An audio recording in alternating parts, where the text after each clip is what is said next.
Alright, so we are going to be doing the Columbus Smash Iceberg today. This is Karanol. I'm here with Bugcatcher Will Heyo. and Katakiri.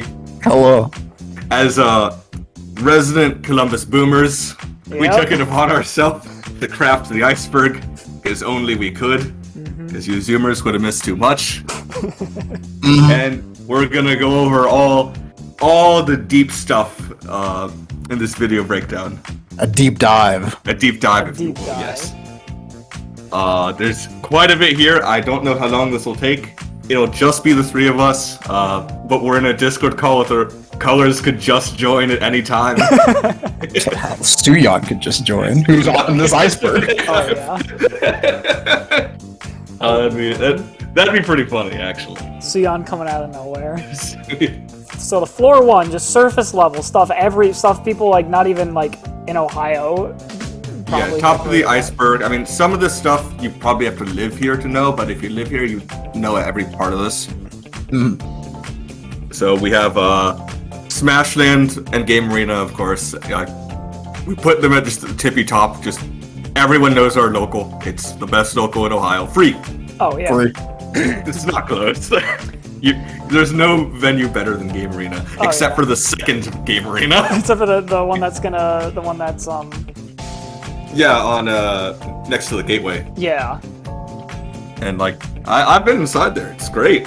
I had a class at the gateway. Tight. Oh, you took that movie class? Yeah, I took that movie class at the gateway. Oh, It was my friend sick. took that one. I got to watch they Mad hated Max. it. I got to watch Mad Max Fury Road. as Okay, part see, of they the didn't watch curriculum. Mad Max. Oh. They watched some French movie. Ooh, yeah, I got to watch Mad Max Fury Road for that class, and it was like Good shit. Chase Slave the Sun.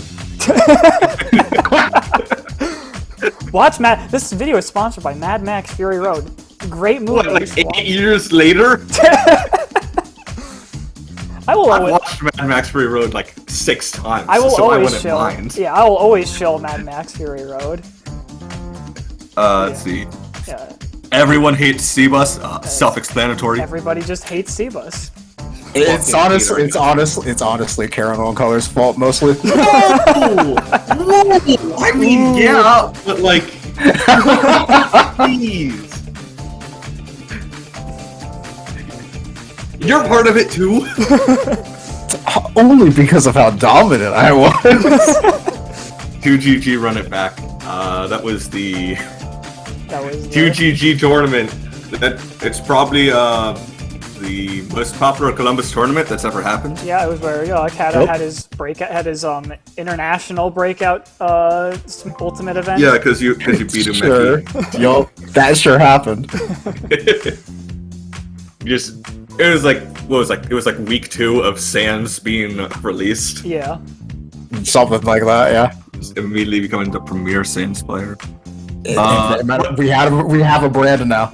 However, 2GG run it back.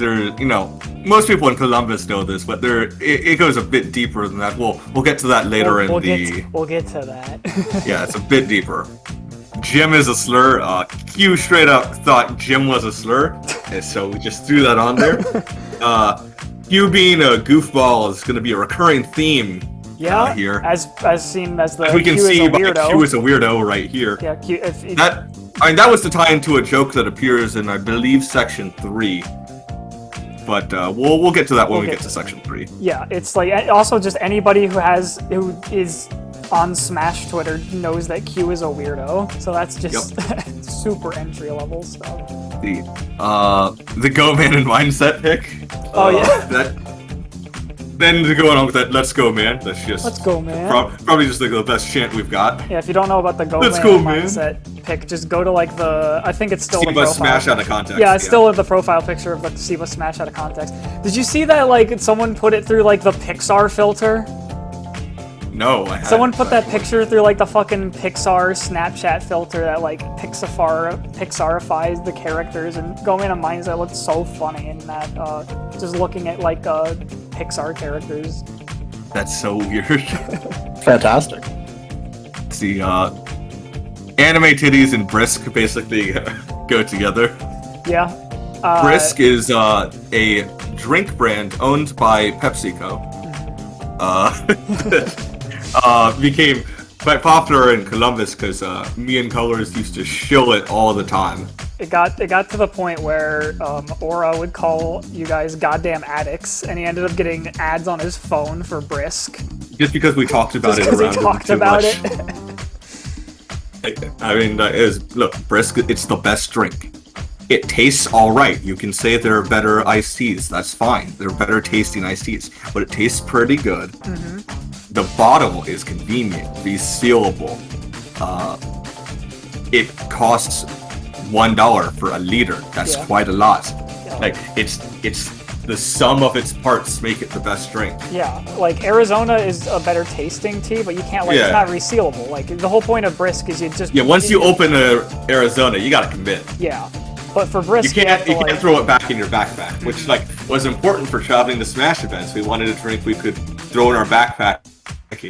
And also the fact that you physically cannot drink a whole Brisk at once, just because of how sugary it is. Almost. Hold on. Some of you can't drink a whole Brisk in one sitting.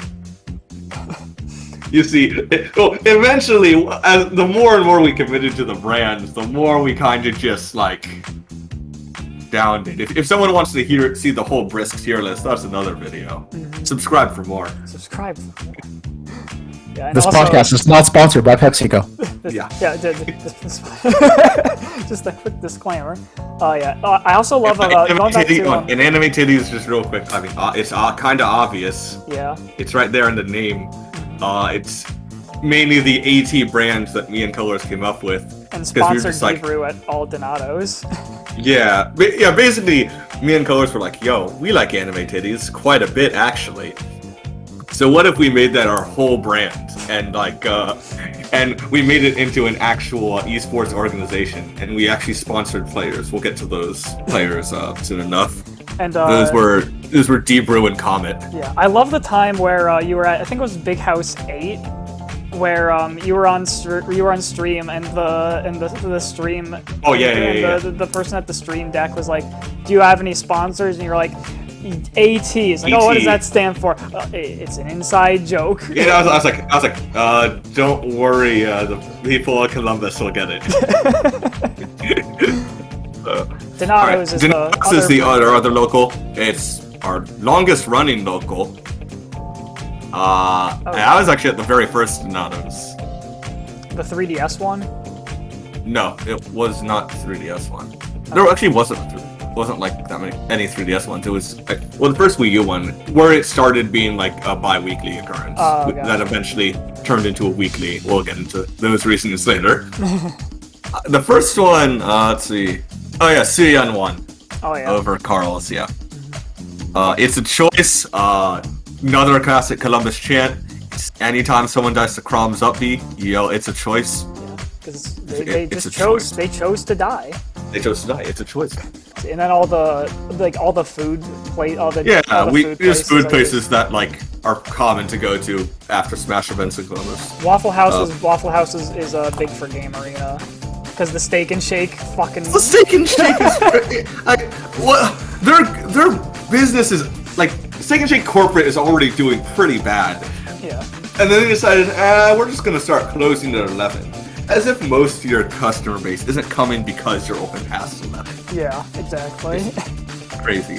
IHOP, it's gonna be good. IHOP after Game Arena because all Steak and Shakes go. So it's either IHOP or Waffle House. Mm-hmm. Blaze Pizza, it's just where we walked after Donato's. Yep. Because we wouldn't get pizza at Donato's, we'd go to Blaze Pizza, which is better. Yep. Taku's Laugh. I mean, just listen to any set that he commentated. You'll get it. Yep. Le'Veon Bell, the football player. I can't believe this one's actually kind of weird to be in. Yeah, it's kind of weird that this one's in the top tier layer. I mean, a lot of people talked about it the day after. No, that's why it is, because it was so widespread. Even if it's just this kind of random thing. Just me versus Hbox. Yo, Karen will beat H-Box. Karen will beat H-Box. That's I love telling that story to people that only slightly know I play Smash. Didn't that also spread to like your other like non-Smash friend group? Oh no! I got a bunch of people DMing me that day. They were like, "Yo, you beat H-Box?" I'm like, yes, yes, I did. This was Frostbite 2019 in pools to make it out. I play against H-Box. I too owe him, and shout outs to Johnny Coca-Cola. As soon as I beat H-Box, he immediately just messages the Discord, Karen will beat H-Box 2-0. And I was like, ah, good shit, Johnny. Johnny the homie. And then just, that spreads. H-Box makes a tweet like, I'm dropping Puff. It's like, did you beat him with Rosa or? Oh yeah, Ike. Just Nair up there at like 80. 80? Sheesh! No, it was Puff. Oh yeah. No, it's weird because Puff's so light that the Nair up air window is kind of small. Oh yeah, because it just sends her Ultimately, so high. it doesn't matter because, God, I'm sure I'm Ike versus Jigglypuff. This is before the buffs to Puff too, so I was a bit nervous going into the set, and game one was kind of close, and then on last stock, I saw him attempt to shield grab Nair once, and I'm like, I'm just gonna do that for the rest of the stock. I don't think he knows what to do. And it worked, and then just game two, I just worked him. Gangbang Paul, it was known as GB Paul, and it was known as Gangbang Paul, or Gerard Butler Paul, or Garlic Bread Paul. Just known by many names, but all of them GB Paul. Just player in our scene. Everyone likes to mix up the GB name a bit. Yeah. It's a fun thing. Smash House. That's the house. Bunch of Smashers side. Is that the one where Tatsu and Co are? Yeah, it's the one, and a bunch of people when they're staying here, they staying in they'll stay at Smash House. It's where Miles, Tatsu, Teku, No Name, Improv, and Chef Dog. Yeah. Oh yeah. Okay. Yeah. I was like, I know I'm forgetting someone. Okay, yeah, it's where they all live. Grand Friendlies. God, it was just the fucking worst era. the worst era. It was just when Caramel. I don't know what you're talking about. It was just when Caramel and Colors would just make grands at every local. What do you mean the worst? And you would just have to watch them just play friendlies for grand finals because they don't want to do. Which understandable that they wouldn't want to do a potential 2 sets of Rosa Dittos, but still, it was just awful to watch because it doesn't matter. We were just having fun. You do real good that week, and then you get double limbed by Rosas, and you have to watch them play fucking Ike Cloud in grand finals. Or very often it was random. Or it was random. So, Bayonetta Palutena came up a lot. Orbital Gate. So glad this was pre-Game Arena because of man. No, it wasn't. Right, yeah. Game Arena bled into Smash 4 a little bit. The very first Game Arena, in fact. Right. Game Arena number 1 is a Grand Friendlies. No one actually watched the Grand Friendlies. Yeah. No one actually watched Game Arena back then, or showed up to Game Arena. Yeah. I just meant with Donatos as well. No one watched Grand Friendlies, and we knew it was happening. It's fuck it, you want to play friendlies? Yeah. Anything but watch this. I'm just glad that Keist sometimes was just hey, you guys gotta play seriously. Yeah, but then then there was a fun Grand Friendlies. The time we were hey, you want to just go home and play Xenoblade? God damn it. Or we gentlemen's to another game, which we'll get to later in the list. That was actually the best. Much later. And then I guess. I'm pretty sure you would agree to that Grand Friendlies. Every time. Oh yeah. Doesn't matter the tournament really. Gentlemen, absolutely. Are you kidding me? 2 lasagnas. This debate went on. Oh, that was dog. That was a heated debate. It was just like, Basically, yeah, it's just say one if you have good 2 lasagnas and stack it on top. If you have 2 lasagnas or 1 lasagna. one. Yeah. And you know, it was contested area. A lot of people, you had to pick a side, and Heated debate. you know, friendships were lost. Friendships were lost. Although it was one of the reasons why I didn't have a rage moment when I fought Four-Side, because I was just like I lost with Lucas, and I was just like, oh, I'm so angry. I hate this character. But then I just remembered him being against me in the lasagna debate, so I just looked at him and just in the most like a deadpan expression, I'm like, it's a 1 lasagna, and I just unplug and walk away. I think I was team 2 lasagnas. No, I'm I pretty sure can't you were remember. one. I can't even I'm pretty remember sure it. you were 1 lasagna, because the Team 2 lasagna they don't have a leg to stand on. It's always 1 Jeez. lasagna. But and then All right, and to round it out, dear me, Gunner Main Katakuri. Hey, that's you. Katakuri, dear me, Gunner Main Katakuri. I think it's me.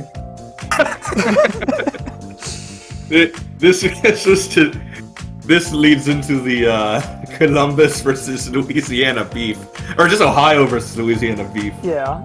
Katakuri, you ran into some dude on Elite Smash. Yeah. Oh god, I'm blanking on the name. Shit. But no, I ran into his Falcon, and one and done him because he was Falcon. You know, a dime a dozen. But and then you get this angry tweet later.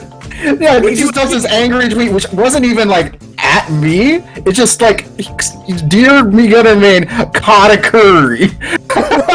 Someone found it and linked it to me.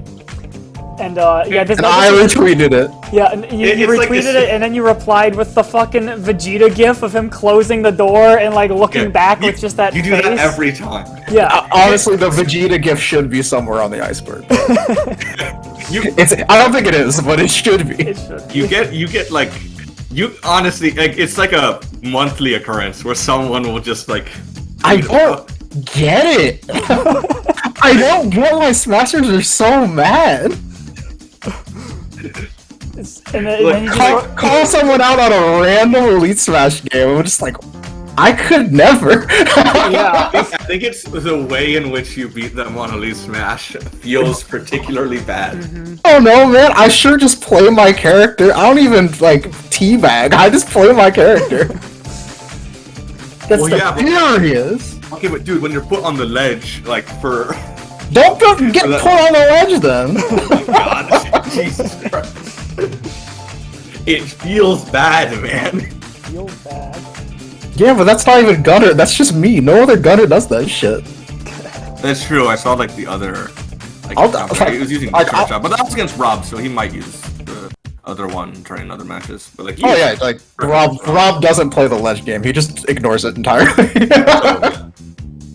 We will descend. Is that it? Yeah. Yeah, that's it. Yeah, that's it. That's actually not that much on the top layer. Every other layer has more except for the final one. Yep. Wait, did we hit up it doesn't fucking happen?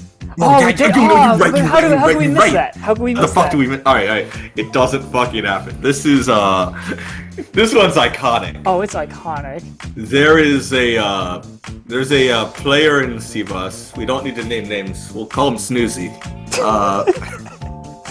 Who they're known for like some of their outbursts, and so at this particular event, they've been talking all week about how they're like, I've been playing a bunch of Ike and Dr. Mario, and we're like, okay. This is Smash 4 Ike and Smash 4 Dr. No. This is Ultimate. This is Ultimate. No. This was like one of the last events before COVID happened. Yeah. Actually, now I remember. Yeah. And so they playing 2 characters they just picked up this week. They go 0-2. Even if they've done well at previous events, which they have. If you just start with new characters, like, you're probably not going to do great. So they go 0-2. They're quite upset, not happy at all. They're like raging a bit, like, I can't believe, like that, that kind of stuff. Mm-hmm. And so I believe it's Q. It's just like, hey man, it happens. You know, she's trying to like, you know, the bare minimum to console them. Yeah. and he just shouts like, get hold of any cure. It's fucking. And then your the mic, rest was history. Your mic entirely cut out. I believe that. Leave it in. It doesn't fucking happen. Yeah, the rest is history. Anytime anyone loses a set now, you can't get mad because you're just gonna get, hey man, it happens, and you're just like, say the line, Bart. It doesn't fucking happen. Yeah. Okay, yeah, that's the end of that section. Yeah. Now moving on. Into the water. Goshi.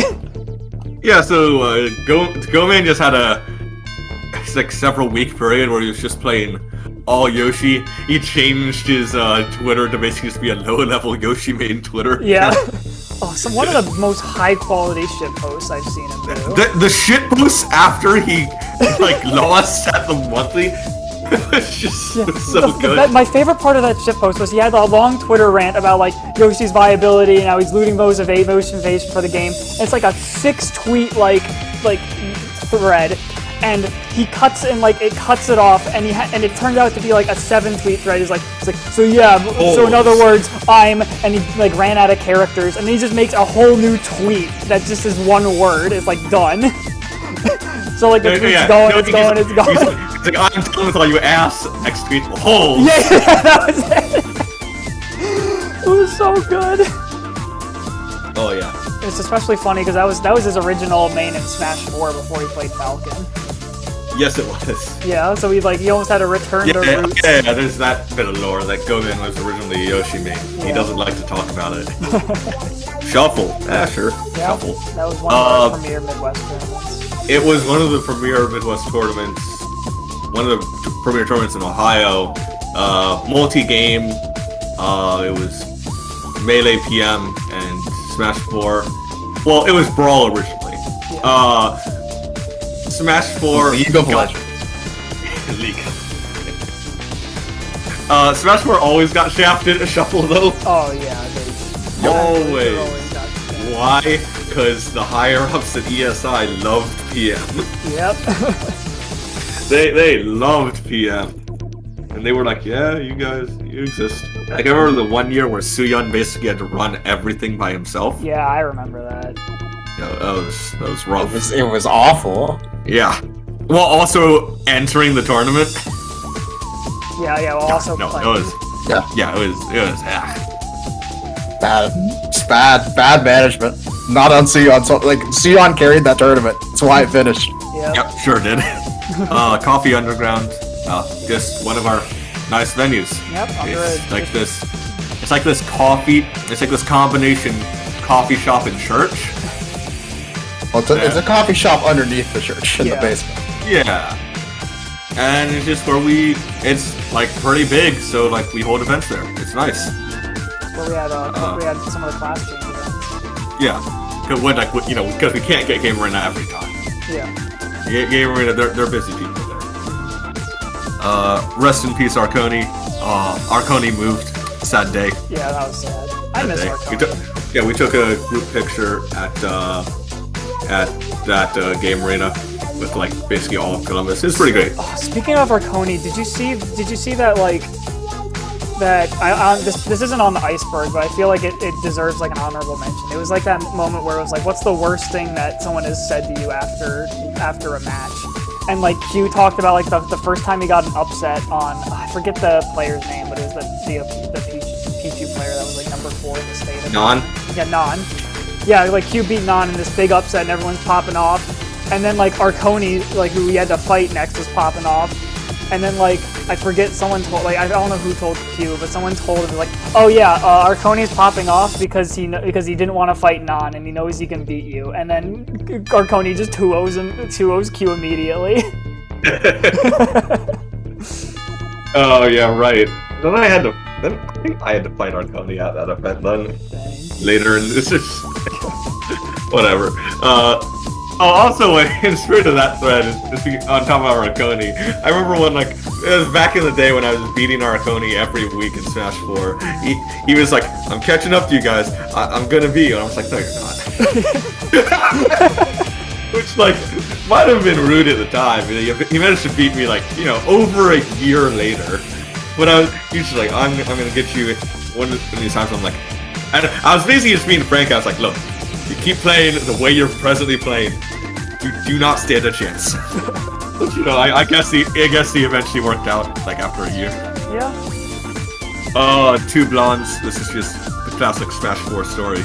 Oh yeah, you run into the two blondes in tournament. It's like, oh, what happened to you? I ran into the two blondes, which were It's like, I lost the colors, and then Caradol took me out. I lost the Caradol, and then colors and took me out. It happened to so many people. It was just a Columbus rite of passage for like the even PR players. It's why Jaguar eventually quit. Jaguar came back like one time, played me once, and was like, I'm done. DQ'd himself from losers. He's like, no more of this game. Katakiri versus Scorpio. Oh, yeah. Katakiri, you're Oh, Lord. So this was a Frostbite, and I think it's still Winter's Side. I don't remember. Actually, yeah, it was Winter's Side. It's to make it out of pools. Yeah, okay, yeah. And, so I had to fight Scorpio, who is a Robin from where exactly? Do you guys know? New England? What? No, it's not New England. What? It's in Midwest. What place is Yeti from? Oh, Wisconsin. Yeah, Minnesota. Okay. I thought it was Wisconsin or Minnesota. Yeah, one of those two. Yeah, and well, like, it starts out. I make all my Miis following all the rules, as I do. I make 3 Miis. He wins game 1, because I was trying some experimental shit. I swapped to, the usual grenade reflector combo. Smoke him game 2. He's getting upset. It's like, I can see him, like, in the corner of my eye, just, like, getting visibly upset every time I come back to ledge. Because, game 1, he just edgeguarded me to death with, Hellfire. And, so I started doing the same thing to him with grenades, and he just got more and more upset. And once I won game 3, he just kind of like went GG, and then it just popped off on me. It's like I can't wait. Look, reverse pop off, anger pop off, anger pop off. Because like, I switched my moves, even though I preemptively made the Miis. I switched my moves, and he thought that was against the rules. And I'm like, it's definitely not. I fucking talked to the TOs to make sure they did the Mii rules correctly. And he's like, what, reporting you to the TO? Like, you can't do that. Yeah, like he tries to report me to the TO, and he just like gets in my face about it, like calling me like a loser or some shit. I'm just like, and then Johnny Coca-Cola steps into my corner. and the fight is over. I mean, fight in fucking quotation marks, because like I didn't really give a shit, but yeah, you were laughing. But yeah, I was definitely laughing the entire time. Because like I was doing the exact same thing he was doing, which is making him mad. Super fucking funny. It's just Hellfire versus Gunner Grenade. It's the same shit. But no, like Johnny steps in and it's just like, it's over. It's Johnny Coca-Cola. There's no getting, like, you can't get any more like upset. You can't get physical because there's a whole ass Johnny Coca-Cola standing right at my shoulder, and he just like fucking walks off. Yeah, because Johnny was the fucking bouncer, because he sure is built like a bouncer. Like, what's anyone gonna do with Johnny in your corner? Johnny is the GOAT. He's absolutely the man you want in your corner, and during any of these altercations. Absolutely. All right, the racist chipmunk. No, the rabbit. Well, let's do the rabid chipmunk and the racist. Let's combine them. The rabid chipmunk and the racist chipmunk. The racist chipmunk is just what Deep-Brew kept calling him, because they kept they had that whole back and forth where they kept like making each other's names, like the rabid chipmunk is racist, Deep-Brew is a misogynist. Until eventually they just became each other.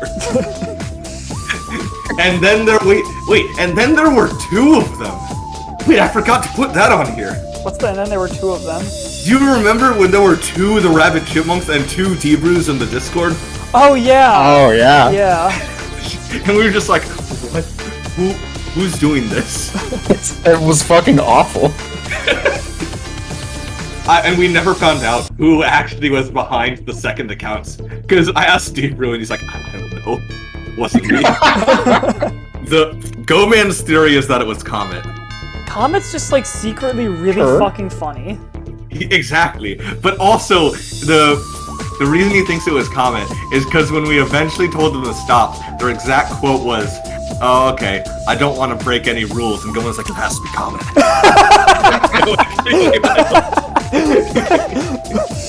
Oh, that's so funny. Let's see. Moving over to the right slightly, Zane's spell checker. Oh yeah, if you've seen him tweet. This was. If you've seen Zane type anything, you do not need more of an explanation on what this is. He sure needs a spell checker. My favorite was like his Facebook rants. Oh yeah. Like when he go on a rant on the Facebook group. No. Just... We're getting to those. We're getting to those. They're on here. Oh, absolutely. I think we skipped over any piggers. Oh yeah. We did. Oh, shit. Speaking of Johnny Coca-Cola. So, we have a player in Cbus, Pig. Ice Climber. And we also have this player, Judge. And I don't know how the Zoomers all came up with this. They just started saying, any judgers. Any judgers. And they just started applying to other stuff. And like Pig was on stream. His tag is like Pig Champ. And, you know, that's pretty good. That's pretty good in-game tag, actually. Like, Big Champ. And then Johnny says, any piggers? He's like, wait, no! You could just see like the immediate you could just hear the immediate regret. Carl's the anime protagonist. It's if you've seen Carl's pop off at any time, you'd be like, Jesus, does this guy think he's an anime protagonist? The answer might be yes. Yes. You're never quite sure what's going on. You remember that? You remember that time where Carl's popped off on me and I shouted. You yelled, yes. I yelled Shulk cheats. And then he shouted something back, and I'm like, and I yelled, "You are not an anime protagonist." And then he yelled back, "But I can be an anime protagonist," or something like that. Oh, right, that is what he yelled. Yeah. It's like, you are not an anime protagonist. Like, but I could be an anime protagonist.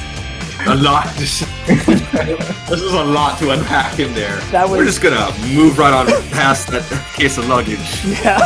Oh, well, still on the realm of Carl's, whatever it takes. Whatever it takes. For the most important Smash Land, aka Smash Land 69, you know, we all attributed a bunch of fake importance to that Smash Land because it was number 69. Fake? Excuse you? Well, sure, but you know what I mean. You weren't even there. I was. I sure wasn't. It was a sad day. And we can just cover Smash Land 69 here, but you know, it's important. Smash Land 69 at Smash Land 69. No, just earlier in that day, Graham tweets, I am not going to be able to be there. Guys, don't let Carl's win number 69. And this is around the time that the promotion for Endgame was coming out with all the whatever it takes, so I just posted the fucking whatever it takes gif under it. Yeah. Then it just everyone's just like, whatever it takes. Whatever it takes. Gotta stop Carl's, whatever it takes. You gotta stop Carl. And it was the whole theme of the night. Like, we watched Carlos versus Quaggles, like, round 3, and, like, there's a crowd around it, because, you know, whatever it takes. And then Carlos wins, so we're like, oh, Quaggles almost had it, oh. Carlos made it to winners finals, so give him the credit there. Oh, yeah. Before he was limited by, Miles and then, Moist. Yep. At the end of the day, Carlos is still a very good player. Yes. Ohio versus Louisiana Beef, we covered this slightly. But at the upcoming Frostbite, along with your money match, there was the whole Louisiana versus Ohio crew battle. You're like, oh, maybe Louisiana would have beat you guys in 10v10 or whatever. But I'm just also like, man, they sure did have Captain Zach on their fucking team. Good God, they sure did. Like, but however, like, we on our team had the unknown quantity that was Frostbite Toast. Your Frostbite Toast. What could they have done? Yup. We didn't know that was the tournament where Toast would literally pop off. My vocal cords. Like, Toast was just always like, oh, he's the #1 player here. He's like really good. Except that weekend he was he was playing out of his fucking mind. Yeah, he like in the crew battle he like took both of Zach's stocks and then like restocked the next person. Yeah. Yep. Yeah. No, he saved that crew battle because God, they sure just didn't have Zach, and Zach kind of works midnight. Oh yeah. We forgot he's human in the other. Oh yeah. That's just okay, sure. Yeah, that's just the thing I say on commentary. It's when so basically the concept is it doesn't matter if you're a top tier. It doesn't matter if you're a top player. It doesn't matter if like your recovery is good. When you're thrown on that ledge by Sands, you're a human. The grenade treats everyone equally. He's only human. I mean, that being said, Rob's not a fucking human. Yeah. No, he's a robot. Yeah. So, you know, he gets around it, but like, He just everyone flies else. over it. Wait, why is Zane's spell checker on here twice? Hey, you know what? That's honestly poetic. It's also spelled 2 different ways. It's spelled 2 different ways. You know what? We didn't intend that, but honestly, that's actually professional. Ooh, Aqua's butt. That's a funny one. What about Forsyth's Oh yeah, Forsyth's 18th birthday. You can do It's that. just like when Forsyth turned 18. Basically, just every part of Ohio, or every part of Columbus eyes emoji him on Twitter. I mean, not because like, God, look at him. Except for Debrew, who was like, vote. I think I missed that moment, but I would have replied with a forklift certification, like a forklift certified application or something like that. You're a Forsyth, now you can be forklift certified. Debrew just kind of spamming for him to Pokemon Go to the polls. Aqua's butt. Okay, so actually, it's a pretty funny clip, but also if you just look up. It was a doubles match too. Yeah, no, it's winners finals. It's me and Colors versus Arconi and Shadow the Pass. Yeah. And so, you know, we do a button check before the set starts, and we button check on and stage builder recently been added, and of course we had downloaded the Aqua's butt stage from Konosuba. And we did the button check there on stream during the finals, and the commentators are upset. Alright, so welcome to Grand Friendlies. You didn't expect it here, but welcome. Oh, Jesus. Why? I don't think... So, okay. We're gonna have to take the stream down now. I'm sorry.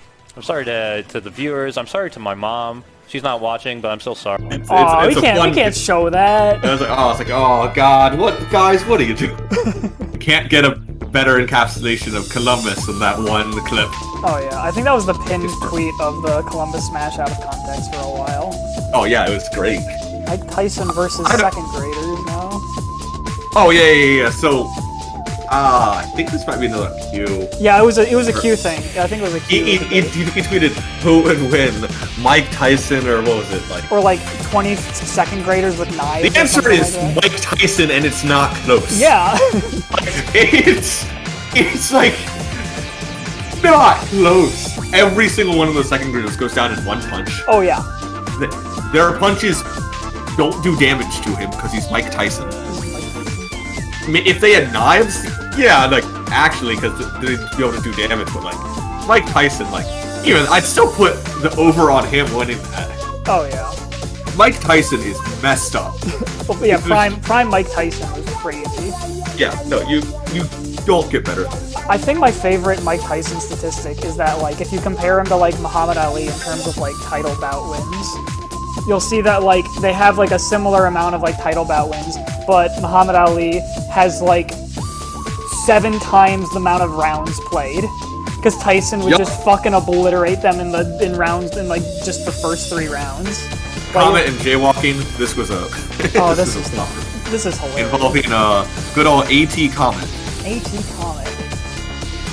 Comet, just, like, I think, like, it started one night because, like, all go getting, like, pizza after local. we all jaywalk because we're college students. Yeah. And then Comet just wouldn't, and then he waited, and we're like, so he's like, I don't jaywalk. I don't know. And from there, it became his brand. Yeah, of just not jaywalking. And specifically, like, trying to make you feel bad for jaywalking as, like, a bit. Because I remember Debrew had a story where he was late to class, and he was about to jaywalk, but then he saw Comet on the other side. Yeah. And it was like, you know, I'm a few minutes late to class. What's a few more? Mindset's driving. Next. Pretty good drive. It's a good driver. That's it. That's it. Yeah, that's it. Nothing more. He's a good driver. Debrew not paying for Donatus. When me and Colors basically made AT, we just aside from just, you know, the copious amounts of hentai we were sharing, we just like made it our brand, and like we didn't. And Debrew had been this player who, like, you know, he was an O2er. He was. You weren't good, Debrew. And who would, like, you know, we'd just see him at events. You're like, oh, this guy's okay. He's inoffensive. But like that summer when where all the college students go home, where we were still here on campus, and like we were just pretty active in the Discord at the time, the Cbus Discord. Debrew was just, you know, really funny in the Discord. He's making a bunch of good jokes and stuff. And we were like, and me and Coach was like, we like this guy. Yeah, this guy's pretty funny. Yeah, we like him. Forget what meme it was that broke the camel's back. Where it's like, well, we really like this guy. Donatos came back, and like all the college students were back. Every event we ran, we was like, hey, Debrew, you don't need to pay. we can put in the $2 for you. He's like, what? Or like, you joked and memed your way into not having to pay for locals. You're now sponsored by AT. And that came a little bit later, but yeah. Oh, that came later, alright. Yeah, it came a little bit later. We were like, wait, if we're just sponsoring him, then shouldn't we like actually sponsor him? And that's essentially how it worked. If you're just, you know, your scene's local memer, know that it could one day accrue you monetary value. The Banana Slammer! Oh god. Kill me. There's a commentator in Columbus that I'm sure everyone in Columbus is aware of. Their commentary is infamous for being awful. I don't want to say toxic, because that toxic has a different meaning in gaming circles. I want to say corroding. As in, that's actually perfect. Yeah. It's because we were getting, like, I won't say their names, like Alex Crafter. Because we were getting complaints from people who would watch their sets after they played on stream at Game Arena. They were like, I can't watch this. Yeah. They're like, I literally cannot watch. I cannot listen to my own set. You have to watch your set with the sound off. Yep, one of the the worst fate you could have at like a Game Arena is you get a real good upset, and then it turns out he was commentating, because he sure liked to commentate too. And boy, did he commentate a lot of moist games. No, that's where the Banana Slammer came in. Yep. If Moist did anything remotely cool on stage, the Banana Slammer! just anything. Back air to back air. The Banana Slammer! Cargo throw to like down throw killing. Slam! Just pain. Pain. Yeah, it was Quaggies. Quaggies. Player Quaggles, who is presently ineligible for PR at this point in time. The mad lad didn't know what he was getting into when he played my Incineroar. Oh no. Yeah, if you lose to my Incineroar bracket present, you are disqualified from PR status. Quaggies is just a meme that basically just came up. Instead of calling Quaggles, just say Quaggies. Quaggies. You know, Zoomers came up with it. Yeah. You know, I don't know. It's alright. Alright. Harmless. The Columbus documentary. This is dope. Yeah. This is a project by Sam. Player in our scene. He basically just filmed a documentary about Cbus at the start of Ultimate. It was super cool. Yeah. Then he started working on episode 2, realized he is a grad student, and stopped. Which is can't blame him. understandable, yeah.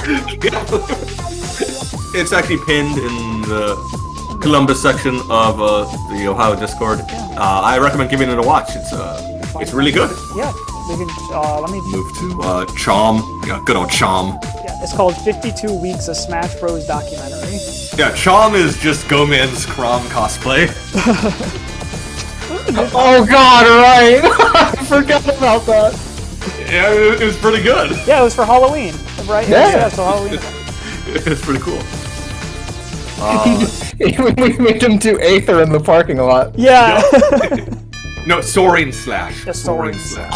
Right, my bad. How about this? Lime Gamer. Yeah, so there's like this 9 years old or something. He's real young. Basically, he's just this young, super young kid that comes to Game Arena. The clip of him they put in like one of the Game Arena trailers of like Lime Gamer winning a game. I remember. Oh yeah, I remember. Popping off because he finally won a game. Everyone was popping off. Damn right. Now see, that person let Lime Gamer win that game, and I'm just saying I would never. I would never. Those kids have to learn. Time to learn! You gotta learn today! They gotta learn that this is a competition. I'm not throwing a game to someone who's younger than my Neopets. Exactly. Bugcatcher DI. I can explain this one because it has. Your DI's trash. My DI, yeah. Well, my DI's trash, but like the term was coined just By me. By what I Carano. asked you, like in like it was like what 2000. It was 2015. Yeah, I basically had a money match with at the time Flippant, now Hibiscus, against this Puff, and I lost like 3-1. But I tried pulling out my Bowser Jr. game. You died. Bowser Jr. was working. You died at 70 to back air from center stage. No, I died to 70 from F smash off the top. I died off the top of the screen. No, but I also remember a back air. Yeah. Essentially, you had to have been holding right. Oh, my DI was so trash. My DI is still trash. Like, if you just... It still is! If you play a set versus... you just need to play any set versus me, there will be at least one time where you'll just hit me with a stray move at 50, and I'll just, like, evaporate, and I'll just be like, yeah, that's Bugcatcher DI. Disgusting. I've died to, like, Nozzle's, like, 4-hit Roy combo at, like... I died to that at, like, 40 on Kalos once. Yeah. Oh, well, that's actually just Roy on Kalos. Well, I was also just, like, holding out, but, like, even then... That's also just Roy on Kalos. I've also died to, like, your Tipper Byleth back air at, like, 70 at ledge. No, that's actually just Byleth back air at ledge. There's actually no DI. Okay. Your DI wasn't great, but you were dead regardless. Yeah. Alright, the horny PR. Yeah. But they're both of them. Who made the first one? It was made by Cbus Smash out of context, but I believe that was Ray who did that.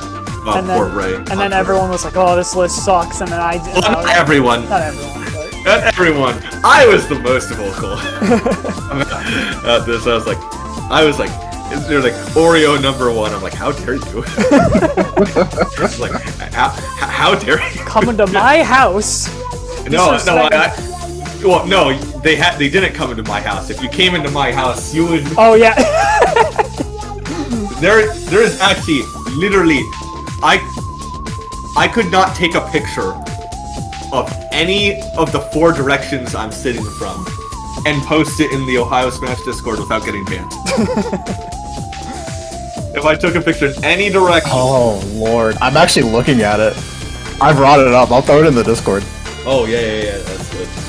The original's so bad. Yeah, Will, pull yours up first. Oh yeah, because it also just didn't have Oreo. It didn't really have Go to jail. Royer, D-Brew, and Adam Smasher. Actually, why does D-Brew and go to jail? No, let me, S. Hectic Burb, Caranol, No Name Chef Dog Geist. I'm not even on the list. Yeah, this That's is the funniest part to me. Yeah. Literal hentai artist. Literal hentai artist Kanekiri, not on the horny PR. What the fuck?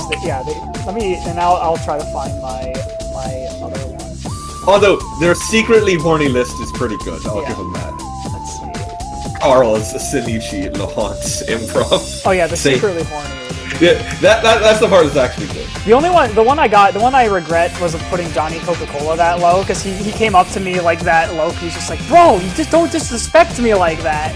Yeah, actually, no, Johnny's just the homie.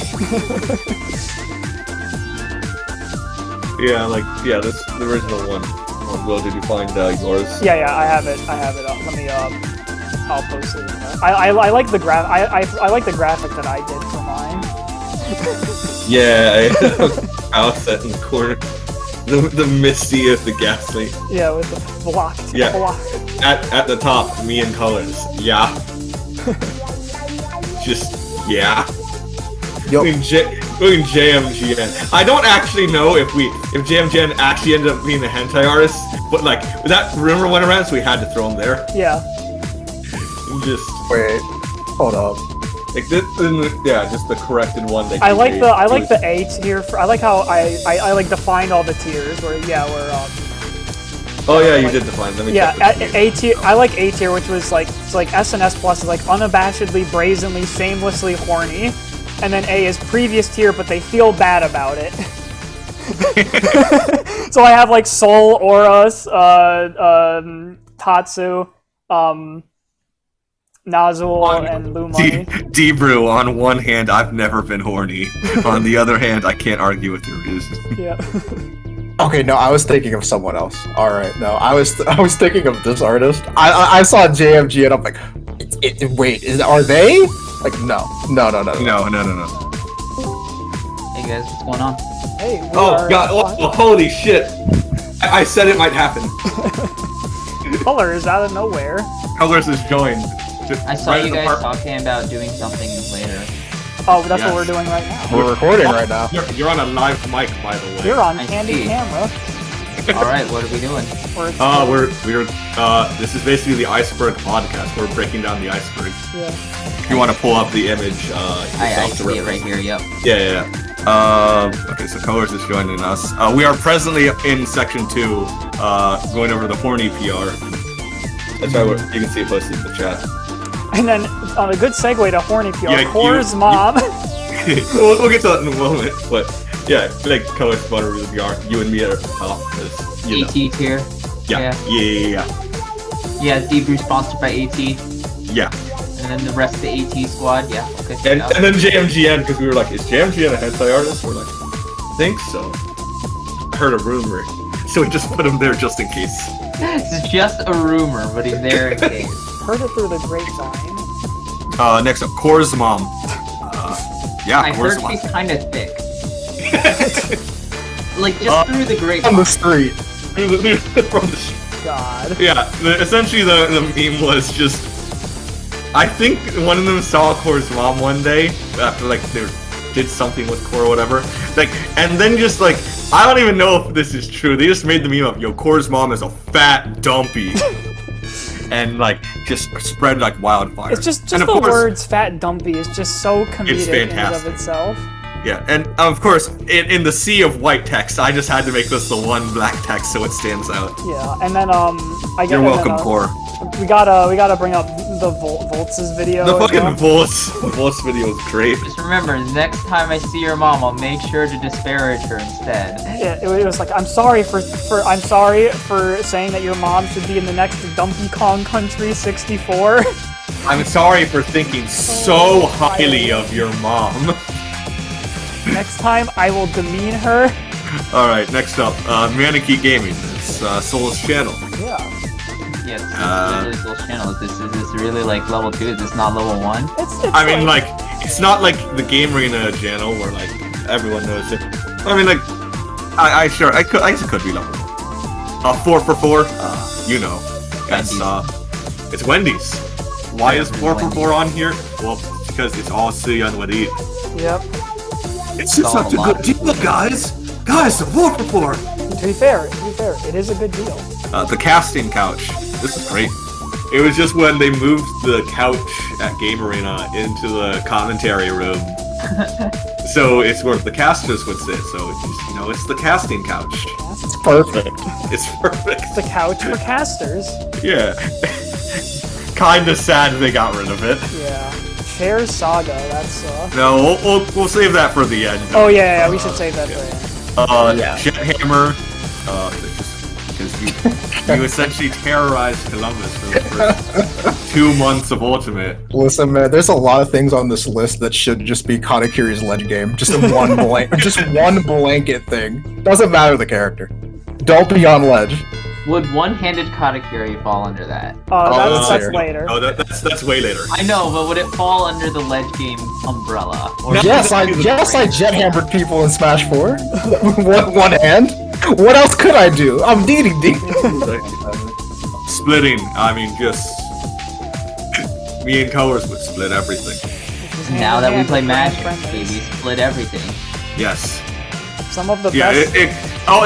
It's covered slightly under Grand Friendlies, which was earlier, but like we'd also do that because like we were splitting the money anyway. So Why some of my favorite moments was when I managed to get second.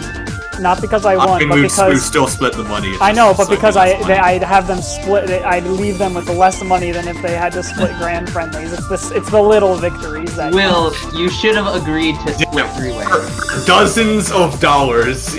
You Eat the rich. Eat the.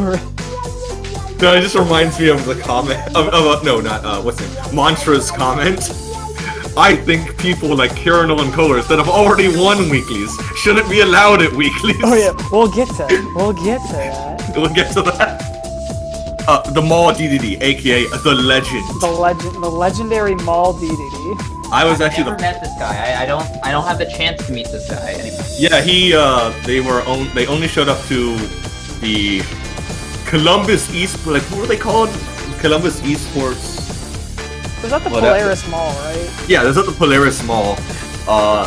There was this new esports organization, quote unquote esports organization in Columbus. They sure were legit. Didn't even have like a thing in the mall. They just had like a row of monitors. They had a few kiosks of monitors. No, not even kiosks. Just a row of monitors leaning off the balcony. Yep. And that's where you would play. That's where the Mall DDD. It's the only events he's ever gone to. I was the first person to ever play him. I got hit by every Gordo he threw at me, and I was like, am I bad? Yeah. Because I was like, I've played against other DDDs, and I just don't get, and I'm like dodge or hit back with Gordo. Every single one of his, I somehow didn't hit. I was like, what's going on? I still beat him, and then it's like he proceeds to like go on a loser's run and beat a bunch of people. Then like he would only go to like this event. He'd cause an upset every time. Like he beat Carlos, he beat Goman, he beat Oreo at the time. And they were like, hey, do you know about Game Arena? He's like, yeah. No interest in going. He knows Game Arena and Donato's exists. But he only goes to the mall event. Yeah. Yeah, legend. And then like after the mall event stopped because, you know, that esports organization was, you know, fraudulent, he disappeared. Yeah. We might never see him again. The Volts versus Pig, I mean, they're twins, and sometimes it's hard to tell them apart. Straight up, I once spent like a whole day with Pig, like Pig. I was talking to him, and then like I found out at the end it was Volts. I'm like, oh, what the hell? I don't know, man. It's hard. Oh, the racism PR. The racism PR. Yeah, this is a thing I did about a year and a half ago. I essentially just asked on Twitter, does anybody want me to make the Columbus racism PR? And I was like, I need over 90% positive responses or I'm not doing this. Because otherwise I'm like, things could end badly otherwise. I don't want to get canceled. I then got like overwhelmingly positive support for it and I was like, alright, I'll make it. And I made it and Deebru was commenting. Wait, could we post the racism PR to look at it? Yeah. Oh god, where is it? I know number one was you, Colors. Here Yeah. it is. Yeah. Due to the surprisingly No high arguments. demand. Number I'd one like is to Colors. thank my parents and that's about it. Is that the first thing you've ever thanked your parents for? I forgot you fucking put my name as Bug on here. God damn it. There are layers. There are layers upon layers in here. Colors, as if you're not aware, hates Chinese people. Oh no. Yes, Colors is Chinese. Again, he blames his parents. Oh Congratulations, Colors. That sure is Sorcerer Gentleman. Instead of Wizard Guy? Yeah, Wizard Guy.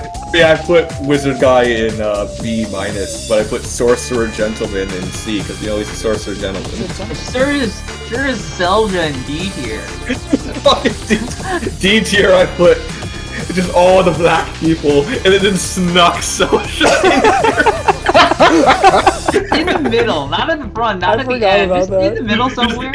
In the middle, just snuck Chase in here. Oh wait, you put Wizard Guy on here like 5 times. There's Spell Dude and then Magic Man. Yeah, dude, Spell Dude fucking sucks. Magic Man's awful. Oh yeah, what about Pepsi Jeff? Pepsi Jeff is fantastic. Who's Pepsi Jeff again? Johnny Coca-Cola. Oh yeah. I love that. I still can't believe that. GB Paul is on here. I'm above Q. That's crazy. Okay, so real talk. I put all the white people in a randomizer and then just like threw you. Somewhere in between like B and C. But you said you put all the black people in D, but then A, Tatsu's just there. Yeah, fuck him. Kid drops the hard R too much, even if he's allowed. Get that shit out of here. Yeah. And just at the very bottom, comment like, cause like, yeah, just too nice. And JT, the nicest, part black, part Korean, you know? I like what can you do? Yeah, JT will be back. He's on this VR again. Or not, the Iceberg again. Oh god, you replied to my reply to this with the fucking 10 billion lions thing again. Yeah, you deserved it, man. Yeah. You had it coming. Team Lions all day. Anyway, ESI, Esports Initiative, the organization that ran Shuffle, it was a group at Ohio State that like did a bunch of esports stuff. Yep. Mostly like League of Legends and like they also did Smash 4 monthlies from time to time. Yeah. Oh, monthlies. Every 3 to 9 months. Yep. They would hold a Smash 4 event. Those are the only events I could like go to because I was since I was still in like the music program at the time. I had the symphony conflicting with Donato's. I remember Colors said you dropped that just so you could go to Donato's. You did say. You planned your schedule around Donato's. Guy. It was basically a job. At that point, Sion kept gatekeeping us. We weren't making money. Hey, I usually got like the fourth to get my money back. I mean, same, but like we weren't making money. You can't call it a job. Profiting big, maybe like $1 here every couple of weeks. Yeah, because again, Sion would gatekeep us every week. And then he'd go buy 4 for 4s. No, do you remember the time he like sandbagged using Mario against Crank and then lost? Then like took you out at like 7th? Not in particular, but I believe Suyon, it happened. sandbagging Suyon. I remember Suyon playing Mario for a bit. And he like lost to Crank and he's like, oh, okay. And he just beats you and loses, then like beats me and losers, then wins the event. I swear to God, winners sandbagging Suyon actually it's like classic. Just because I like ran into losers, I'm like, Suyon, what are you doing? Cbus versus Cincy Olympics. Another thing I did on Twitter during the pandemic because I was bored. Oh yeah, was that who would win the Olympics? Who would win each scene for each event in the Olympics? I made a spreadsheet. I don't feel like pulling that up, but hey, I found it. There we go. Oh, sick. Yeah. I said like these are the events I think Columbus would win. These are the events I think Cincinnati would win. Yep. Accuracy, I don't know. No one really checked me. Someone said that Cincinnati would win fencing. My 3 titles disagree. my 3 Southwestern Ohio titles disagree. This Geist kid has potential. Oh yeah, because I remember the first time I met Geist was Donato's, where AC Nup played friendlies with him before the event, and then Yeah, he it was walks. while we were trying to promote Donato's for like the new year for OSU students. Well, I guess, but AC Nup was playing friendlies with him, and then AC Nup comes up to me like a bit before a few minutes before the event's supposed to start. He goes, "Hey, so there's this Bayo that I was playing on." He's like, "I think he's gonna win tonight." I'm like, "What?" I'm like, "Jeez." And he doesn't win in Donato's for a while, but he does really well. He gets like 4th, I think. No, he gets 9th at this Donato's. 9th? Okay. He lost to me in winners and then lost to you in losers because you got upset by somebody. Might have been Graham or something. No, it wasn't because Graham would have been seated higher. You got This was upset. still one of the first couple of weeks. This is like the 2nd week after the new semester. Come on, wait. No, you and I were very established by this. Well, yeah, we were, but I mean, like Graham and Nup were like they're new to this. Not really. This This was their 2nd week at the weekly. This was not their 2nd week. This was way past that. Is it like a month after? No, it was like a few months. It was like a few months. I think it was like 4 or 5 or something. It was a lot. Like, all right, if you say so. Like, I remember the time frame. Because at this point I'd like spoken and known Nup for a little bit. And we played I played him multiple times, and he was like, "I think this guy is gonna win the event." I think it was during that year though that Graham wasn't able to attend that many Donatos after his first few because he had a class or whatever. But it's possible. But I don't know who you lost to. You lost to somebody kind of random somehow in winners. I mean, you and I still got 1st and 2nd at this Donatos. I remember that. But you Less double E-Ling. Yeah. But you somehow ended up in losers. Could have been early or something else or whatever. I don't know. It was something. And we double eliminate Geist. He tweets us after. He's like, "Yeah, thanks for the event. You guys are really cool. PR and stuff." I'm like, "Hey, I like this guy, Sky."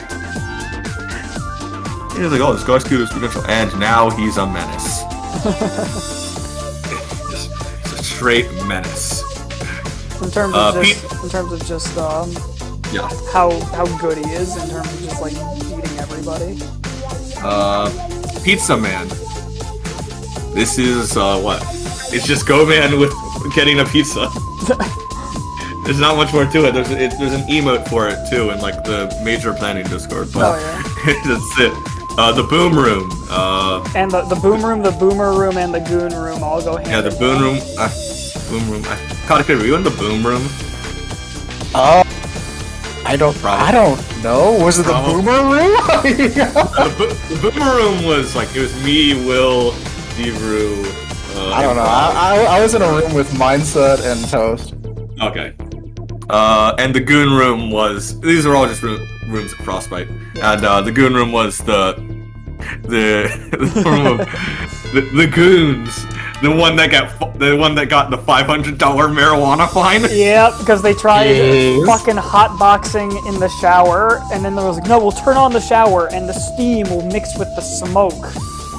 And then just that's not how vapor pressure and then works. someone knocks on the door. Deepu looks through the peephole. It's security, and he's like, "Ah, man."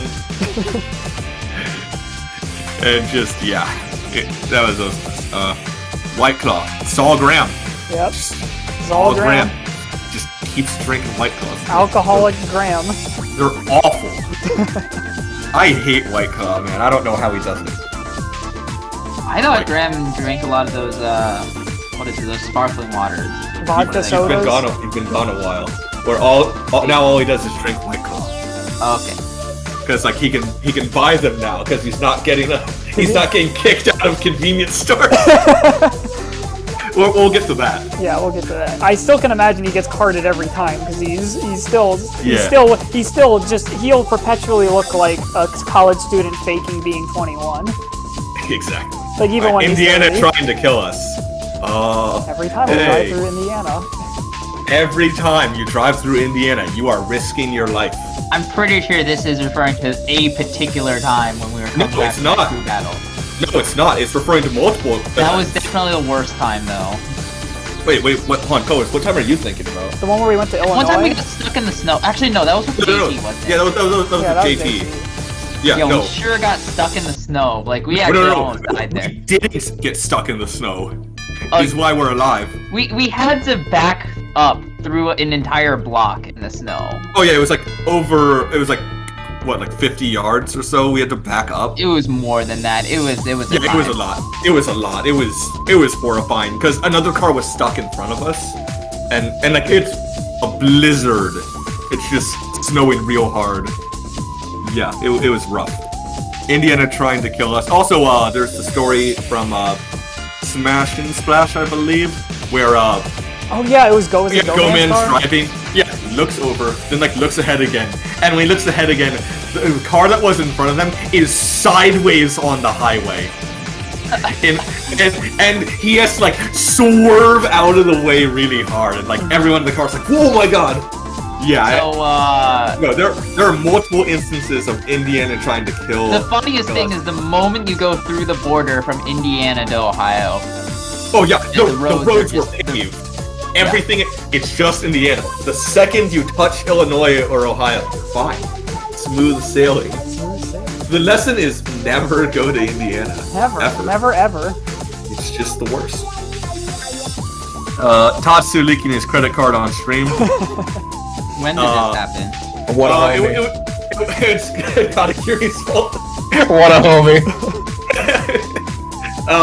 Basically, at 2GG Run It Back, before Katakuri had to fight Umeki, there was no Sans on the stream setup because Sans had like just came out like about a week before, and so Tatsu like says I'll buy it and like enters his credit card info on stream. No, wasn't it like he didn't like enter his credit card info on stream. He basically like it went to they accidentally went to the eShop and it just showed his credit card number. Like, is this the number you want to use? Yeah. It was great.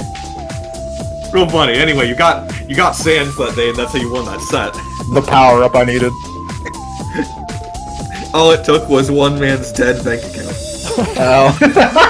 I mean, you canceled his card, right? Yeah, I know. Oh, Yeah. A soul first. Luckily, it's not a debit card, where the moment that number gets out, you're bound. Oh, Go-Man getting 17th at SmashCon. Oh yeah, because he beat Remzi, he beat he just popped off in Smash 4. And Salem DQ'd himself. By the way, this is the Smash 4 side event. Yeah. By the way, actually, I think he only got like 33. I think this was Smash 4 doubles, where they got 17. Oh yeah, it was Smash 4 doubles. Or again, Smash 4 is the side event here because Ultimate is out. Yeah. I forget the exact, but you can say that Go-Man gets 17th at SmashCon, and it's not. And we're not gonna list where the original thing came from, because that's not this type of podcast. We're not gonna call anyone out there. We're gonna move on. Crom is better, fuck you. There's just a clip of this. Oh?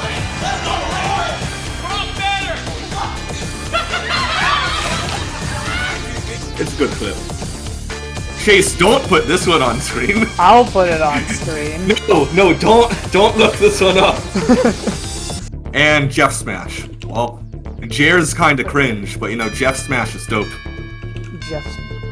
F Smash. Yeah, and then this was also Debrew. I don't know if it was Debrew, but someone did like a Crom like nair to like jab canceled F Smash, and it was like, this is the nay Jeff Smash.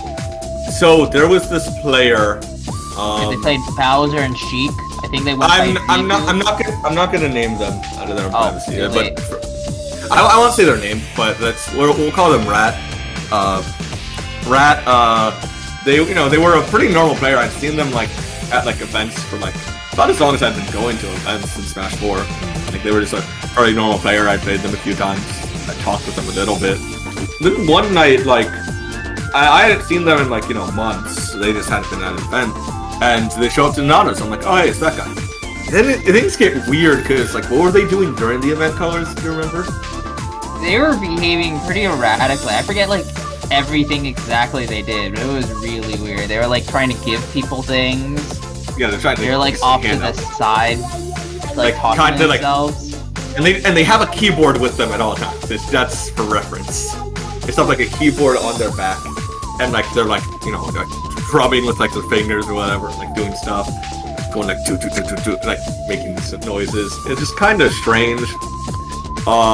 We also later learned that during that night, they were banned from the Donato's venue that night for, like, apparently, like, arguing with staff and almost getting physical with them, which, we didn't know as, so, they messaged you, right, Colors?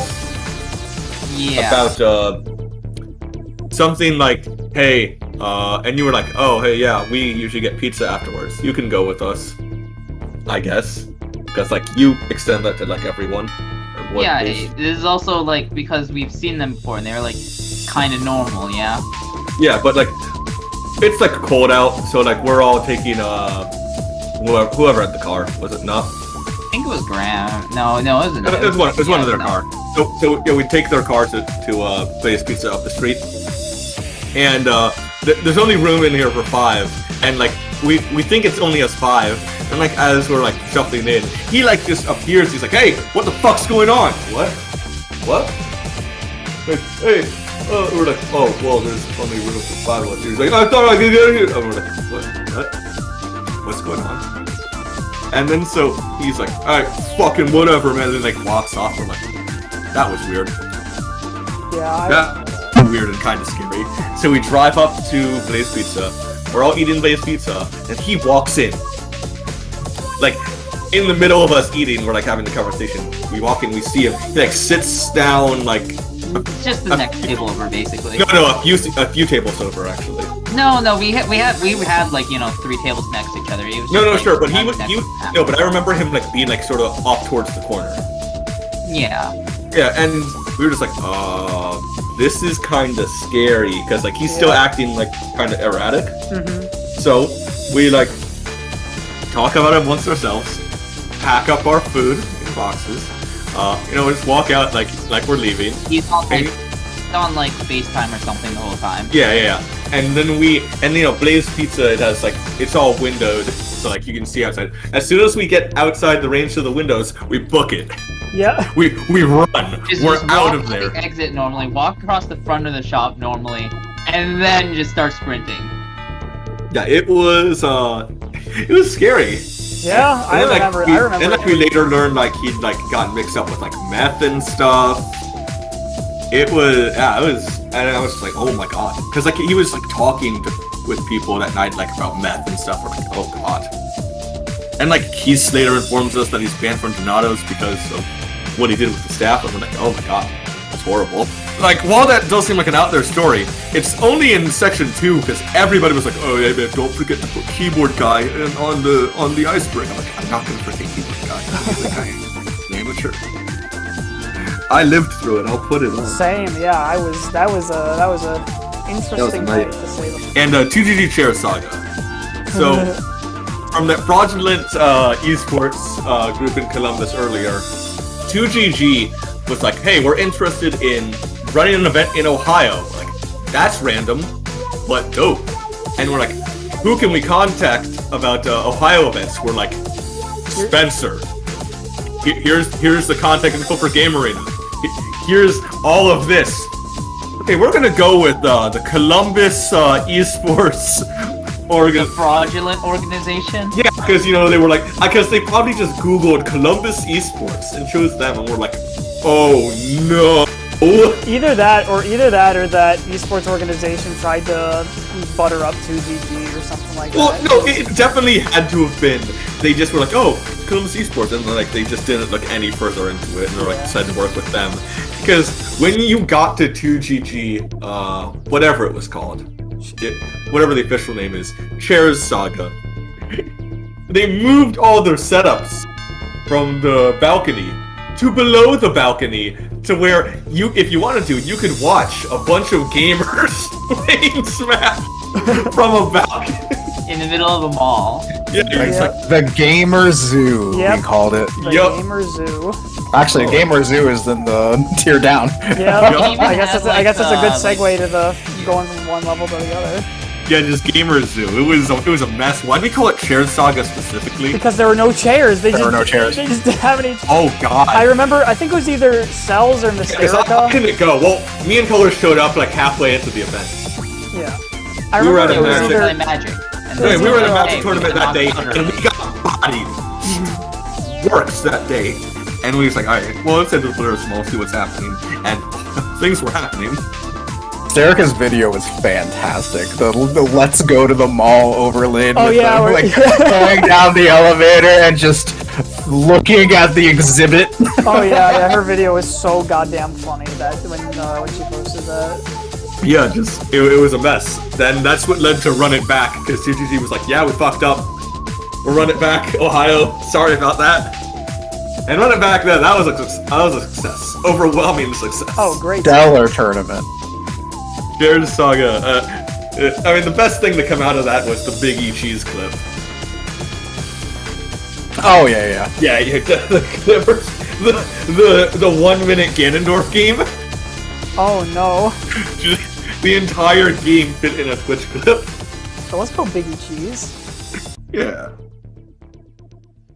Alright, and with that we're in section 3 now. Yeah. Things are... This one's actually pretty dense too. This one could even be longer than section 2. God. You looking like a monkey. Yeah, this... They don't say this. So one player said to Nazul, we're not gonna name them because, I wouldn't do that. But we'll call them Hellish Hawk. And so Hellish Hawk... Well, no, we can't use Hellish Hawk either because that's lower on the iceberg. Details. And, the people won't remember. God damn it. And Nazul posted like some picture, I think. And then he's like, "Yo, you looking kind of like a monkey." And it's like, dude, that's so racist. What the hell are you doing? It was one of those where I saw the tweet and it was just like, it was like secondhand embarrassment where I'm like, oh, why would you, just like, no, why? Right. The doubles Rosa anti-meta. You see, that was you and me. Rosa was not a good doubles character, correct? Not really. Yeah. And extremely powerful singles character, not a good doubles character. However, Luma kind of dies. You kind of die. You don't support that one. However, you and I doubled down and said, well, look, if the singles gimmick, if we just force this to be as much singles as possible while just having 2 Lumas to cover the other, it'll work. And it eventually did just work. Took a lot of practice, I'm not gonna lie. It was a lot of practice. I mean, there was the 6-month period where I'm pretty sure we were the best doubles team in Ohio. Yeah. That was dope. But it took a lot. I think a large part of it is also us being just some of the best singles players. Yeah. I don't know, but our doubles performances at those events were usually better than our singles performances, if ever so slightly. Yeah. Say we'd But top I 8 also the don't event, think but there we'd are that many other static teams. Like there's JT and Chase, and they would give us a run for our money if they ever entered. Well, sure, but we were outplacing all of the other static Ohio teams at the time. Yeah, but I mean, had, a good that's record on part also just because we were just better players. BVGC. Hey, you remember that local? I never really went to BVGC, but me and Colors started going pretty regularly because they had games we wanted, like Xenoblade, Pokemon Coliseum XD Guild of Darkness. Yeah, and those games are relatively hard to get when you're a college student, but not when your Farming local weeklies? not when your local up the street pays you out 100 store credit. That being said, it was still an awful weekly. Yeah, the venue wasn't great. Location was. Tia was Yeah, we'll get to Cody later. It's bad. Real bad. like, just to give an example of the first one that I ever went to, because you would go into one prior before this, because that's part of the story. I enter, you enter because you were with me. Then like more people than usual show up. There's like 15 people in here at this point. AC Nup walks in, sees you and me, then walks out. He eventually walked back in because it was a joke, but like I thought it was funny. And then like Graham comes too, so it's randomly a stacked Cbus local at this point. Full of Donato's regulars. There's like 20 of us, and then Cody, because you know it's what he always does. He's like, all right, and we're gonna play round robin. It's 20 people here. Yeah, round robin. We have like four or five setups, I think. We actually had a lot of setups. Okay. Yeah, there were actually like a decent amount of setups because there were so many people. Like a bunch of people just brought setups. Like I brought a setup even. So we play the event. I beat everyone in the round robin. Except for you, because I threw my match to you, but we'll get into that in the collusion section later. God. So my record is 18-1 at the end of this. I have a better record than literally anybody. Then, because he does a round robin, then he cuts to top 8. And then he tries to seed me 3rd, and I'm like, what the hell are you doing? He's like, well, Graham and Colors have been here before, so, you know, I wanted to, you know, seed them higher. I'm like, dude, I literally just went 18-1. You're giving me the first seed? Are you kidding me? Like, I have the best record of anyone. Let's see, the reason Donato's is a weekly, or was a weekly. Because you and Colors wanted more money. Partially, yes. I wouldn't say that. Yes. I mean, yes, but also... I'm not gonna complain about more money, but I also just wanted more regular events, because like, most other scenes had a consistent weekly, and we didn't. Yeah, we had Donato's bi-weekly. It was nice when we had Smash and Grab, which was every other week. Or when we had Pack Rats, but we'll get to that. We'll get to Pack Rats later. Oh, buddy. There's 4 weeks in a month. On weeks 1 and 3, we'd have Donato's. On weeks 2 and 4, we'd have Pack Rats. Or on weeks 2 and 4, after Pack Rats ended, we'd have Smash and Grab, which was hosted by ESI. I can just explain now. Smash and Grab was just a local run by ESI that was every 2 weeks, so it coincided great with Donato's. And then after a semester of success with Smash and Grab, just semester of success, we were like, oh, can't wait for next semester. They're like, yeah, same here. Silence. So yeah, that was unfortunate. We lost a weekly. Yeah. Zane versus Trella commentary. I'm more known nowadays for being a Premier Columbus commentator. However, people are like, oh, yo, Carano, your commentary is really good. Like, why didn't you do, like, much this before? 1, because I was, you know, competing way more before. And 2, because I tanked all of my commentary. My potential commentary future in Smash 4 with the Zane versus Trella set. You can go watch that set, but, like, you can tell from the start that I was heated about, like, a few things. First off, Zane was like antagonizing me with his tag. I was like, alright man, you don't want me to take your set seriously? I got you.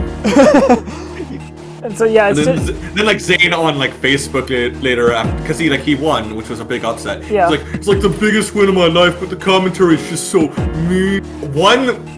30 seconds after he posts that on Facebook, just because I randomly was on Facebook and saw it, I just eat a dick. Yeah, I remember specifically you started. He's like, no man, it wasn't cool. I'm like, I was like, you started this. Yeah. I just remember the set starting with like you being like, I can't wait for Trella to shove his face right into. No, shove his fist into Zane's stupid face. Into Zane's dumb face, yeah. Yeah, exactly. And that, you know, it was bad. You can check the YouTube VOD. You can see in the comments, they're all like, dude, this commentator is so biased. Why is he being so mean? This commentator's kind of a dick. What's going on? Is he like a Trella fanboy? I say, oh, believe me, I'm not a Trella fanboy. Nothing wrong with Trella, just... And people are like, dude, it was kind of dickish of you. But, like, Zane has come up to me, like, nowadays, he's like, not gonna lie, it was pretty funny, dude. And not like Zane loves my commentary. See, that's the thing about Zane is he's like... He got better. Yeah, well, it's also just like... 10 minutes at like it's if you give him like some time to cool off after like a joke, he takes jokes very well after. Like, well, no, I don't know about that. I meant so 10 minutes because he made the Facebook post like not 2 10 days minutes. later. Like I'm more so like when you give him like time to cool off, he'll be like, yeah, it was actually kind of funny. Yeah, or like no, actually, I wouldn't even say like give him those. It's mostly just he got better because like he used to, which we'll get to probably in this section. But like Zane used to be what do we call him? A fuck boy. I remember. So, and you know, he's better now. He's better now. He also takes things in stride a lot more now, so which is good. Friendliest channel mantra. Oh God. Let me just read. Let me go to the friendliest channel right now and read the pinned thing. Read the ancient texts. Quote mantra. Every week, people hand-fuck plastic in a Pizza Hut, and then they talk about how many people didn't go to all the other weeklies, and about the bracket, and the meta, and it's always the same meta. These characters are good, these ones are bad, and it goes around and around, until eventually, all the Smash players who studied math go on to good-paying jobs, and all the other ones get hooked on drugs and become nobodies. It's all or nothing. Either you study math and get a good job, Or you get hooked on drugs. There's no in between. Look at you, Colors, no drugs. Unlike the rest of us. Hey, I'm hooked on Just- AT. In my opinion, Carrie O'Noel and Colors shouldn't be even be allowed in the weeklies. They already won weeklies. Tell them to fuck off. At Colors, fuck off, man. Why do you have to be a dick? I didn't say anything in this conversation, by the way. You did. This is just Mantra and Tracy. I know. I do love that after he says he just asks you, he's like, fuck off, man. Somebody should tell Colors to fuck off. Like it's just crickets. Fuck off, Colors. He's like, well, then it'd be like Graham, Nup, or Carl's or someone else. Yes, someone else. We should set the building on fire. We should make a suicide pact. No one believed them all. The last time I went there, I ordered a personal-sized pepperoni pizza. It took 3 hours. I went up multiple times asking for it. I'm pretty sure this fat motherfucker who plays Bayo ate it. Mother, sorry, because he misspelled mother. God. That's Just that's unprompted. pretty good copy pasta. No, dude, and this is Friendly's channel mantra. This would happen constantly. Maybe nothing as good as this, but like Tracy is here goading him on, and Chef Dog just going, she's like, what the fuck is happening? This is sickening. Like, yeah, that's reasonable. Carinal's ASMR. I had this bit during a Graham and Mindset game. I was just talking about ASMR and how I didn't get it. I was like, I don't quite get it. I was like, it just seems weird to me. I just had like a bit, like, and I did like it every weekly. I would just slurp on my drink into the mic at Game Arena. To be fair, the people were asking for it. Yeah, the chat was going wild for it. The chat was like, oh, Carinal ASMR, Pog. LP equals Victor. LP looks like that dude from what? Despicable Me? Vector. Oh yeah, the Yeah. Vector. Yep, pretty simple. Mindset's Ganon. Mindset has a Ganon that'll money match you with. Free advertising for it. Close Quarters. This was our venue for Korombasu for a while. Yep. This Korombasu is what we had in Smash 4. Class Change is what it's called now. But, well, it was Kurasu Henko for the first bit. Then we were like, please unweave this. This is too much. And then even then at Korombasu, Surprisingly, like we didn't I come up remember with the name. Cincinnati It was like. Oh no, Soul came up with it himself. Yeah, I just remember Cincinnati being like, we go to your monthlies if they didn't have that stupid weeb name. No, they said that in Smash 4 about a Korombasu. Yeah. And then we like doubled down and it was like, what the fuck is wrong with you guys? The Katakuri Sans cosplay? I mean, yeah. Yeah. Yeah, man. You bought the official Sans merch, if I recall? It is an official Sans Undertale hoodie with the annoying dog in the pocket and everything. Toby's seal of approval. Oh, yeah, hold on, no. Seal of approval. Also, what's the zipper? There's something about it? Oh, the zipper is Sans' face. The like the ropes for like to tighten the hoodie have like steel bones at the end of them. It's as official as you can get. Also bought like, you know, the fucking $20 shorts, the $10 slippers, the Sans mask. That's the newest edition. Ooh. I'll probably just carry around the bottle of ketchup now. I think you bought it at ColossCon, right? I didn't buy it at ColossCon. I had it at ColossCon. Oh, I okay. brought it with You me. did. Yeah. Oh, okay, yeah. Yeah, that's right. Yeah, I'll probably just like carry a ketchup bottle with me. Just complete the ensemble. Oh, yeah. Arcadian Fury. This is an Arcadian event run by Arctic Fury. Arctic Fury. Yeah.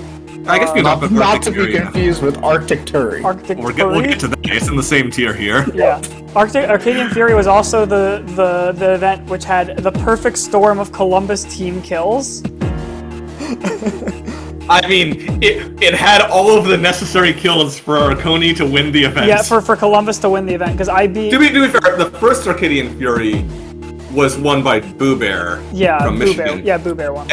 Graham got second, Geist got third, you got mad. Haha, yeah, I sure got mad. I forget the Bayo's name. It was some Bayo and then like a dumb Yep, no, because they got upset by Mindset. Yeah, they're from Michigan. Yeah, it was I lost a Bayo Fox that day, and that was just like...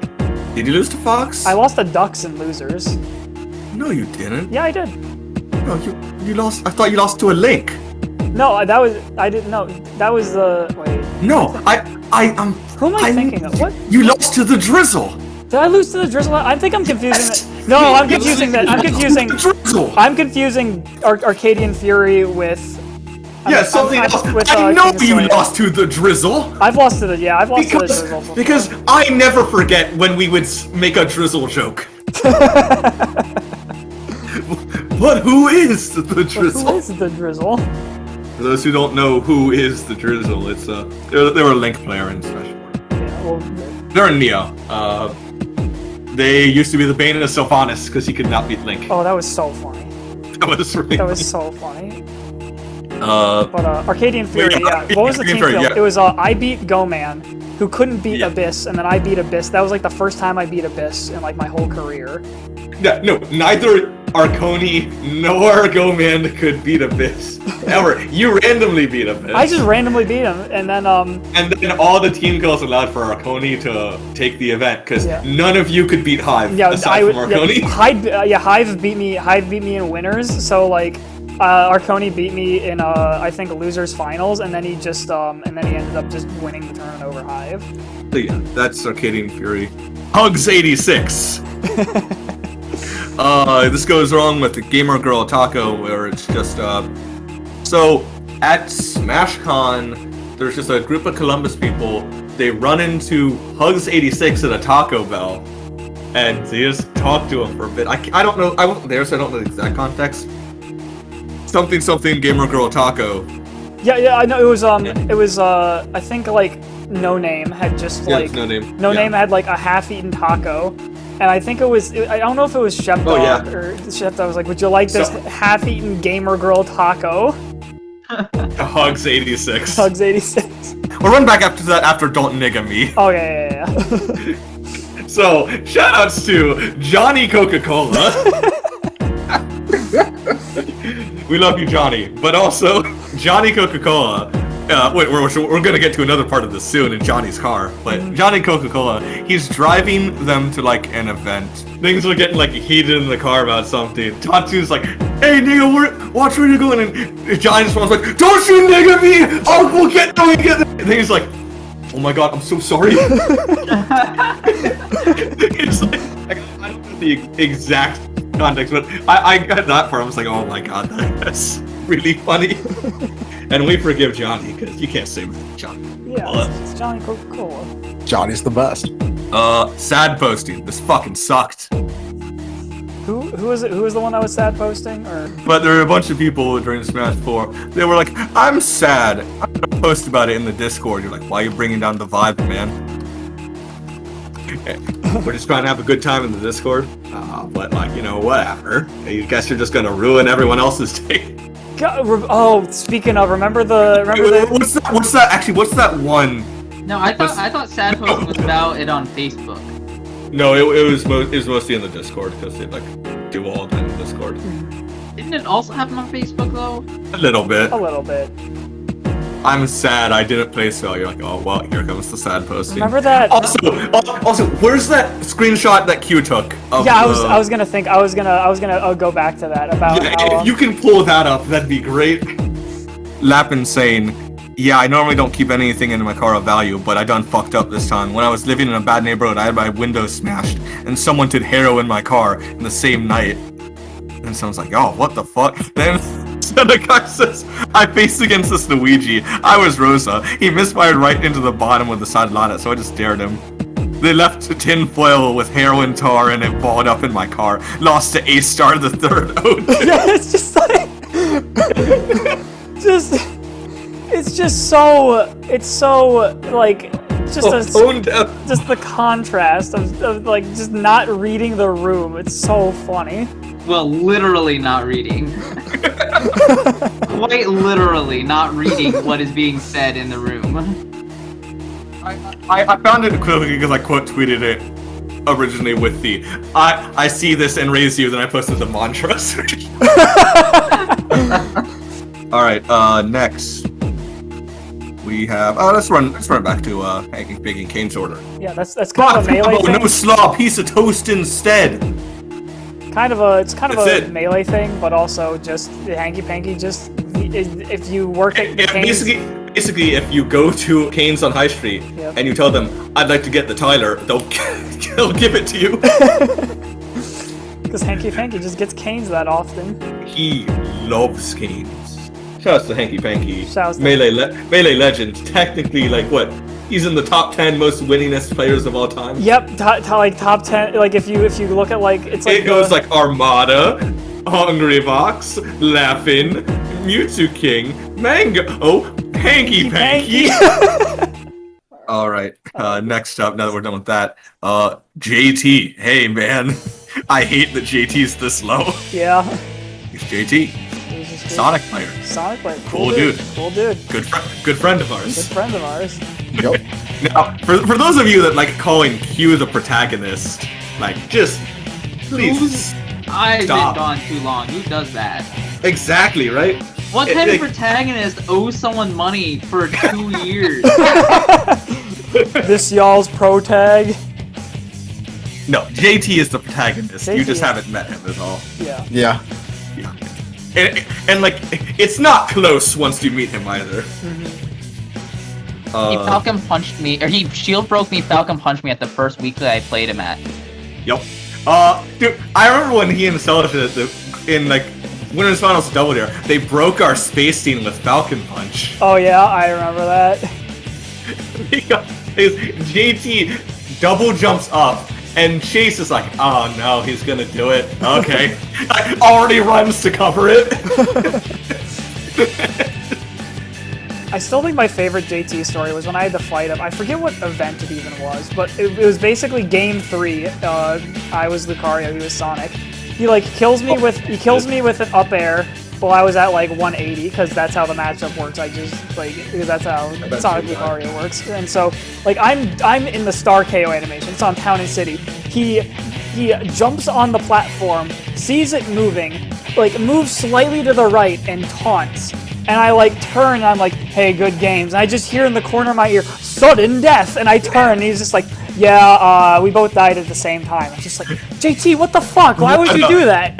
Because he's a menace and the protagonist. He is a menace and then we played he played like we did the one stock 3 minute and he just not even close, just smokes me in that one stock match. Wasn't even close. And I just look at him, I'm like, JT, you don't have to do me like that. And he's just like, hey, it's funny. To be fair, does it not make for a really good story? Oh, it makes for a great story. He's also just like was the nuttiest player. Oh yeah. While we're just here, we're also just going. I'm just gonna knock out JT, the #1 player in Ohio, off here. Cross that out as well. Yep. Because he was at one point the #1 player in Ohio. Yep. According to PR. Yeah, #1 on VR. Like, Because he and beat DK Will the previous season, you know? well, not only that, like he also got 4th at that event. No other Ohio player got top 8. Yep. That was it was the first Frostbite. Yeah, the first. No, yeah, actually, the wait, first no. Oh yeah, the first Frostbite. The first it Frostbite. was part of the circuit. It wasn't its own major. JT got top 8 at Frostbite. It was also the Frostbite where everyone actually got Frostbite because Oh god, it was so cold. I just remember hearing you walk. I just remember hearing you enter the room and just shouting, "Fuck Michigan! It's so cold." Yup. JT, that Frost. No, actually, on contrary, you got top 8. Yeah. I think I lost a fatality. No, yes, you did. No, because I remember you saying I lost to JT, then I lost to professional JT. Yeah, I remember saying that now, yeah. Fatality is just professional JT. Yep. Fantastic. JT just kind of went off. Oh yeah. Oh yeah. Yeah, he beat a bunch of people and It wasn't even just that tournament though. It was like there was just an entire like month of us driving JT to Michigan or whatever. No, Or not being us driving. driven by JT. No. Driven by Chase. Oh yeah. Chase to drive them. Yeah. And he just fucks up Michigan until like one of the top Michigan players finally stops him. No, but see, not just that. He would also always take you out. Yeah, always. But you were like, I can't stay mad at JT. No, I can't be mad at JT. Just like he like got like 4th at that other. No, he got 4th at that other Michigan event that was also really big. The one. Oh yeah, the one where he beat Stewie. Yeah. Yeah, he did. Oh my lord, dude, that was insane because Stewie did everything correct and it didn't matter. It didn't matter. He's like, JT's trying to edgeguard him. To escape this trap, he has to go here. Oh, JT cover that. Well, now he has to go here because that's the best way to. JT also was able to cover that. Well, surely JT can't cover. Yes, he can. Anyway, back to JT, #1 player in Ohio. That's referring to a specific thing he said. Well, I guess I can tell that too, but that's just he ended up at #1 in Ohio just by being the protagonist. God, I'm looking at JT's bracket. His record that season was insane. So Frostbite, JT's run, he lost to JJ Rockets and Pools, and then he beats Rickles and Losers. And he beats Rickles and Losers, and the bracket gets reset to like everyone in winners in top 8. And then he then proceeds to beat where is he? I just saw him. He then proceeds to beat Munenori, Dan, Katakiri. That's Dan, by the way. Dan was a top Mario in Smash 4. Yep.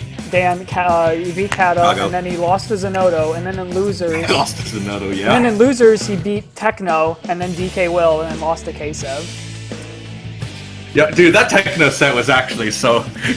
Man, we were hard cheering at Neo versus Columbus there. Oh yeah, that was like a peak Neo versus Columbus. that was peak Neo versus Columbus right there. All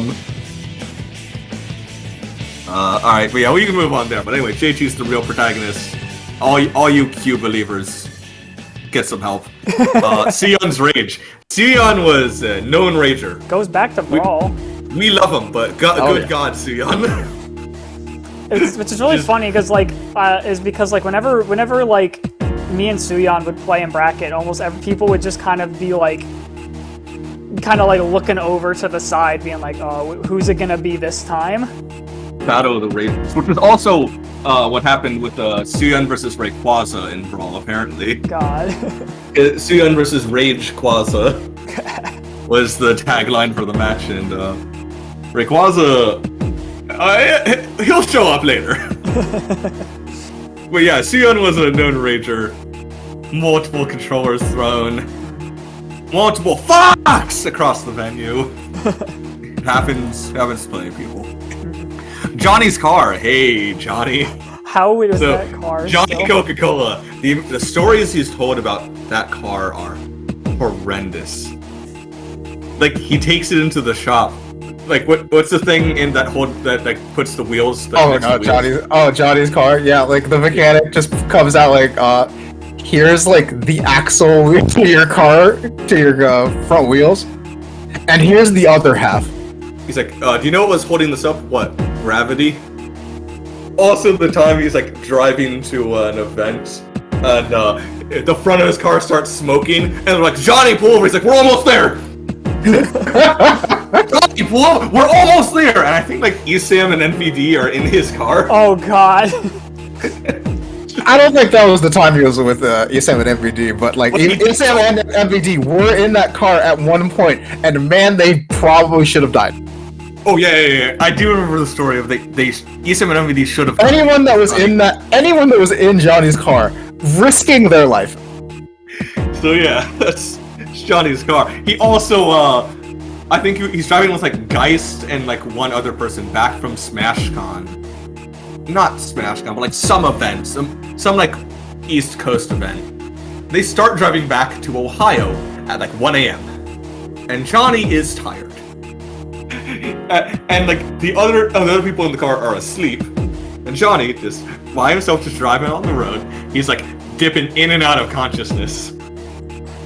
Oh no. And then eventually he like falls asleep, ends up swerving, ends up going off the road, and it just goes,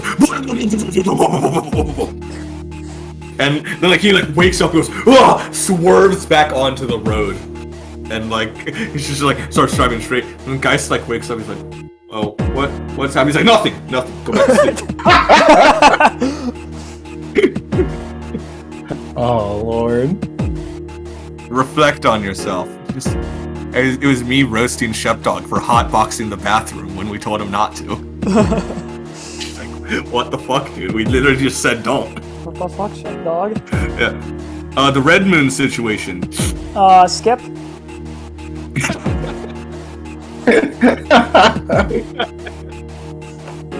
Given recent things about Red Moon, I actually am gonna skip this.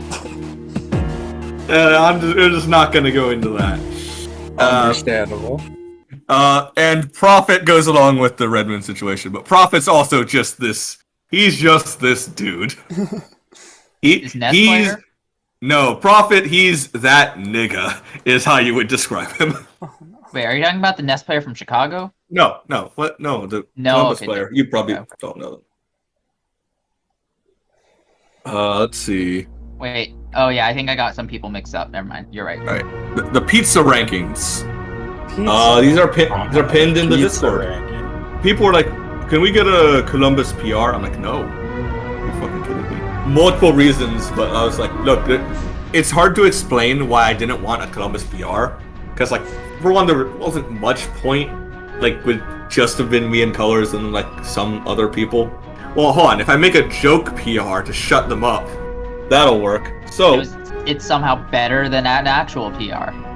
Okay, so the thing is, this was not the source of pizza rankings. No. Pizza rankings originally came from Keist.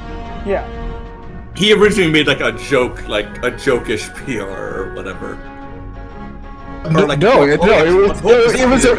I'm pretty sure it was originally like Absol and Cincinnati. Yeah, you're right. Because we all the other regions of Ohio, they would joke about how the PR was basically just the people that go to Donato's. Yeah. Like the Ohio PR was the people that go to Donato's. Okay, the pizza rankings. Like early Smash 4. And then we just made, we just doubled down on that. There are a lot of layered jokes in here. The Katakuri and Suyan costing 2,000 yen because he moved to Japan. Me and Colors being the market price for brisk at the time. Aura being $2 and requiring ID. We'll get to that. Jojono costing $5.99 as well as Geist. That was a good one. I think everyone should be familiar with the $5.99 price point. Yeah, and then the salad section, the all you can eat. Like, why are they called salads? Because they get tossed every week. Yeah. I remember that now. Oh, and Soul made it, so D-Brew is spelled D-Bruce. Moving on from Peace Rankings. Jenga. We have a Jenga side event at, like, every monthly. Yeah. It's dope. It gets hyper than the main bracket. Is that a recent thing? I mean, they've been doing it ever since they've been running class changes. Okay. I believe the current champion is Improv. Shitty and Toxic, man. This was a meme from Lappin. Columbus is shitty and toxic. You remember that color? I remember Shitty and Toxic. I think I do. Yeah, we're just laughing, like called us shitty and toxic, and left, and then like rejoined later, and we're like, what's going on? And then Shitty and Toxic just became a meme from there. Miles is X. Hey. Let's skip over that too. Dude. Let's do it. Emily fucking sucks. Well, no, it's Good lord. no, it's funny because She was the worst. Yeah, but basically, I remember meeting her. I was like, okay. I thought Miles was a different person. Sorry. No, it's alright. No. I was like, okay. I was like, well, she seems kind of loud, but inoffensive, I guess. Well, she wants to be a TO. That's a thankless job. All right, seems like okay people. And she was like acting like real friendly with like Graham. I'm like, oh, Graham must have met her before. So like, I was like, Graham can vouch for her. And like months later, like I learned from Graham. He's like, yeah, like this is like the first time I've ever met her. I'm like, what? And she was acting like real nice with like Yukata. Yeah, right? And I was like, this girl seems strange. Well, it's funny because she was nice to me. Strange and also like in charge. Like, she kind of just took to the TOing job and just did it. I'm like, who is this? Who's this chicken? Why is she in charge? I ain't complaining, but like, who is she? We're also complaining a little because we're like, here's how we run things here. He's like, you should run it like this. We're like, well, oh yeah, yeah. There was a lot of that, but then also that stuff came to a head with Colors. Colors was running Donato's that night because we had the rotating system. She's like, let me help. He's like, no thanks, I don't need it. I mean, I said you can set things up if you want. I think at the time you told me you said something like you were like, I don't need your help, I've got this. Yeah, basically. And she loses it. She's like complaining to Soul and then about you, and because I'm me, Soul goes to me and is like, hey, someone's complaining about Colors. I'm like, God fucking damn it. So I'm like, why do you all come to me? And I'm like, I know why you all come to me. He's like, yeah, he's like misogynist and was like, I was like, whoa, hold on. I was like, there are a number of things you can call Colors. But misogynist is not one of them. Would you say that's fair, Colors? Yeah. I'm pretty confident you're not a misogynist. Oh, got it. Frostbite. Oh, Frostbite. I don't want to tell that story because I think anyone who wants to know that story should ask Miles themselves because he tells it way better. Like they do break up after Frostbite because sheesh. But it's funny. The funny thing about wait. During Frostbite, she does how. I don't remember how many of you remember the altercation after the Tweak versus Ryuga set. Oh yeah. During the whole set, she's basically shouting at Ryuga, calling him names, telling him to lose and stuff. And Tweak is actually like put off by it. He's like really put off by it. He's like, what's going on? Because Tweaks don't tweak at tournament. He's all business. Yeah, he's all business. He's there to. Tweaks is there to fucking win. Yep. Yeah. And Tweaks like, what is nothing going wrong with on? that. Yeah, and then like Ryuga like almost like pulls up on her. Like, and that would have been disaster. Well, we can move on from that. That's enough about her. Well, she was also friendly with me because she was originally a St. Louis TO, or like helped out with that, and she recognized my name. Yeah. I knew a bunch of the players there. Okay, so Moist Stinky Shoes. Moist's Stinky Shoes. Clean your goddamn feet, dude. Come on. Next, Nizul blocked for steak opinions. And the steak video right next to that. 100% Dad, player and coach from Neo. They Nazul on Twitter, And Nuzzle didn't know for a while. And then Nuzzle's like, why'd Dad block me? So I actually just messaged the TO chat. I'm like, hey, why'd you block Nuzzle? He's like, oh, go for a steak opinion. I'm like, oh, beautiful. Yeah. I make an innocuous tweet during the middle of the day because I was talking with some coworkers of mine at the time. I was like, I can't eat steak medium rare. I'm like, what is wrong with you? You're just messing up. You're ruining the steak. Yep. They were like, I don't want blood. I'm like, it's literally not blood. There is no blood. There is no blood. It's just glycogen. And so, after I just tweet that, I'm like, oh, my coworkers say they like well done steak. I'm like, shake my head. And then like I tweet that, and then like go back to work for a bit. I come back about like 2 to 3 hours later to 40 notifications, and I'm like, okay, that's unusual. Something happened here. Those numbers are unprecedented for my Twitter. I come back to it, 40 notifications, check them. It went from a few people liking my steak tweet to a whole full-blown argument into the entirety of Cbus shitting on Nazul for saying well done steak is better. He's like, nah, y'all wanna eat the raw food. We're like, shut up, dude, just shut the fuck up. I made a whole ass video of myself making a steak to shit on Nazul. You can find that video. That video is actually like peak Carinal production value. Oh yeah, it's great production value. It's perfect. Every angle shot on my phone, perfection. That one angle where you can see the steak, the soda, my pirated anime on the TV, colors our Asia playmat, and I just got a bunch of comments going, excuse me, what's that playmat? I'm like, hey, focus on yourself, don't worry about me. Wolf, that's Nuzzle's old tag. Moving on. Goman Schmeat. Goman brought lunch meat to a major. If you think about it, it's actually a real good idea. Yeah. Aura's car problems. Ooh, I wanna talk about this especially because It happens a lot to him. It happens a lot to him, but it would usually happen when like he would be driving me. So like when we were I think we were both in Cincy for a summer or some shit like that. So we would go to a few Kentucky stuff. So we'd sometimes go to some Kentucky stuff. And then there was that one time where the three of us went to Kentucky while we were in Columbus. But every time, Aura's car would just have some fucking thing happen to it.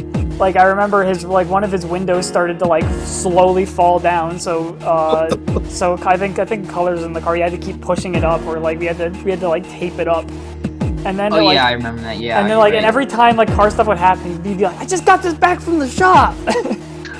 And then one time. And then there's a classic time where he ran over the deer. He didn't run it. Well, he didn't technically run over a deer. Yeah, there was a truck in front of us. So basically. No, there's a truck to us in front of us, but in the next lane over. Yeah, in the next lane over. And a deer jumps out and gets fucking obliterated. A deer is obliterated, just gone. However, what's left of it flies underneath Aura's car, and like he just runs over it, and the underside of his car, the front bumper. Yeah. Underside of the car destroyed. Yeah. And he was just and he managed to get us back to campus. But I also remember it was like a Saturday on High Street, so it was just completely crowded. But like part of like the plastic frame that the front bumper had was like dragging on the ground and making like this ear-piercing screeching sound. Of the car. And I was like on the side of the road, so I was like leaning down to the floor so people wouldn't see me as they were all just like looking at us because it was just making this horrid screeching sound. Yeah, that was bad. All right, you guys are playing this game incorrectly. That's a clip from Rookie. I don't know where that clip is though. I know it's about Mario Kart, right? Yeah, no, it's a really good clip of Rookie playing Mario Kart. But I can't find it. Someone else in Cbus could probably bring it up. I just don't have it. But it's hilarious. Rookie, the Mario Kart player, that is. Diced at cost. He won. Yeah. Fucking won. He beat Darkshad and Fatality. It was his first really big win. Yep. Good for him. Medium rare. Again, that goes along with the steak stuff. Smash and grab. Yeah, we talked about this. It was the weekly run by ESI. That just disappeared. And then just vanished. Look on the bright side. Look on the bright side. Hey. So like the thing about the story, I don't know if you remember. I don't know if you remember, but you said that to me twice. No, I didn't. Yes, you did. You said it to me the first time because I lost to Zane. I was still in. You're like, hey, Will, look on the bright side. I'm still in bracket. I'm like, yeah, you know what, Karen, you're right. I did not say that. I could have sworn you said that. No, I did not. I know exactly how this went. You lost in winners, and I was like, well, whatever, dude, it's fine. Yeah. What happened is in losers, you played against Cincinnati player. No, it's Will versus Batman, and so it's game 3. Last stop. There's a mini crowd forming. Falcon versus Lucario. Yeah, volatile matchup. Yeah, Batman, of course, lands his what they call a scoop and score, which is just falling up air knee. So he hits it. Batman pops off. The crowd pops off. I kind of pop off. It was kind of sick. Will does not pop off. Yeah. And Will, is like raging a bit. He's upset. He's like, I'm trying to keep it in. Like, what do you mean? Bullshit. No, I didn't. I wasn't that. I was just. You were so bad. No. He said fine. He did not say he kept it in. I was like. No. You were pretty bad because I specifically did this to you because you went like, you got lucky game 2. I don't know. I didn't say anything like that. I remember. You did. I said something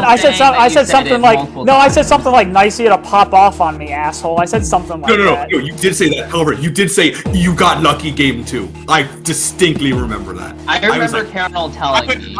I was like, wow. I was like, well, that was kind of in bad sport, man. But I was like, whatever. I was just like, I'm still in bracket, so I'm chipper. But I was like, that was kind of in bad sport. But you did definitely say that, though. I remember. I don't. All I remember is losing to Zane and then losing to Batman and then being mad that he popped off on me, and then losing to you and then getting triple eliminated. Because Will gets mad at all of that. Says like, you got lucky game 2 and all that, and like he's mad. 5 minutes later, he seems to have calmed down. Seems to. What if I pushed a tiny bit? Like, hey, Will, look at the bright side. It's like, I'm like, hey, no, Will, bright side. What? I'm still in bracket. So Will starts cursing me out. They kick him out of the menu. Yeah, they kicked me out for being too. He's like, hey, Will, you gotta leave. Will, you gotta leave. Will's cursing me out. I'm dying laughing. Cause it was funny. It's honestly a miracle that you're friends today. Honestly, I feel like Don Mockingfest is maybe the reason.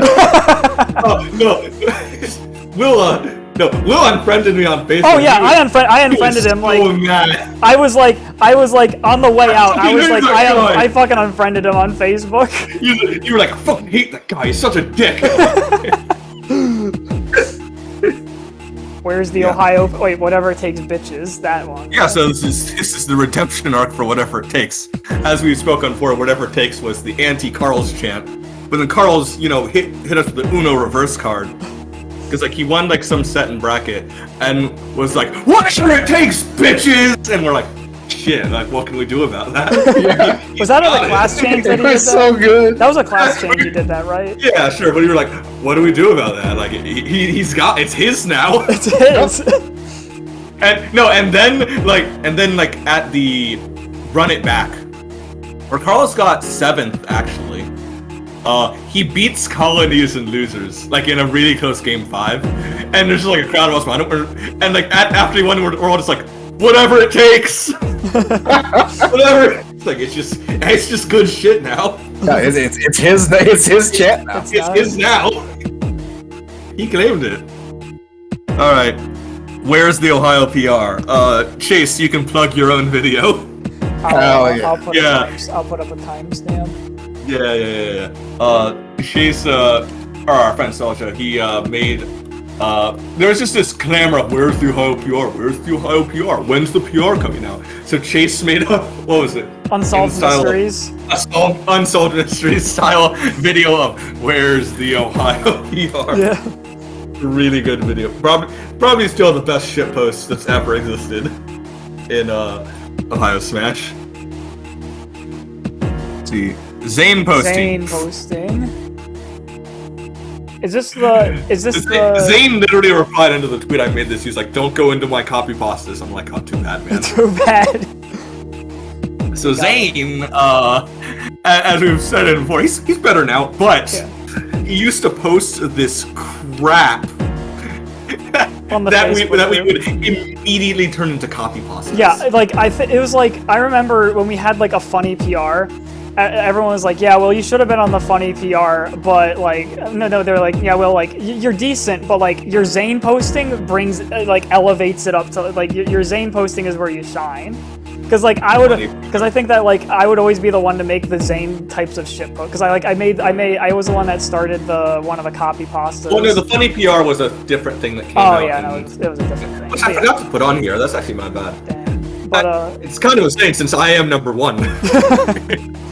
But yeah, like, because I remember I had this specific niche where, like, anytime something would happen to Zane, I just make a meme out of it and post it in the Facebook group. Like when he got it's fucking pinned in memes. The fucking Zane getting mad at the TO for like something. It was Kingsley. Because he lost or whatever, and then you just made the fucking Zane putting the thing the bicycle, Yeah. the wheel and the stick and the bicycle spoke. Like, oh, fucking TOs.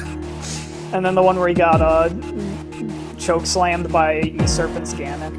Yeah, well, we'll get to Zane posting a bit more in section 4. Yeah. Oh, the approved commentary list. Basically, there was this commentator. We're not going to name names. You've heard about him before. Alex Crasher. Because their commentary made things unwatchable. There was approved commentary lists where only if you're on the approved list could you commentate in top 32 and beyond, I believe. Mm-hmm. Because, that's when all the main ones that people wanted to watch were. And if you weren't on it, you had to settle for being in that. And we did it because we technically could not ban him. Because he'd just keep hopping on the mic. We were like, oh, let's just make this official thing, because like we had no other option. Arctic Turi. So, me and Colors used to just take... If there's a way we could make something... for an AT, we would do it. Anime titties, anime talkies, or whatever for like conversations. Actual titties. We would do it for everything, and they're like, oh, what does your organization stand for? Well, there's this organization called Arctic Fury who ran stuff, and we were like, it stands for Arctic Turi. Just however we could do it. AT Comment. Like we said, we eventually, after sponsoring Debrew for a while, we decided to sponsor Comment too. So Comet didn't have to pay for weeklies either. Yeah, we like the guy. We liked it because Comet, we liked him, yeah. Yeah. He's like, how do you get a sponsorship? The people running the company have to like you. It's just that easy.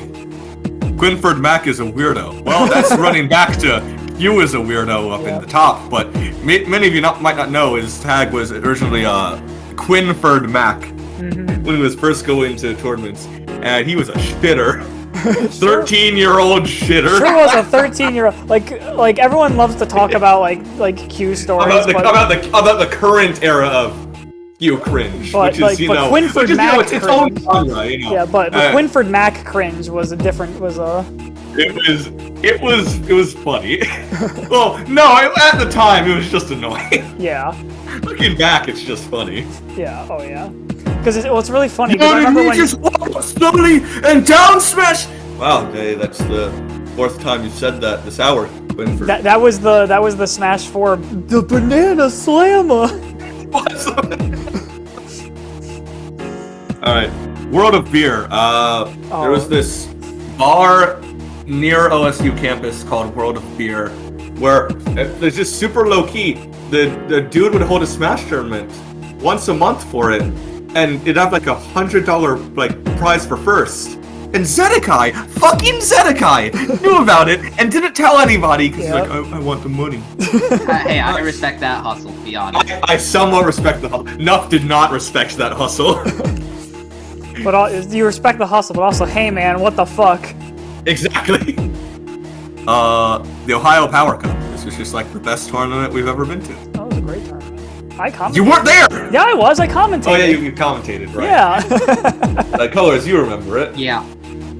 Planned to be a 16-man round robin. Smash 4 3-stock 16-man round robin. Yeah, it was not a very light event. There were no breaks. It was just real rough, but that also made it fun. I also had a splitting headache that day. And no one stopped Fizzle. And I still consider it one of the best events I've ever been a part of, even though I had a splitting headache that made most of it unbearable. I love that the image that they took for the results was just everyone giving Fizzle the finger. Yup. That It was so good. I'm actually still mad I lost to you that day, Colors. I'm a little bit mad I lost to Fizzle. I mean, I'm also mad I lost to Fizzle, but Fizzle clouded us that day. I think did he 1-2 me? I'm pretty sure he 2-1'd me. He 2-0'd you. Okay. He clouded both of us that day. 2-0, but it was close. Can't believe everyone lost to Fizzle. Not everyone. Not me. Enough You did. people lost. You did. Did I? Yes. No, you faced him round 2, and Fizzle straight up was really glad I fought Katakira early. Do not think I could have beat him. Oh yeah. Oh, okay, I remember that. Absol was the one person to beat him. No, that makes so much sense. Absol actually had the same record as Fizzle, but he lost to H-Man, which put him lower than Fizzle. Aww. You know, I was definitely thinking about a different tournament, but yeah, no, that is exactly what happened. Yup. I'm only upset I lost to you, because it ended my streak of my Bayonetta working you. Yeah. And it's entirely because I SD'd off of Town and City. God, what era of Fizzle was that though? Was that Mario Remember, era, or was opponent that Zelda SDs and era? You outplayed them. I was in the process of 0 to deathing you, and then I just SD because I side B on the Town and City platform accidentally. And I was Just remember, if your opponent SDs and you don't, you outplayed them. If I had beaten you there, I actually would have gotten a top 5 spot. Instead, it knocked me down 4 spots. You and I placed around we had a near identical point total. Yeah.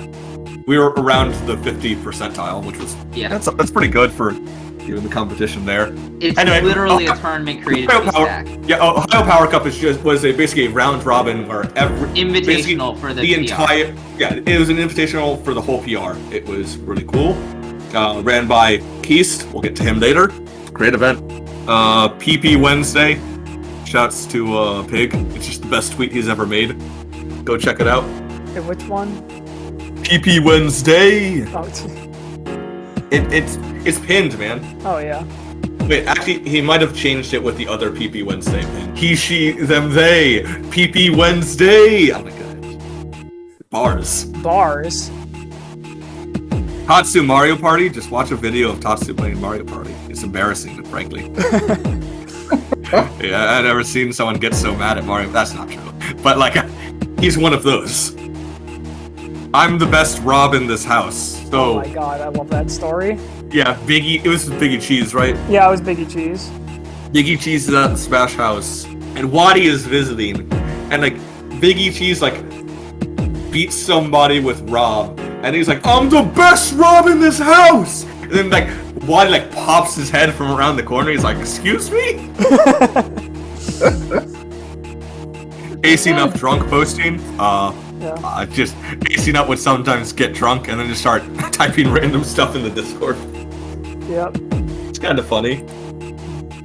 The Batmobile. Just Katakiri's car. Yeah. Nope, back when I played Meta Knight. Oh, That's yeah? what it was Yeah. christened, the Batmobile. It went everywhere. Yeah. All over the Midwest. All over. Once into New Jersey, and never again into New Jersey. I remember you went to a K-Tar that one time with Cassandra. Ooh, K-Tar. Didn't get fucking... No one from Ohio got seated. Ooh. Even though we told, not only did we tell them we were coming, we told them mid-tournament as they were seating. It's hey, we're Ohio, PR, we're also together. Don't put us in the same pool. And like, I'm pretty You sure. and Eric in the same pool? No, I think it's just me and Absol. No, I could have sworn Eric was there. I thought Cassandra No, also. Eric was in New Jersey at that It point. was you, Cassandra. Was it Absol instead of Eric? Yeah, it was me, Cassandra, and Absol, and Eric was already living there. That's why we went there in the first place. So we wanted You to stayed go with see the boy. Eric. You stayed with Eric. No, we didn't even stay with Eric. Oh wait, no. We You stayed with one of Cassandra's subs. Oh, yeah, well, you stayed with Kiwi's friend. Sure. Yeah. I don't think that it was Kiwi's friend. I'm pretty sure it's just one of Cassandra's subs. Okay, sure. I know these guys. Yeah. Let's see. Nazul impersonating Q. It's fucking hilarious. Yeah. He just changed his profile picture and like name on Twitter to like Q's and just started. it was hilarious. Emo Caro. Boom's Bible Bash. Rest in peace. Oh yeah, Boom's Bible Bash. Well, actually, hold on. No, actually, this wasn't their graduation party. It was something. It might have been their graduation party that got canceled due to COVID. Oh yeah, I think it was. Because I remember signing up for that, but then it just fell through. Yeah. And lastly, Emo Carano. We're just gonna skip right on to No. Christ, no, we Take are your not. lumps. Take your lumps. It was just the fucking worst era of Carano. There was- It was so hard to be his friend. Yeah, it was. He was just. There was just like a period of time where he was just the literal worst. He was just emo the whole time. He was just like. I was a very bad boy. It didn't stop. It's just like good things would happen to him, and he's emo about it. Yeah. I don't deserve. It's just like, Yeah, I guess that's man, okay. we're all having, we're trying to have a good time, and then there's just emo Carano. Shit. I know. The worst. No, if you were there, you knew exactly what we were talking about. It was the worst. Oh, then there's the people who like met me during that era and didn't know me before, so they're like. They see a clip of me commentating like before. They're like, "Hey, Karen, why were you so chipper here?" You should smile more. You should smile more. Oh, dude. Yeah. No, times were bad, and I was the worst. That was also like the first time I took a set off you. It was that one. Because I was Sag. Yeah, because you were Sag. I was just such a Sag boy. See, like, I'm like, whatever. I can't play well anyway because I'm so Sag. See, like, as we go down this list, everyone hates Cbus. It's just becoming more and more like relevant. It's like, oh, this is why. Like, these are the reasons why. Oh, we forgot about Shadow of the Past. Shadow of the Past, he's just this pretty good previous Columbus player. I believe he lives in Indiana now. Yeah. Yeah, Rob player. I went to high school with his roommate. Who, sorry? Shadow of the Past. Shadow of the Oh, Past. Cool guy. Yeah, cool guy. Mm-hmm. As the only Sheik in Ohio, as we move into Oh, section 4. now we're getting into good shit. This is the iconic Zane shitpost. Zane, in his infinite brilliance of a 16-year-old, was like, "Oh, I'm like the only Sheik in Ohio." Absol's right there. Yeah. Absol is literally right there. And as the only Sheik in Ohio, but also, is he? All Absol does live in Kentucky. But God, he was Ohio. You know, 10 minutes from Cincy, but I don't. He is in Kentucky. So, and it goes to all their events, and like, so Also goes to all of Cincinnati's events. yeah, Zane's like, as the only Sheik in Ohio, I was like, I just want to like give tips and all this and the other, and it's like real cocky and douchey. Yeah. And like it's a real nobody likes this, or everybody dislikes this. And I think Zane replied with just like bruh. Not Zane. Absol replied. with Yeah, bruh. so it's like, bruh. And then that was where I remember I just turned that into a copy pasta where I was like, as the only Lucario in Ohio. You DM'd me going, yo, should I use this picture and go as the only Lucario in Ohio? To be fair, you are actually the only Lucario in Ohio. Aura is literally right there. Aura still played him at the time. Aura was literally colors. Aura was literally... Aside from Aura, just like how Zane was the only Sheik in Ohio, aside from Absol. I couldn't do as the only resident in Ohio because actually this is before I'd met you, but Fumbles and Fizzle existed. I'm pretty sure this was after, because I remember I was around for Zane being the only. No. You had joined the Facebook group, but you had not moved to OSU yet. Okay, yeah, I can that. You were just like, what are these guys doing? Are they just a bunch of memers? Yes. Yes. And so yeah, it just spiraled into everybody just making. Oh, and they just gave. The only Robin in Ohio. I saw Chase post it, and I was like, he better use a picture of an actual bird. Yeah. and then he did it. One better. It's a picture of a Robin wearing Robin's jacket. Yeah. That's fantastic. As the only Ike in Ohio. And you know what image I use. My style gets in your way. Yeah. You know what image I use. Ike Baller Chains. I was like, if you want lessons, I can teach you the secret of going 3 and 2. That's Ike, baby. Nothing better at that point in time as the 3 buffs. Yep, when he was even more trash. Five Guys. Ooh. Getting bodied by Five Guys. If you're wondering why the restaurant Five Guys is this low when all the other restaurants are up higher, it's because it refers to a specific instance where four of the where it was 3 first seeds in the bracket. You beat Colors because I beat Colors and Spicer that day. I beat like whatever about Spicer, but. Oh yeah, this was my very first monthly, yeah, that one. Yeah. And you beat Colors after Colors was working you in friendlies for 2 hours. Oh yeah, the day before. And you were just 20 and 2 or something like that. No, you didn't lose. I do not think I won. Losing. You didn't lose the game. I did not think I won a single game. You were destroying him, and he was just getting really angry. It was kind of funny. It was kind of really funny. But you lose to him 2-0 this day, and then. Hey, Lucario countered me when I countered the multi-hit of my multi-jab when I was at 40%. Yeah, because I was SDIing out and spamming counter. Anyway, so that happens, and we're like, oh, let's go to Five Guys. Oh, let's eat in, said Will, Carano, and Kanakiri. And T-Flex. Alfred was there. Was T-Flex there? Yeah, T-Flex was with us. That sounds right. Yeah, T-Flex was with us. Yeah. I thought Alfred was with us, actually. No, Alfred was the one that told us, hey, you better get back or they're gonna DQ you.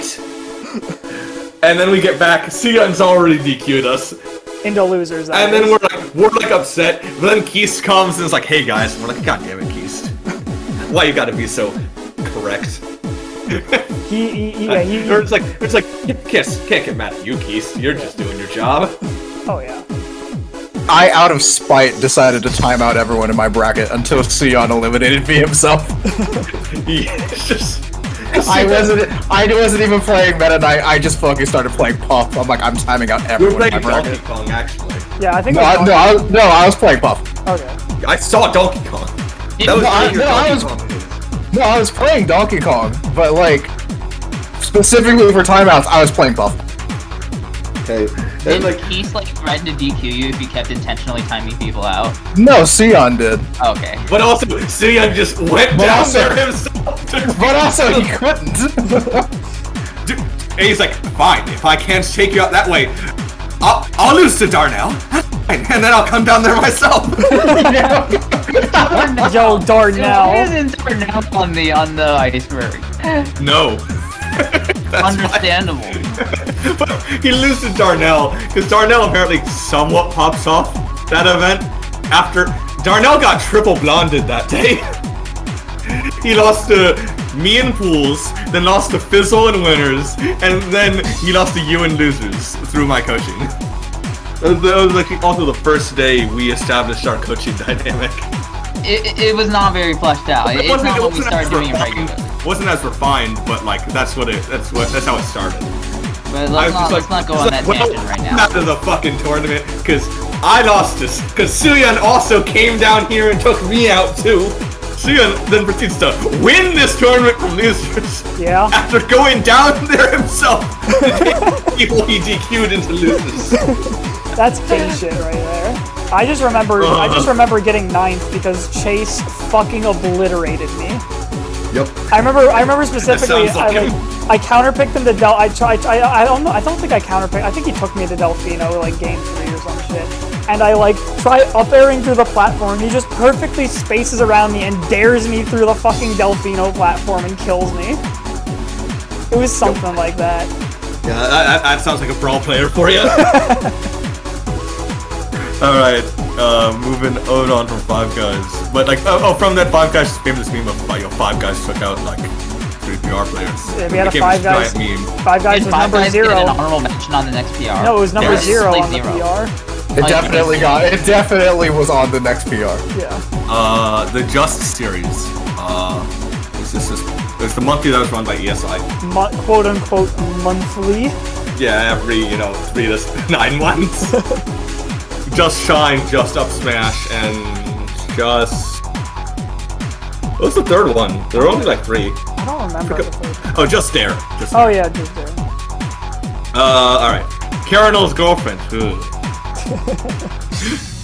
When Colors first moved to Columbus, and me and Colors were hanging out quite a bit, especially at events, we were just like near inseparable. Basically, the comment that happened at multiple events in multiple states was just like, because like I was a known quantity at this point. People knew who I was. They'd like met me before. They talked with me. Colors was like new, but like we were always teaming together and like talking with her and hanging out. And they'd go, "Who's that? Is that Karenel's girlfriend? That's a dude. Is that Karenel's boyfriend?" Yep. Every time. Every time. Every single time. This happened for months.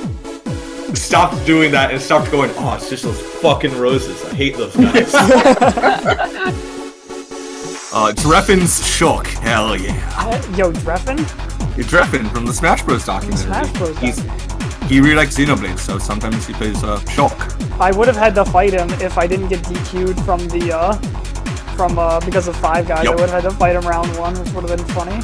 Good old Dreffen. Good old Dreffen. Delta Fist is our lovely editor, Chase, aka Celja, aka Delta Fist, aka Falcon Fist, was it?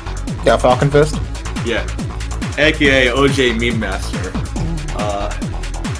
That was just an old tag. People don't know the legends of Delta Fist, aka Celja nowadays.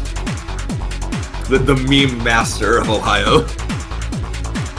Q's Dr. Mario. This is a pretty funny clip. Q playing Dr. Mario. He's like, "Oh, the best Dr. Mario in Columbus." I'm like, "I'm not gonna fight you on that, man." George Benson Paul. Hey, this is another spin-off of the good old Gangbang Paul up here at the top. Garlic bread Paul. Like, Colors, I believe you're the one who kept calling him Gangbang Paul. Such a good name. He was like, I mean, Lappin would say it a lot, like pretty loudly, and then I'm like, oh yeah, that's GB Paul, Gangbang Paul. I think you said it the most. I may have said it the most, but I definitely got it from Lappin. Okay. The Fraud Club. This was back in Smash 4. It was just the list of people who had won a Donatos. Even though, if you had won a Donatos, you were part of the Fraud Club. except I have won a Donatos, but I was not granted the rank of Fraud Club. He's like, this is outrageous. we do not. This is We do not unfair. grant you a seat on the council.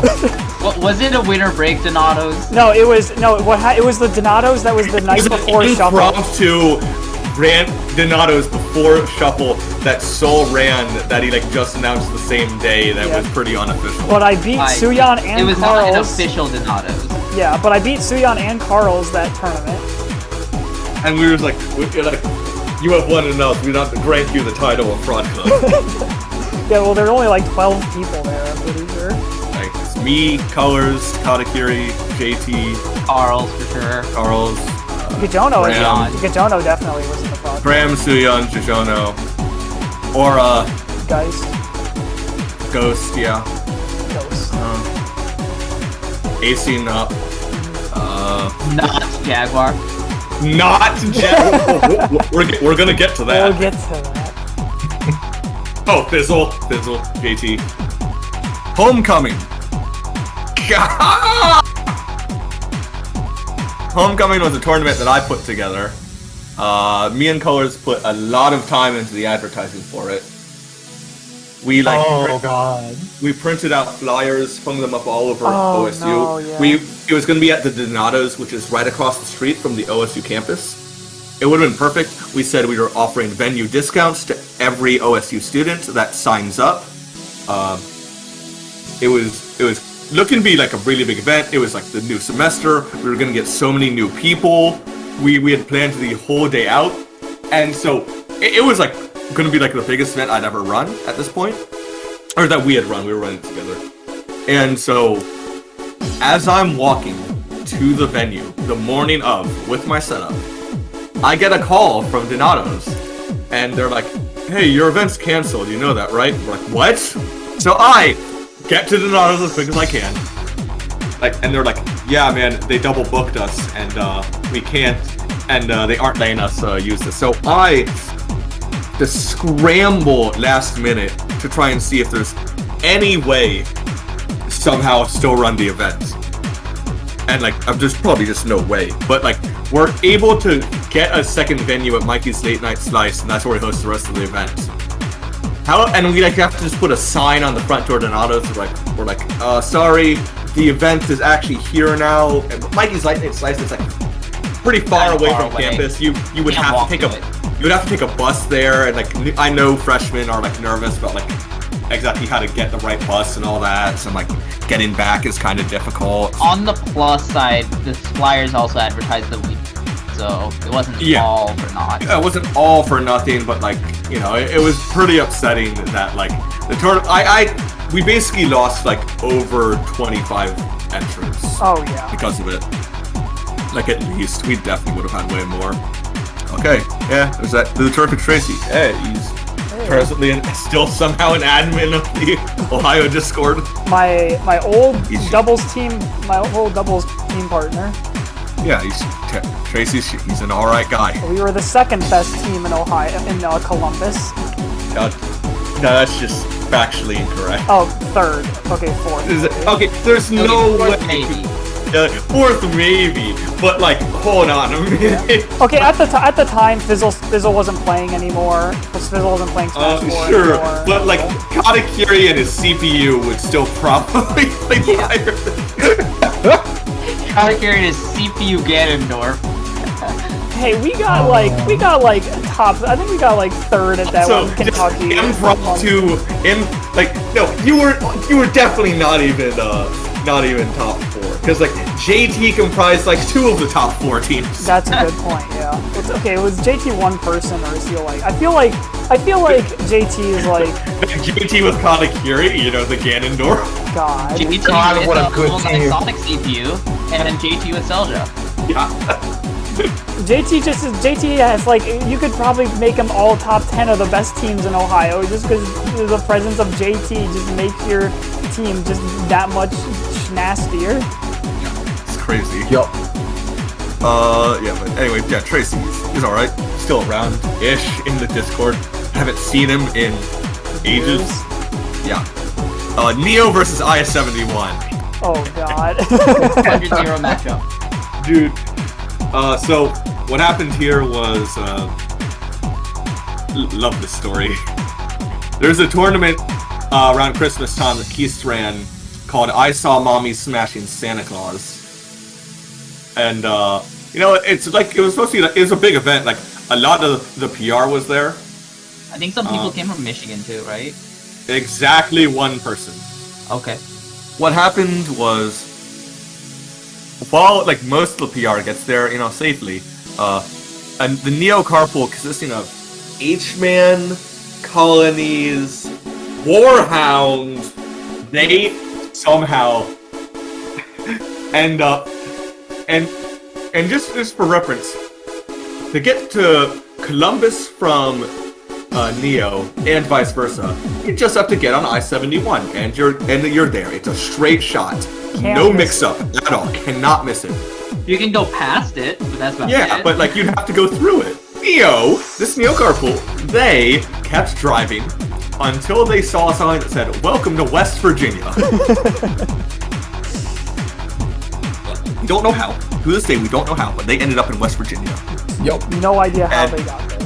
And they were savage. We just see the Facebook. We just see a Facebook post like, "Hey guys, we're at a Burger King in West Virginia." We're just like, how? We're like, oh my god, that's horrible. But also, what? How? According to Colonies, it was all H-Man's fault. God. Just H-Man just on like an hour of sleep. He's just like going. He's like driving like 90 miles an hour. Oh my god. Yeah, it's a mess. Whatever. East can't go north. It's a curse. East can't travel north. The road tried to kill him.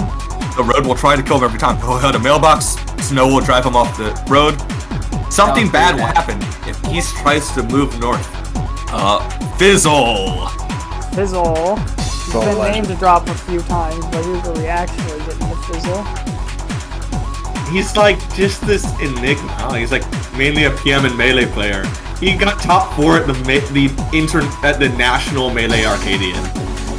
The International Melee Arcadian? No, I'm sorry, not international. Just National Melee Arcadian, like the big Melee Arcadian. You can't like be on any type of whatever it's the Melee on me ranking. Well, Fizzle just went there, and just gets 4th. Yep, because he's Fizzle. He's a man of many characters. Bottlenecker of many brackets. Bottlenecker of so many brackets. You've been to a multi-game event in Ohio. You've probably been bottlenecked by Fizzle and didn't. Yeah, it's awful. There were times where, like, wouldn't Suyan just keep him at one setup? Yup. No. That comes there. It's the Fizzle box in the Abyss. It's like in a 5. I'll just do that now. Basically, they just put like tape down in a square and said, "Fizzle, you cannot leave this box." Yeah. Like, you cannot out of the box. Yeah, but like, it's so fun. I'm gonna keep this like top of PR for a while, like top 4 around that area. He was really good. And then we randomly ran into him at this one combined Smash 4. What's Smash? No, it was an Ultimate event with the Hellside PM. No, it was Smash 4. This is during Smash 4. This is when you and I were playing cross tag. We went because there was cross tag at this event. Yeah, there was cross tag, Smash 4, and PM. He was there for PM. He was there for PM, and then they were like, Fizzle, we just heard like so and so, who's also on the PR, actually couldn't make it. He's like, just give me the check. He's like, guys, just give me the check. Come on. No. He's like, look, we don't have to do this. And then Fizzle, of course, he won, like easily. Yeah. Salty Sunday. This was a event Keast would run back in the day occasionally. It just no bracket. No bracket. It's just if you got beef, hey, Salty Sunday. Yeah. Money match it out. If you just want to money match it out, it doesn't even have to be beef. You want to money match it out with someone? Losers go random for their next set in tournament. Or or whatever. Or something like, it doesn't have to be Smash. Nope, could be any game. Yeah, it was dope. When you mash up in Jenga, fuck it. Exactly. Datus' drunk rants. I mean, gotta get you remember this, right? Yeah, dude. I remember drunk Datus. As soon as Datus gets knocked out of bracket, there's the bottle. There's the bottle, and he's gone. Hey, shout-outs to Datus' Switch, too. Switch dog. Shout out to Datus' Switch. Nice. Datus' Switch is AT colors. I just remember when, like, you and I eliminated him, Kanakiri. Yeah. And then just afterwards, like, he just comes up to us because we're, like, sitting together talking, just like, yeah, you guys were so good. So good. He's like, I wish I was good like you guys. They're like, Datus, you're plenty good. He's like, no, keep losing to you guys. I can't beat you, man. It was so funny. That's so Great. Alright. But you won game 1. So we referenced this player earlier, again, not naming names, so they're called Snoozy. They play against another player, meaningless name, and game 1, they win game 1. They're Luigi. The matchup's Luigi versus Migun, by the way. Actually, at this time, I believe it's Lucas. I think it was Lucas. No, I'm pretty sure this was Luigi. No, it was Lucas. It was Lucas. They were playing Lucas. I'm pretty sure that this set was Luigi. No. I know it was Lucas because of the way they lost. Because they basically got zoned out as Lucas and then got like platform camped or whatever, because that's Lucas. And they lose the next 2 games. Then like when they lose, they're like rage and stuff, normal rage stuff. You've seen it like at every event if you've been to a Smash event. However, he runs across the venue, around the circle that is the Donato's basement, and then comes back around and like slams his hand on the table and goes, "Money match, any amount!" And meaningless name says like, "No, I can't. I'm still in bracket." That's what he says. You're right. Yeah, because we have the rule, you can't money match or you're still in bracket or you're gonna hold up the bracket. Yeah, so he was like, I can't, I'm still in bracket. It's hilarious. He's like, ah! I'm like, yo, calm down. He's like, this matchup is impossible. He's like, but you won game 1.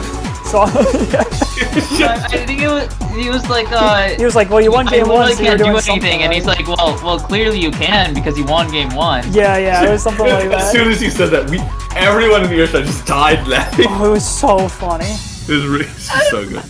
You can't beat that logic. You just can't. Alright, the Gachapon arcade. Yeah, it was just the original venue for Korombasu. And like a few other events. And it was rough. It was okay if you had like 20 people. Yeah. No, guys, it was bad. Hold on, no, that's not. No. We also had the food court tables or whatever you would call it. No. The arcade itself was all right. However, the room they put us in. Oh, it was so ventilation. I mean, we had both of we had the tables and we had that room together, and together we could handle. Not all the time though. We would only sometimes get those. We sometimes wouldn't get those tables. Yeah, that's bad then. Yeah. Yeah, because we'd just be in that room. It just wasn't big enough for how many people we needed for a month. No air conditioning. Well, like we'd only at the first record boss we only had like 16 people, and to be fair, it was still too hot. It was still too hot. It wasn't great. Yeah, but like, it was a venue. It was in walking distance of campus, which is a great plus. All right, venue. Yeah. But like sometimes it was worse. The one-handed DDD. My most powerful form. You should also tell the story of just how you broke your finger to begin with. Well, we were playing. Oh, I was betrayed by one of my best friends. JT. we were playing a card game we like to play called Don Mako. We were playing it over at JT's place. It's like me, Selja, Katakuri, Colors, and JT. So we're all there. We're playing. JT makes a real JT play. There's no other way to describe it. The game is in the bag, and JT was like, "What if it was more interesting?" And so JT starts like a real JT play, and Katakuri like directly screwing over Katakuri, and Katakuri's like, "Wow, what the fuck?" And like fake punches the ground. This is a carpeted floor. For dramatic effect, I fake punched a carpeted floor. This is the second Not floor. knowing. Yeah, on the second floor. Not knowing. Underneath that carpet, it is like solid concrete. So I come back from the punch. I'm like, ow, that kind of hurt. And then I look at my hand. No, we keep playing. You come back from the punch and we keep playing, and you shake your hand or whatever, and like ignore it, and then like it kind of feels weird. No, I look at it. I'm just like, that's not where my knuckle should be. Ooh. No, but you only informed us of this like 10 minutes later. Yeah, it's when we were like starting to get ready to go out for food. You were like, no, it wasn't like 10 minutes Yeah, later, it was but I was just like looking at it, I'm like, is that boys? It started bruising a bit. Yeah, it was definitely a pretty long pause in between that. It wasn't that long of a pause. It definitely wasn't. I was very I wasn't like super concerned about it when I realized I'm like, oh wait, boys, I might be in trouble. Yeah. So we get you to an urgent care center. Yes, no, he's like, I might have dislocated my finger. So we get him there. He apparently broke the fucking knuckle. He got what was it called? A boxer's fracture? A boxer's fracture, as I called it, a champ's fracture. Yeah, and then in a arm cast, he's got a cast on. As he's trying to play Smash at home, he realizes the only character he can play is King DDD. Because he requires absolutely zero tech skill, and in a fucking hand cast, that's about how much tech skill I've got access to. Like, I can use maybe half of the buttons on my controller. And the rest of us are driving back from a monthly, like, before the next Sonatas, and we're like, let's just go all secondaries on Tuesday. Yeah. And so Katakiri shows up in his arm cast, beats all of us with King DDD. Yeah. The first fucking week I picked up this character, well, it was probably 2 weeks. I took a little time off. No, you dabbled in the King, just a little bit, but not like, you hadn't gone deep. Yeah. I was just like of the characters I want to play, who requires zero tech skill? The King. And then I just kind of cleaned up that bracket. Yep. Yeah, we're like, yeah, we'll go. We've won Donatos every week. We can go secondaries. But like also, I think Carl's did not go secondary. Yeah, Carl's was not in our secondary. Carl's was business mode, and the DDD still came through. Yeah, Carl and I were like, between the 3 sets we have to play against Carl's, I'm sure we can take him down. No, but to be fair, I'm pretty sure we all knew we'd lose to Carl's. Yeah. But we were okay with it. We were just having fun. Anyway, moving on from that. Katakiri picked up DDD for a bit more. That's how the DDD just came to be, and then once my hand was recovered, I made Zane quit the game. He has returned with his full power intact. All right, the Dayton Donatos. This is just an event for basically it was an event sole hosted in Dayton. $150 pop bonus that only Columbus people showed up to. Yep. And Mac Attack. And I was like, hey Colors, you want to go to this? You're like, nah. I'm like, oh. Money. I go to it, like, I have 0 close games. Actually, I had 1 close game versus Tracy. Then, like, I wiped Mac Attack. Will, I think this was the baddest I've ever beaten you. I don't remember if I was at the... Is your Yes, you Falco were. on here? I was? Colonel? Okay. Yes. Don't worry, Colors. But, Will, this was the baddest I've ever beaten you. No, because you lost to me in Mac Attack, and you were, like, mad about the Mac Attack. That might I have been it. Yeah. But yeah. No, you lost to me. You weren't even mad. You were just like, alright, man. You weren't even mad. You were just like, okay, yeah, you got me.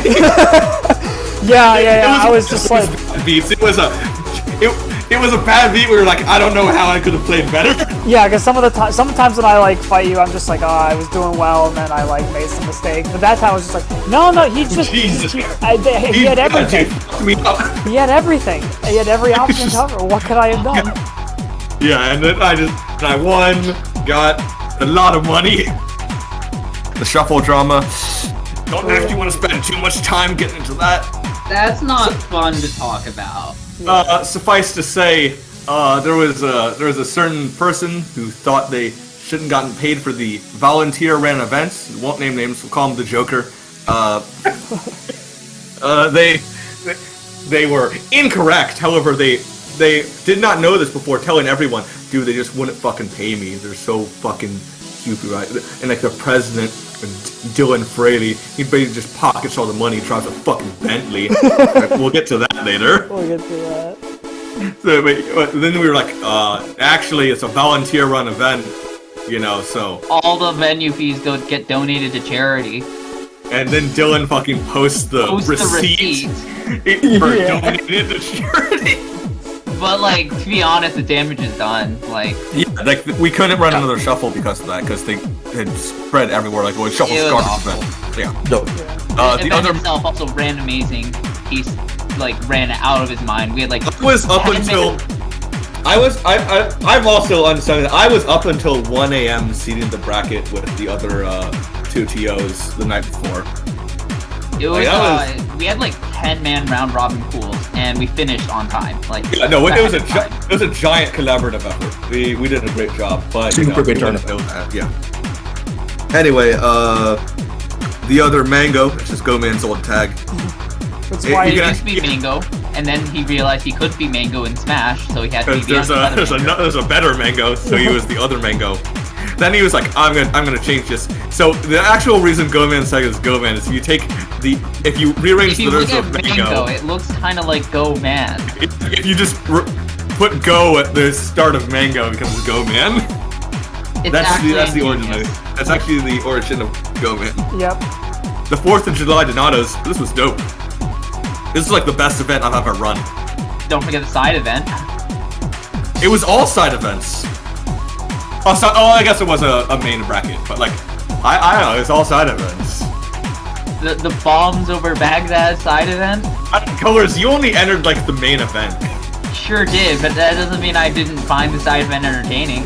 I don't know. You seemed kind of like indifferent about everything that day, but like that's stuff we won't get into. But at the event, this is the event where I play Carls 5 times in one day. And for anyone who's played Carls once, you know that is draining. It ain't. But I had the bombs over Baghdad event, which was lit. It was all just explosives on. All explosive items and all gun items on, because you know this is America. I had the Captain Falcon round robin, which I won because Chase and JT didn't make it because they were too busy playing Persona 5 because it had just come out. Was this before or after we started doing CPU cockfight? I can't remember when we started CPU cockfighting, but man, that was good. No, Paul was actually talking to me about that the other day when I went to Donato's. He was like, you know, you guys kind of just let me do CPU cockfighting, which was just gambling when I was like 15. You know, let's not talk about that. Exactly what I said to him. Wait, who said that? Who was this again? Paul. Oh, yeah. Paul said that to me on Thursday. And you know, because we totally did do that. We sure did have a amiibo. Cockfighting was great, level though. 9 And by that, I mean didn't. Oh, you right? You're right. It was a skill game. Oh, I also had the Captain Falcon round robin, which I asked every person I played there. I was like, "Gentlemen's to Port Town," and they weren't aware that I was the Port Town master. Like, I'd Falcon kick off of one of the side platforms, and then they're like, "Oh, Falcon kick, easy punish." I'm like, "No, actually, there's no lag on the Falcon kick because I did it off the side platform." What? Yeah. Like, I do Falcon kick into jab. They're like, "Wait, where was the lag?" I'm like, "There is no lag. See, it's slightly off the ground, therefore there's no lag." Because Falcon kick actually auto cancels if it's from this exact height. Like, what the fuck? Elementary. At one point, I grab Paul, and instead of pummel or throw, I just wait. And I'm like, then a car comes, and it's just him. It's like, I know it down to the pixels. Alright, Ike Mifuna crashing his car. So actually, Ike Mifuna actually DM'd me as we were recording about this. He's like, "Oh, do you want more context?" I'm like, "Sure." So he was pretending to leave Pig behind at Game Arena, and while he was leaving, he just backed into the pole that's in the middle of the parking lot. Oh no! And that core was horrified. So yeah, that's what happened there for all the content. That's just the fucking drill tweet of like the "So long, suckers! I rev up my motorcycle, and as the smoke clears, I'm lying dead on the ground." Anyway, Cody literally stealing money. Yeah, BVGC sure had some. He literally stole money from his employees. Yep. From the venue. He's just kind of a scummy guy. I hope he's not doing well, but I don't know what he's doing right now. Praying for his downfall. Exactly. Suyon and Fizzle team, just the best team in Columbus. They were so good. One of the best teams, probably maybe the best team in Ohio. They kind of, like, they were always the highest placing or like the winning team whenever they went to something. Yeah, like, at the time, like during Smash 4, absolutely. Yeah, like unstoppable. They always just. Absolute force. However, they also would always cuck me in colors. Nope. To be fair, because Fizzle would just in be. the first tournament we went to, like, as a double Rosa, like, we thought it could work out as double Rosa was because we got to, like, grand finals with Sion. Or was it, losers finals with Sion. No. Well, here's what happens, because this was happened to us at multiple events. We lost to JT plus teammate in winners. Yeah. This time it was JT and Tracy. We lose to JT and teammate in winners. And we, like, make a losers run. Beat a lot of people. We beat Carl's, and I was like, oh shit, but I can handle Carl's if there's a second one of me. And so we make the losers run. We beat JT in the run back, and then we lose to Sion and Fizzle in losers finals, because Fizzle fucking throws in the winners finals to Will and Kata here. Oh yeah, I remember that. Yeah, that was me and Kata first teaming. And that was... And then just Katakiri and teammate. yes. Katakiri and teammate. I mean, it was also Lucario. Yeah, it was also doubles with Mario. Then they wipe me in colors, and then they 6-0 you and Will. 6-1. 6-1. Oh, my bad. Let me destroy you guys. Oh yeah. And we're just like, we could have beaten Katakiri and Will. we had a better shot. Because that was like... they fucked us up. Oh yeah. Yeah. And this happened multiple times. We lose to JT plus teammate. Make the losers run. Oh, Suyan and Fizzle through winners finals to some team. Destroy us. 6-0. Lose to JT plus teammate. Get the run back. Lose to Suyan plus Fizzle and losers. Then they 6-0. It happened so many times. I think it's just fizzling it up in winner's bracket and being like hee hee hoo hoo, and then Suyan being like, come on bro, take it fucking seriously. Fizzle, we've got to fucking win. He's like, okay, fine, I want the money. Yeah. Let's see. Wood's fist bump. Let's go up here. So, Graham versus Wood. Wood, you know, a Cincy player. They're playing at Acorn Basu in winners semis. I'm watching because I have to play the winner in winners finals. It's last stop. Graham has a pretty huge lead, but Wario just won't die. But Wario has waft.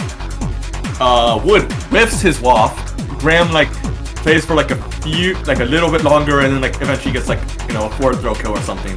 And Wood's Graham's good games, and Hood's is pissed out for this one. Wood punches it. And then just walks off. And I just got to the ground, I'm like, hey, how's your hand, dude? He's like, give me a bit before winners finals. I'm genuinely surprised he's never done that to me. What, Wood? Yeah, he's done it to me. He's done something similar to me. I don't think it would nearly be as hard as he punched Graham's fist. That was, but however, I think everyone has some kind of wood story, but that's another day. That's a different podcast. It sure fucking is. Under that, AC and Up's Prius. It's good shit, right colors? Real good It's a car. Prius. Yeah, real good car. Got us all the way to Boston. And back. Well, it got us to Boston on one gas tank, which is like that's ridiculous. Oreo's Facebook lists, they were awful. Yeah, they're really bad. They're just so. It's basically like the BuzzFeed top 10 X list, except Ohio Smash. It's a Columbus Smash. No, it was Ohio Just as Smash. informative, not at all. Yeah, exactly. They were pretty bad. Korombasu Red results. We still don't have them. God. I'm just a meme forever. Hey, when are we get the results from Korombasu Red? Alfred, oh, don't worry, coming up soon. Never. And then, did he lose the hard drive they were on? Yes.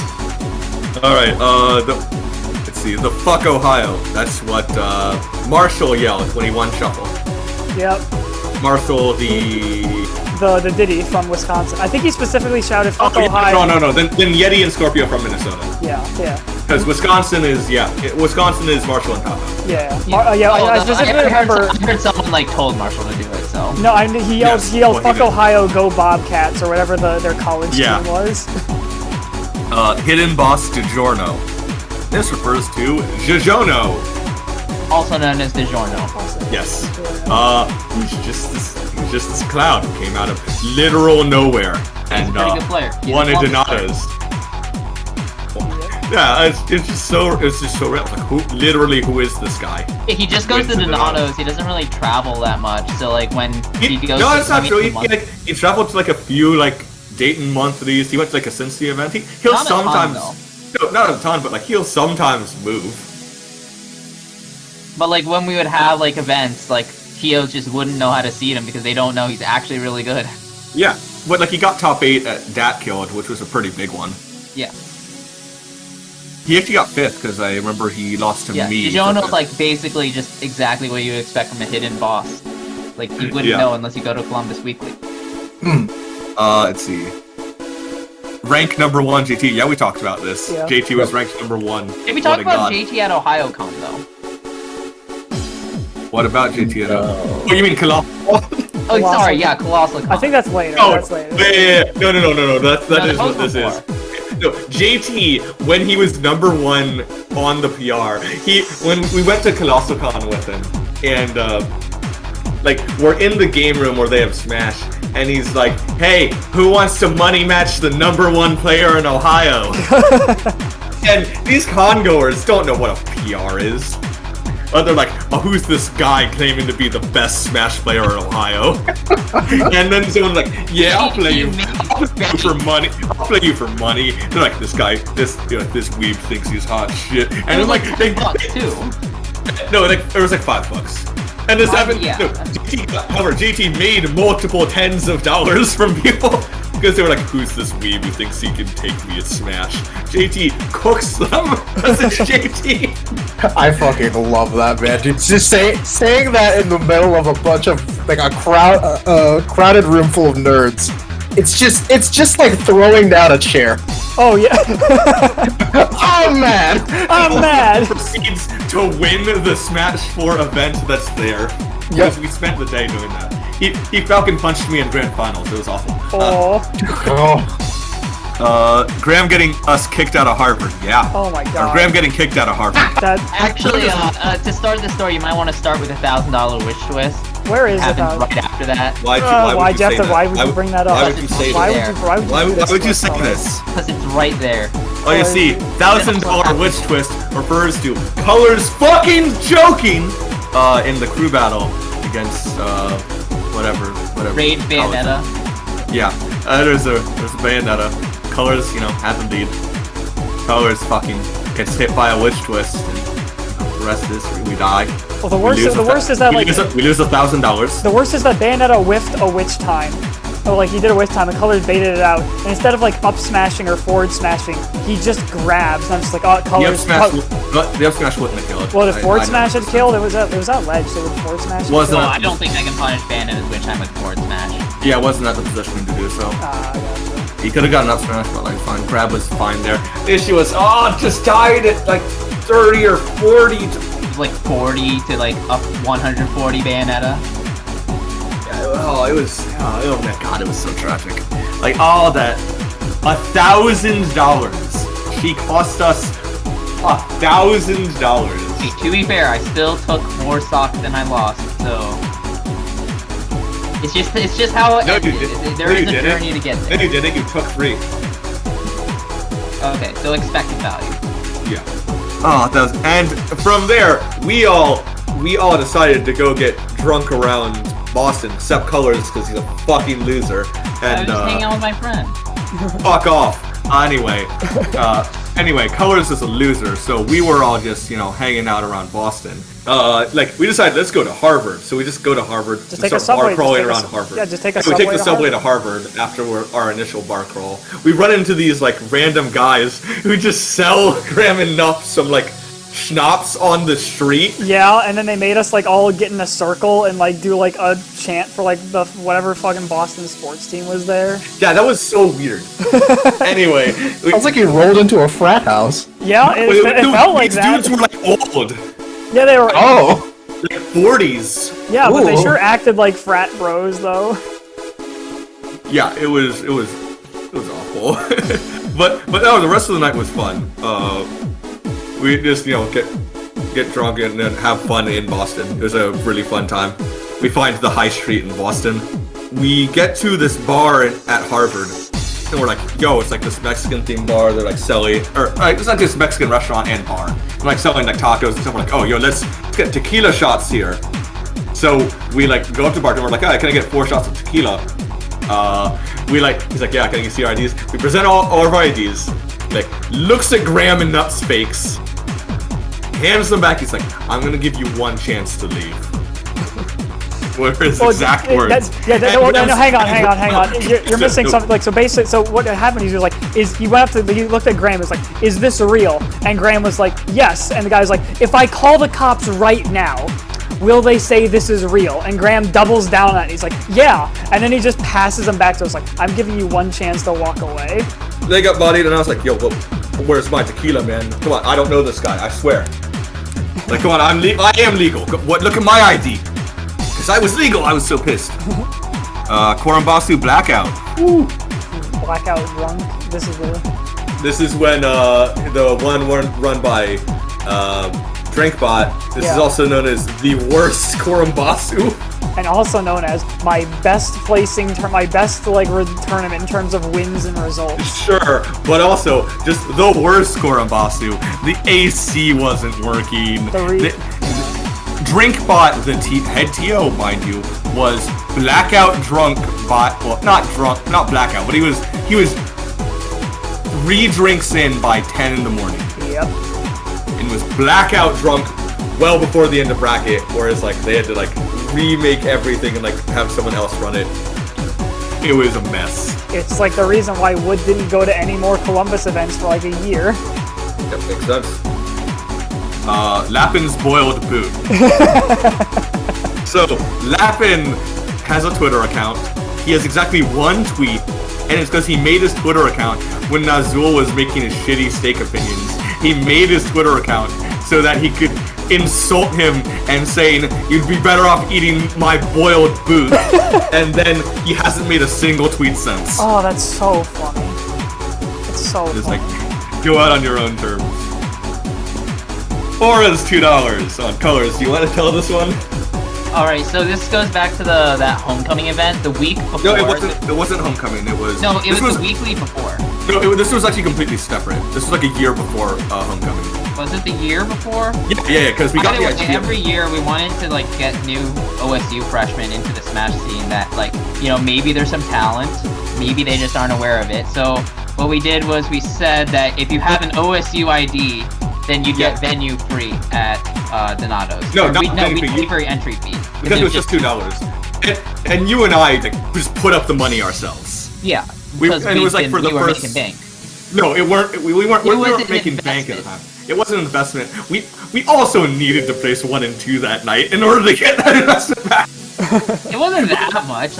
We ended up paying out I think about $50. because like we filled up on the spots for it. Yeah. I mean, point is, we could afford it. We also did get 1 and 2 that night, so. Yeah. And then, so, Aura had just graduated. Yep. We all knew he had just graduated. And he tried to give us his old Buck ID. And we're like, we can't take this. It's, we know you're not a student. We know you're not saying that if you went on the Coda bus and tried to swipe this, you would get free fare on the Coda? He's like, look, I presented this at like Starbucks the other day, and they gave me the student discount. I'm like, come on, we're not falling for that shit. We saw your graduation photos. and basically, he paid, and like for the next few months, he was like harassing us about the $2 he said we owed him. All in jest, of course. But that's why he's $2 on the pizza rankings. Yup. Let's see, Zedekai lying about World of Beer. Yeah, we talked about that. Anyway, fuck Zedekai. We talked about it a bit. Can't say fuck Zedekai enough. Right, moving on. Wow. Johnny Coca-Cola's Wii U. Fantastic. This story is fantastic. So, during Smash 4, it's the end of the Nanas, we're cleaning up for the night. See, someone has left a setup, a whole setup. Like, well, just the Wii U. We're like, oh hey, someone left their Smash 4 setup. We're just like, oh, let's check the me. AC, me, Johnny Coca-Cola. Oh, it's Johnny's Wii U. Oh, we should message him about it. So we messaged him just on Discord. It's like, Johnny, you left a Wii U. He's like, oh yeah? You want it back? Nah. It's Johnny Coca-Cola. The fucking goat.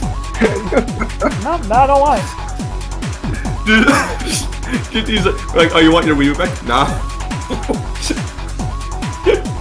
Why would he? In context, this is at a point in time where like Smash 4 was dying because the game was so bad. Yeah. It was not fun to play anymore. Oh, and this is before Ultimate was even announced. It was just like we were just all sick of it. Yeah. Double Dare. We talked a bit about this tournament, but like it was dope. It was an event where singles was the side event and doubles was the main event with a pop bonus for doubles. It was dope. Colors, we got second to JT and Selja, who that was a long set though. Long set. They also still destroyed us. Was it like a game 9 or game 10? It was game. Set 1. Winners finals was 5 games. Grand finals was 5 games. Yeah. Okay. Sounds about right. Sarah Saga. I actually just don't know what this is. I'm gonna be real with you. Yeah, I don't know what it is either. I'm assuming it refers to No Name, but I actually do not know. I'm who not. put this on here? It was sent to me by Ray, and I'm actually just not sure what it is. Actually, unfortunately, I wish I knew. I assume it deals with No Name. I mean, if we don't know, we don't know. Yeah. But like, we don't want to speculate. Yeah. The Adam Smasher Invitational. So Adam Smasher, Smash player and self-proclaimed commentator, wanted to host his own invitational-like event, but the invitational was for the commentary, because he said that, oh, anyone can enter the bracket, but I want people on commentary who haven't been able to commentate at monthly yet, because I wonder who hasn't been able to commentate at a monthly. First, there are a few issues with this. One of them is, one of the last things you plan for your tournament is the commentary, let alone everything else. Yeah. The order goes like venue, bracket, entrance, events, and then, recording/streaming is at the end, and then commentary. But he was like, what if I just, reverse engineer the process? Well, we'll never know because it didn't happen due to COVID. What a tragedy. Intro posting. This was the other... Hey, I caused this. Did you? I don't think you caused this. Yeah, I caused this. I wasn't a part of it, but I caused it. No. You were one of, the first 3, but I don't know if you were the first one. You were one of the catalysts. One of the first ones. It was also, one of your first introductions to me, because you're like, is this Carinal guy just a memer? And people kept doing introduction posting, which was just, hi, my name is X, I play X, I'm like this, I do this, and I was like, I have to put an end to this. No more. No more intro posting. I need to make a post so shitty. And that was like the end of that. Yeah, just throw it on screen if you can find it. The meaningless name Padalaska or Padascala. What a story. What a story. So, meaningless name drives me to the Padascala weekly. I was there too. You were not there, actually. I was definitely there. Were you there when I was definitely there. when he was refusing to move his chair? Yeah, I was there. I thought it was just whatever. So we're there. You know, you and I, dominant tournament with Padascala competitions. You know, it's not there.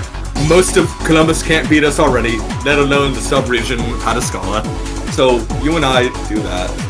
But meaningless name, while playing Ascent and Losers, one person working there is like, hey, can I get past? I need to get past. Can you move your chair? You know, a normal person would say, yeah, sure, and scoot up a bit.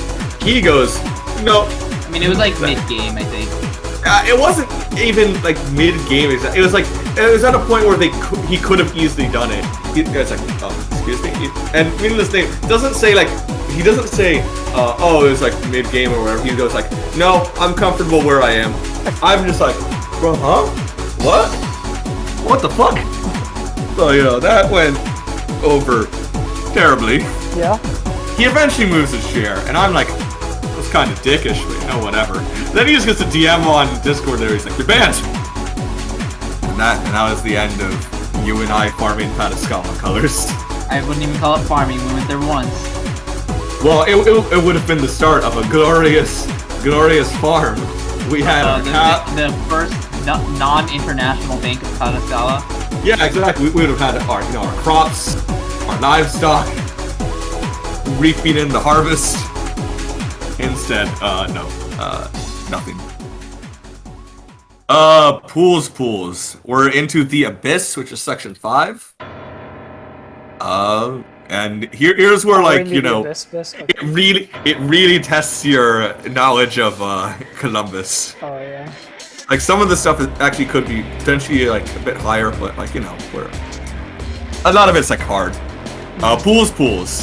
Dope ass tournament. Held in Soul's mansion. The Macwin Soul had a mansion. There's just that iconic short video of Keith playing with like a wireless controller in a swimming pool. This is in like one of those inflatable pools inside the big swimming pool while playing his pools match. So it's great. Sky Hyros comment. I was told to put this on here by someone, and it's just this random small event of like Sky Hyros comment that was grand finals. And it's just kind of this. It was like one of those, you know, those Buckeye Land events. There's just one where Comet and Sky High were in grand finals. I can't remember the exact context of why I was told to put it on here, but I was told it was funny, and I'll take their word for it.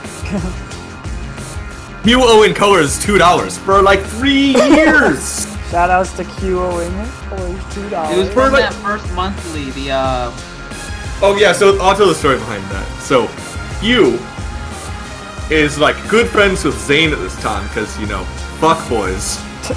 And Q, who plays Falcon at the time, was like, dude, Falcon, he's like, you know, downplaying like every Falcon did. And he's like, oh, Falcon sucks or whatever. He's like, loses every top tour. He's like, well, at least he beats like Rosalina. And I'm like, the fuck he does? What? I'm like, money match me. I'm like, wait, I don't wanna work that hard. Money match colors. I'll take money. And Colors is like, what? I'm like, Colors, you're money matching this guy. And you're like, okay. And Colors 2-0s him like very easily. And then he's like, alright, I'll get you $2 later. And then that's for 3 years! And anytime like Quinford Mac would like post anything, I would be like, aren't you that guy that owes Colors $2? Like, fuck. He eventually paid him back. In that same vein, Oreo owing Burger money. You might think this is the story about Colors, your mom buying Wendy's for Oreo, but it's not. This ties in with the Korombasu Blackout right above it. There's Korombasu Blackout, which is when Drinkbot gets blackout drunk, and was also Korombasu Black, which he was just calling Korombasu Blackout. And there's the Korombasu Blackout, which is a completely different Korombasu, color-wise, but there was a blackout at Gacha Gachapon Arcade, and we did not have a blackout or a backup venue. So we just kind of were like, fuck. Yeah, this was before the days of Oreo.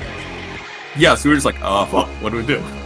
And like Oreo was like crashing at my place at the time because he was like, I want to attend the tournament. Well, there is no tournament. So instead, we just all head to JT's place, like we normally do. And Oreo tags along with, I don't know, I couldn't leave him alone. So he tags along. We're like doing our normal at JT's place stuff. He's like FaceTiming people in the corner. Because that's something different. Was this when JT had those like frozen burgers? Yes. Yeah, now you're remembering. Yeah. So we had to go out and buy some buns. We got some soda while we were all out. as a group go out and buy like buns and like soda, and you buy like a veggie patty, and like we just do that, and we bring it all back with the food that we have, and then this Oreo eats like 3 of them. We're like, what? We're like, you didn't even pay for this, but like it's no big deal now. It's just funny. Then Oreo ended up staying at my place for like 3 days. Dang. Afterwards, because his ride ditched him. Oh god. Yeah, it was rough. Suyan versus Boss, and Colors versus Boss. This is Colors, my very first out of Columbus event. Yeah, Colors, you want to tell this? Yeah, this was the weekend of major. Big House. Big House. Yep, Big I House, was there with Will and Sergeant. Yep. I was like, I don't know if I want to go to a major, so Karen will suggest I go to this other event called All No, Mid. it wasn't that. It was that Big House. Literally, signups were closed. Okay, that, and also I don't think I would have gone because just I wouldn't have been ready to fork over the money for a major at that point. Probably could have convinced you, but So, regardless. Karen convinces me to go to this. This event was about as expensive because the venue fee was high. Yeah, so he convinces me to go to this 2-day event. It's called All Mid. I forget exactly where it was, but it was outside of Columbus. Let's see. It was all mid. Yeah. Okay. And it had Smash 4, it had PM, and I think there was also the location of like the grand finals of some League of Legends tournament. It also had Melee. I know they had a league thing there as well, and that's what All Mid is like nowadays. Anyway, I was only in the Smash 4 thing, and Boss, who's a top player from the Xanadu area, you know, he plays PM in Smash 4, so he's like, he wants to go here to get his money. Oh, and just quick aside about Boss. Back in the day, dude, Boss was like considered. Oh, he's like, oh, Boss. He's like the top Luigi. He's like this top player. Oh yeah, because all anybody would ever watch in Smash 4 is Xanadu. Would ever watch was VG Boot Camp, and VG Boot Camp ran Xanadu. And Boss would just win every single week in dominant fashion. Like, dude, this Boss guy is insane. What? And like, dude, what if Boss went to a major? Could you imagine? Boss is. He's a big fish in a small pond. If he lived in Ohio, he'd be like, you know, maybe number 5 on RPR. Yeah. He'd be pretty good. Yeah. Anyway. This was also right after the Luigi nerf. Like, real early Yes, on. it was. Luigi got nerfed, so he was kind of experimenting with Mario a little bit. It's actually probably the reason you beat him, to be honest. Yeah. So he goes to All Mid instead of Big House because he ducks figures majors. it's free money. Yeah. And to his credit, he did win PM and made a lot of money. Yeah, Boss is a businessman. He goes where the money is. But in Smash 4, I think he plays me and Winners. Yes, or is it Suyan? Winners Quarters. Yeah, he plays me and Winners, and I beat him. It was a really close set. I think it's still on YouTube somewhere. I definitely have it on my YouTube somewhere. Because it's my first like notable win out of Columbus. And then he goes into losers, he's like, okay, whatever, I'll make it back in losers. And then immediately runs into Suyan and loses again. Well, no, he runs into Suyan after winning his next match to make top 8. But then, and Suyan was like, he had to play Fizzle in Winners Quarters, and they like got super competitive during their set because they saw you beat Boss. They're like, oh shit, Winner gets a free ride to Winners Finals because they just gotta beat Colors. Because both of them at the time just kept working you. Yeah, I could not beat Fizzle. I think he either went Duck Hunt or Zelda. Either way, he worked. Oh, he went both and worked you. Yeah, no, I'm not even ashamed of that loss. I could not have beaten Fizzle at that point in time. So Suyeon, if Suyeon had beaten Fizzle, Suyeon also... Oh yeah, no chance. I would not have beaten Suyeon. Yeah, so you lose to Fizzle next, and Fizzle goes to Winners Finals, where he fights... I forget who he fights. He fights someone in Winners Finals. It doesn't matter, because Katakuri won that event. Because Katakuri loses round 1 of top 32 to some Meta Knight Ditto, and then makes it all the way back through losers and wins the event. Brawl guy Meta Knight. Yeah, Brawl guy Meta Knight. Yeah, you just all the way through. You All called the it way the Katakuri bracket. Pretty much, just all round 1 losers all the way to grand finals. Yep, Through Fizzle, by the way. Fizzle being number 2 of that tournament. Which is an exhausting player to play twice. Oh yeah, but also that tournament that was the tournament like after I lost, like, and I went home.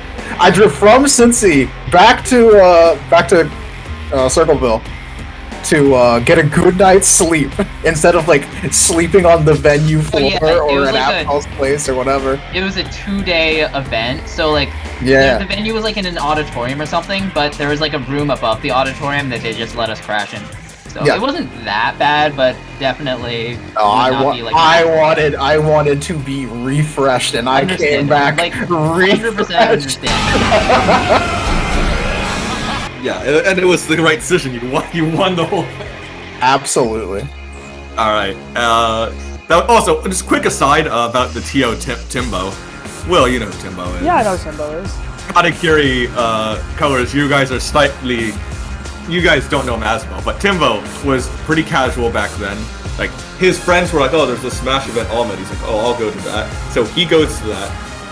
And he's like, it's like his first time, he doesn't know what's going on, he's not sure. And then this guy is like, "Hey, friendlies?" So he sits down and plays friendly with this guy. This guy picks Meta Knight. And then eventually this other dude with long hair sits down to join them. And so for I think like an hour, Timbo is there in a rotation with Colors and Katakuri.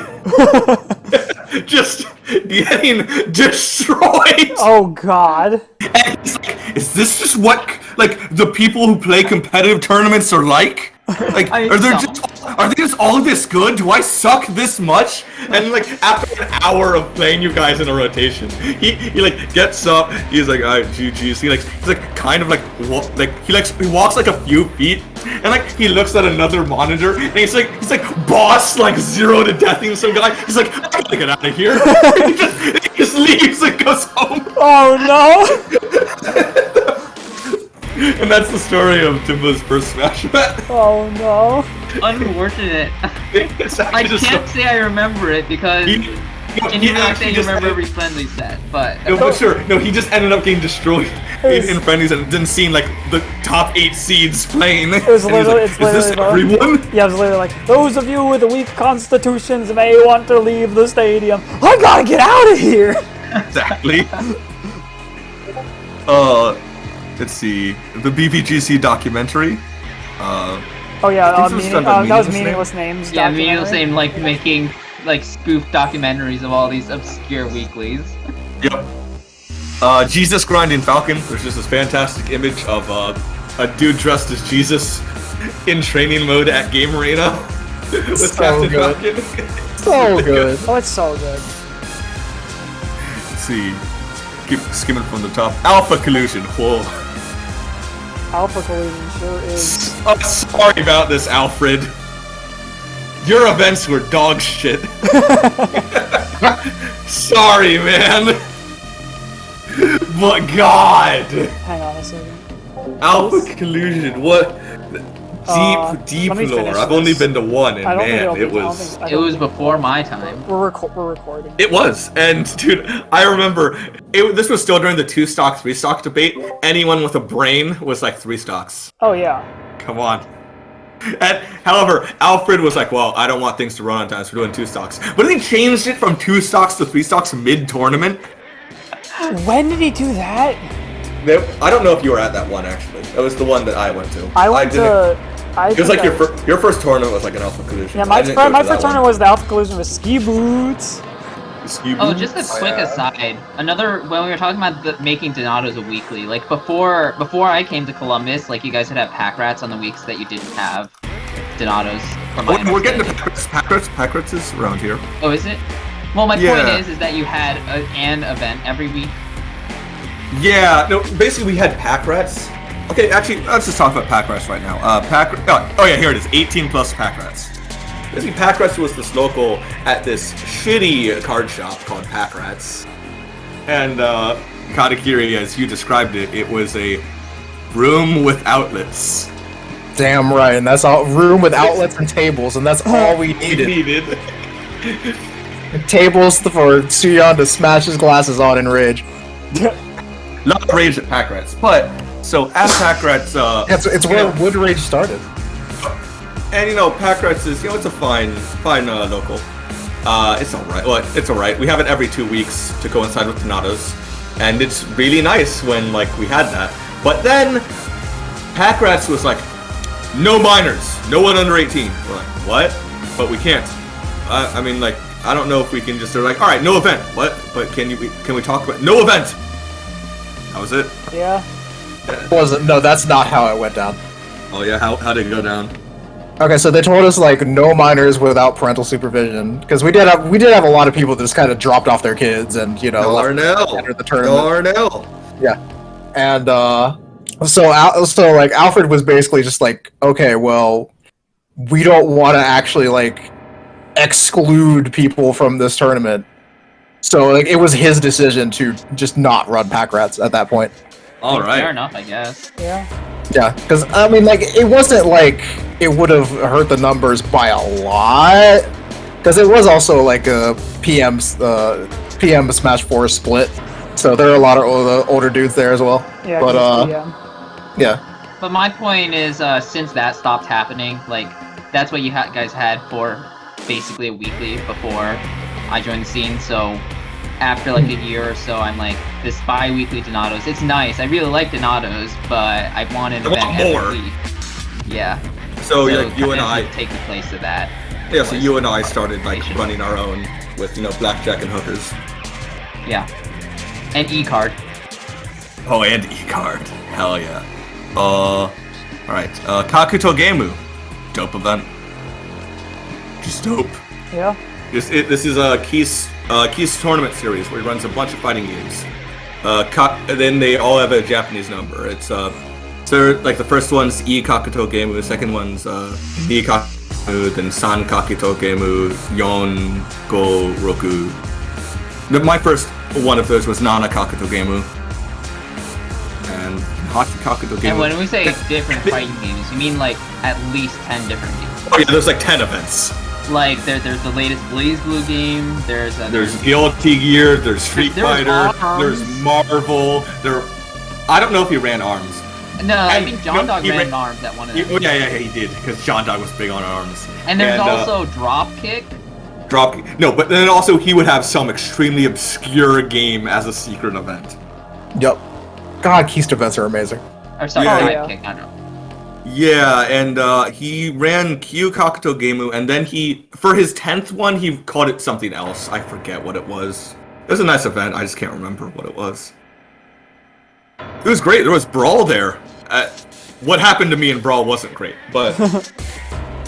so fucking DDD'd me! I was so pissed!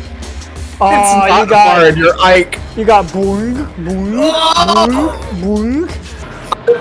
That's what Ike deserves. We double blind. I'm like, yeah, I'll just play Ike. D! What could I do? I had Tantalus counterpick DDD on me when Yep. I was he played Meta Knight in Brawl. He played Meta Knight, beat me game 1, and then he was like, "Where do you counterpick?" I'm like, "Oh, I'm Lucario." FD just immediately just goes to DDD, and I'm just like, oh, "Fuck you, dude! The king! Fuck you!" Not yet smart. That's a Brawl player right there. Yeah. Damn right. Don't play characters that can be easily counterpicked. All right. Moving on. Quadruple T. stands for Suyanderi's Tormenting Tournament Trial. They were great events. They were real fun events. Suyan ran a total of 3 of them, and then never ran another one.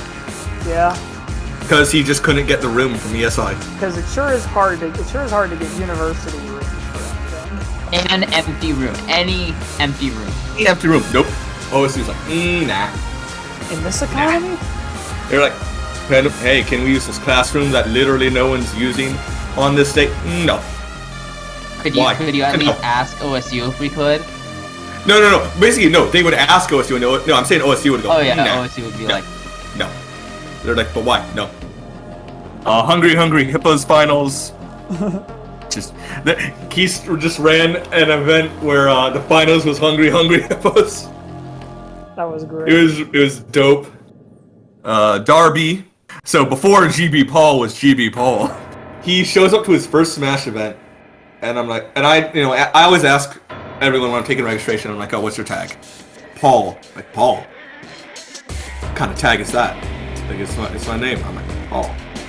Fuck out of here with that. What's your tag? He's like here, you're Darby for this event. He's like, what? I'm like, yeah, you're Darby. Darby. Yeah, that's pretty obscure, knowing that Paul entered, GB Paul entered, Gangbang Gerard Butler Garlic Bread Paul entered his first event as Darby. Darby, yeah. At my insistence. Uno. Yeah, Uno. We don't talk about the event it started at, but we'll talk about Uno. Yep. I mean, there was one bracket Columbus could compete in, and that was Uno. There was a picture of us playing Uno, wasn't there?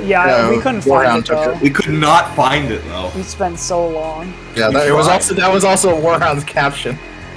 Yup. There's one event Columbus was saying. Uno. We basically just all got wiped out at an event. We're not going to talk about which event. And we were like, hey, there's a table and there's Uno. Play Uno. That's how everything started. Smashfield. Actually, Katakiri, you want to talk about that?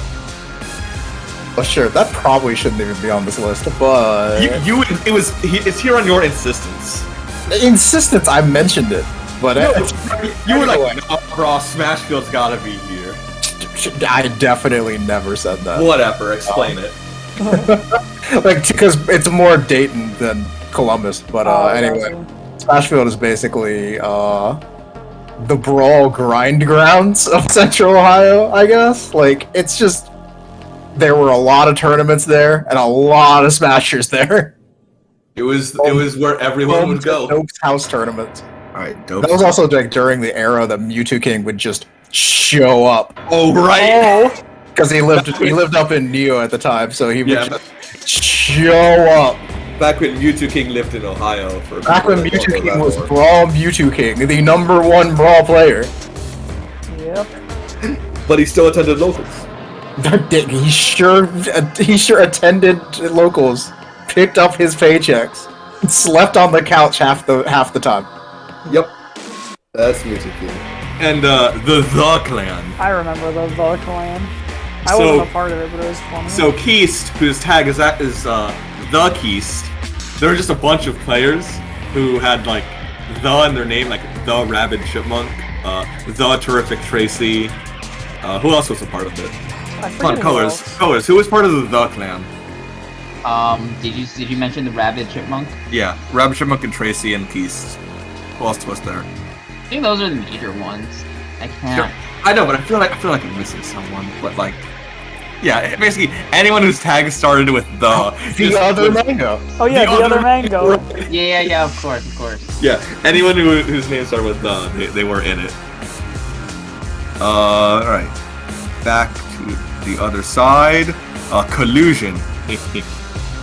God. I've been asked to keep this one brief. Yeah. Well, essentially, Columbus, more specifically, me and Colors, were notorious for pot splitting during Smash 4. Yeah. And notorious for trying to game brackets, is what I'll say, in order to make it so that we could split the most amount of money. Yeah. is all I'll say on the matter, as I've been instructed to not go too deep. I will say, though, that's one of my greatest accomplishments was stopping the Caramel Colors pot split that one time. Shortened it by like $6. I shortened it by $6, but I stopped the Grand's pot split. That was what matters. MLG Columbus. Yeah, that was the thing. Damn, it was a thing. It Holy was a shit. thing. There was I'm pretty sure that was the MLG that ADHD and Mewtwo King pot split and got Brawl killed from MLG. Oh yeah, because they colluded, right? Yeah. Yup. They Brawl colluded and MLG was like, the fuck you do. Dude, I'm so glad that like the actual fallout against collusion happened way after me and Color stopped playing. Yeah, during during Evo of 20. During Evo. That's all I'll say on the matter. Cardinals Falco money match. Oh my god. So, the story is, I have this trash-talking Falco that like I'll just bring out during friendlies, and Colors, or I would just always threaten like, "Yo, money match my Falco," and then someone's like, "Fine, I'll money match your Falco," and I was like, "Well, you see, my thing about is I don't have any money on me to put up. You see, my checkings and my savings." You don't have any money. That sounds like a goddamn Falco to me.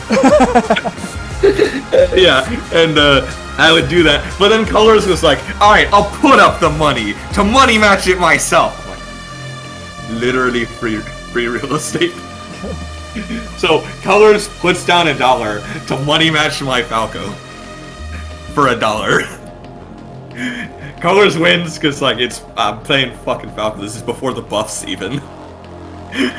I'm playing Falco, who's garbage in Smash 4, and I lose or whatever. And it's just a pretty fun thing. I'm like commentating the match as I'm playing. You can see like a pretty cool clip of it on Cbus Smash out of context, which goes into the next point. I do it one week and it's pretty fun. And Colors wants to do it 2 weeks later at the next Donatos because he's having a lot of fun doing it. Colors does it, and we do it again. I do the whole, shtick, whatever, you got lucky there, blah, blah.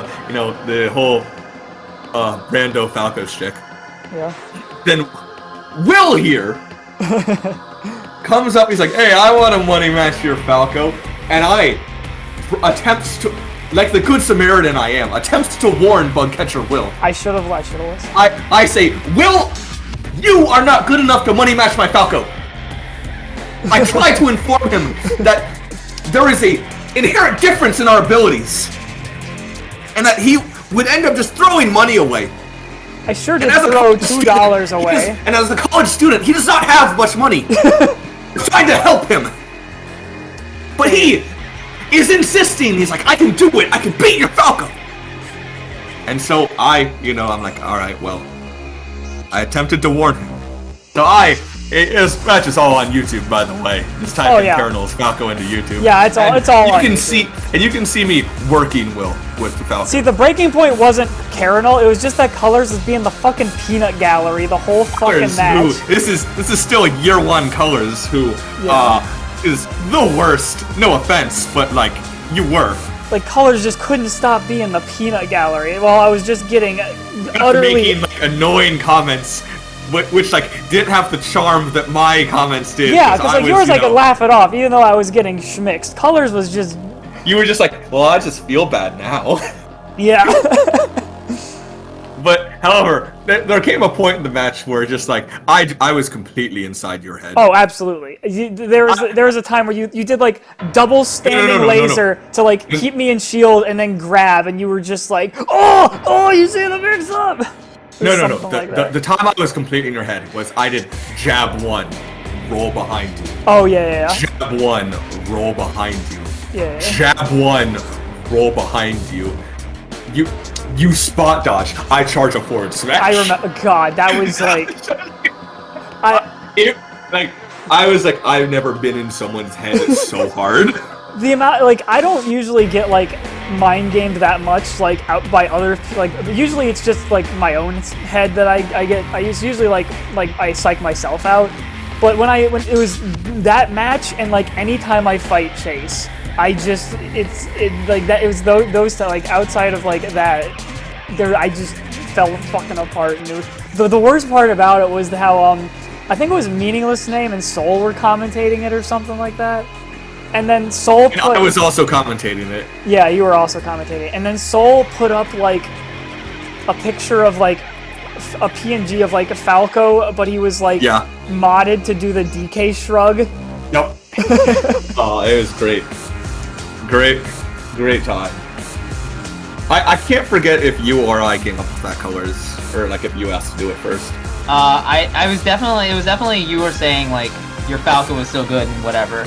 And I was like, I was the one who was like, okay, let me money match it. And then you gave me the excuse. And then I was like, okay. You can't have the excuse of having no money if it's my money. Who was it? Who was the Falco money match that you did? Was it against Lou Money? Where, no, it was, where was who was it that said that they liked, like, unseasoned chicken? Who was it that said that? No. So I was having that money match with Lou Money. He's money matching my Falco, and Colors says the line, "Well, unseasoned chicken isn't that bad," and I pause, except that I'm forfeiting the stock to yell at Colors. Yeah, and then like Lou was like, "Oh, you probably said, yeah, I'll take it. I'll take the fucking stock. I don't care." He just ran off the stage. Yeah, I was like, hold on, I gotta yell at him real quick. I mean, I still think I would enjoy plain chicken right now. I could really go for that right now. Shut up, vegan. The Omnitrix. This is Katakuri's like array of fucking. Dude, late Smash 4 Katakuri had at least a dozen characters. The Goon Just like Squad. The Goon Squad, the Omnitrix. I remember one local I played you at where your like tag that you're using in game was WDG, which stood for WD Gaster from Undertale. But I was like, does that mean we dem goons? And you just looked at me and was like, it does now. Oh, all right. Cute couple. Go ahead. Cute couple, Goman and Debrew. It's just a moment when Debrew and Goman were on commentary, and someone tweets out, "Goman and Debrew look like a cute couple," and then they just show it on stream, and they're like, "What the heck?" That sounds like something Zedekai would tweet. I don't know who did it, but it was just pretty funny. Rayquaza's shield. Ooh. It's gone. Yeah, why is it here? It's gone. It's gone. It doesn't exist. Reduced to atoms. So for context, Raymond Quaza, they were a top Michigan player, perpetually number 2 in Michigan. Because Zenodo. Because there was no data. Because there was no data to have him. Never eat Zenodo, ever. Yep. Could not do it. Like it was more than just like. It was a get out of my head, Charles type of situation. Yeah. It was so like Zenodo was in his head so much. Rayquaza would go like Diddy's like Rose's worst matchup. It's just like unwinnable.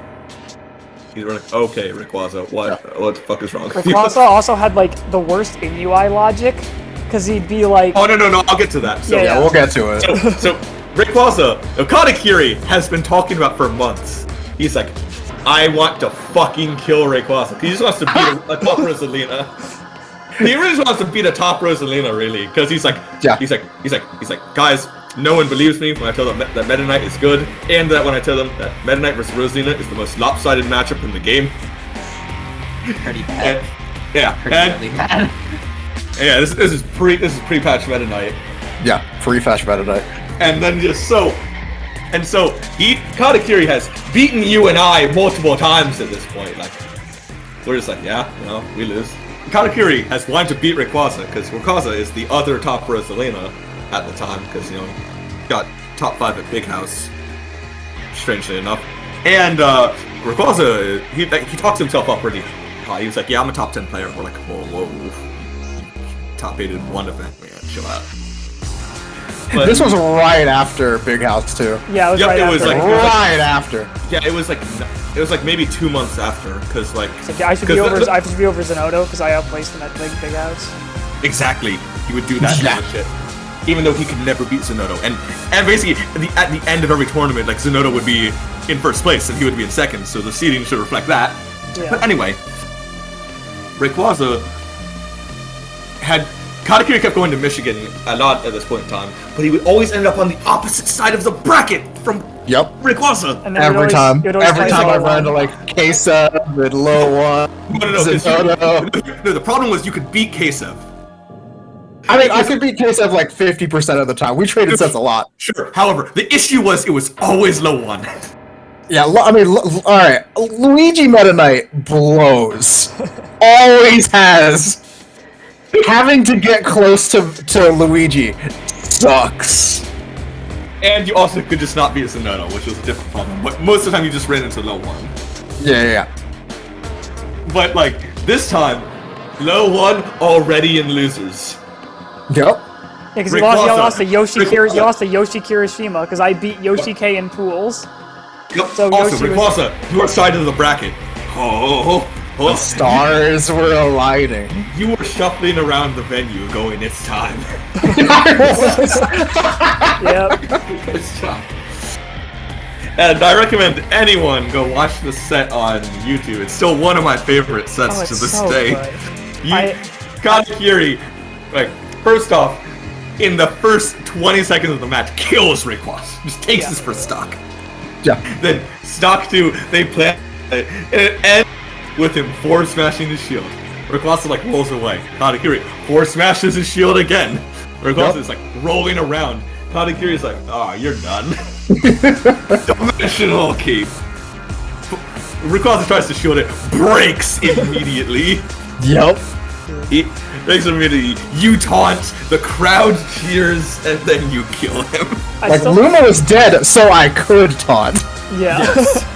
I still think the funniest part was how, I think Rayquaza was trying to get the bracket changed, like, as bracket was happening, because he saw that you were on the same side as him. But, like, when I talked to, like, Michigan people, about that, you're like, oh yeah, Rayquaza kept trying to get the bracket changed, because he saw he was on Katakiri's side, but the TO was just like, wild. The TO was just like, nah. Yeah. Anyway, moving on. It's just a great set. Go watch it. Debrew's Change.org petition. Debrew was for some reason banned from the Ohio Smash Facebook group, despite never having been in it. He was somehow pre-banned. Yep. Nobody knows how. So he eventually made a Change.org petition to get himself unbanned from it. It was some of the best meme work I've ever seen. Oh, it was so good. And it did work. He got in. He got in. Hanging Sleepy's controller. Is this fucked up? Cody. Yeah. The person who ran BPGC. He. After Sleepy raged and like broke his controller one time, Cody decided to hang it up on the wall. It's a real dick move of him. Cock slave. Dreffin. Basically, when Dreffin would enter Smash 4 events, or even the one Ultimate event he entered as Cock Slave. No, he didn't enter it as Ultimate. We couldn't find his Ultimate tag. We couldn't find the name. We tried so hard. We dug very deep, but couldn't find the name. But like, Cock Slave was the name he'd enter Smash 4 tournaments as. Yeah. Yep. And it was fantastic. Alright, Dylan's Bentley. Alright, so we talked about this earlier when, the Joker was complaining about not getting paid. He's like, Dylan Fraley is the president of ESI and basically, the head coordinator of Shuffle, the tournament series. So, when Shuffle didn't pay anybody, because it was a volunteer-run organization, or volunteer-run event run by volunteers, and the Joker complained, he was like, oh, dude, Dylan's just pocketing the money. He's just so greedy. Just rolling up in his fucking Bentley. Dylan, a college student, did not own a Bentley. Dylan, really, like, say what you want about him, but, like, as Suyan said, we were like, why does Dylan run the events? He, like, seems kind of mean. He's like, because he gets shit done, man. Yeah. That's why he's president. He gets shit done. Gets shit done. None of the rest of us can get shit done. He can. He's good at what he does. He's also just he's just a normal guy. Like, yeah, he's fine. We may meme on him a little bit much, but he's really funny. Oh, we'll get to that. I'll get to that. We'll get back to But that. I think we will get back to that. Gentlemen's to Brawl? Ooh. Every time. Every time. every time. But it's only happened once. Mm-hmm. It was me and Colors were in grand finals of a local, and there's a Brawl set up there, and I, Brawl player, I'm like, Colors, Gentlemen's to Brawl? Colors, not a Brawl player. I was like, no. No. And I'm like, come on, man. He's like, no, you're a Brawl player. You'll beat me. And I'm like, Yeah, accurate assessment. and I'm like, what if I agree that I'm locked to Ike? And Colors is like, deal. Because Colors, you played Olimar. I played Brawl like casually, but I played Olimar and Marth, so I'm like, I can play Olimar into Ike. Yeah, you knew you couldn't play Marth. Yeah, I could not play with Marth, and I would've fucked not you at up, the dude. competitive level for sure. I would have fucked you up. And you were like, I can't play Olimar at competitive level, but I can press the C stick. I'm like, good enough. That's the same thing, actually. Yeah. I know what his buttons do, by which I mean his neutral B to pluck Pikmin and his C stick to throw them. Yep. So me and Colors have a game 5 because I'm locked to Ike. If I had gone Meta Knight at any point, the set ends. If you had gone Meta Knight at any point, set would have ended because you would have broken the rules. We're playing game 5. It's last stock. We're getting up there in percent. Then, as we're playing, this cannot be read. It crashes. You know, all of that. And we're like, call it a draw? There's no other way a Brawl Grand Finals could have ended. It was perfect. Alright, and now we get into... We are at the final layer after OhioCon Smash 4. OhioCon ran a Smash 4 tournament a few years in a row. Sion won every one. Sure did. So he now has free entry to his next OhioCon. They also sure ran single Olim. It was awful. Secret boss. It's JT. Yeah, JT's just the secret boss. Straight up went by secret boss for several. Yeah, no, he would enter This is tournaments other as a tag. secret boss and play Link in a lot of them. Yep. Like the first time I met JT was at a Cincy event. It's actually the first time I met you, Kata, but like we barely spoke. Oh yeah. You were like, hey, nice shirt. I'm like, thanks. I remember. Round 1 of winners after pools, I play against this Sonic named Secret Boss, and you know he back throws me at 60 and I die and I'm like, yep.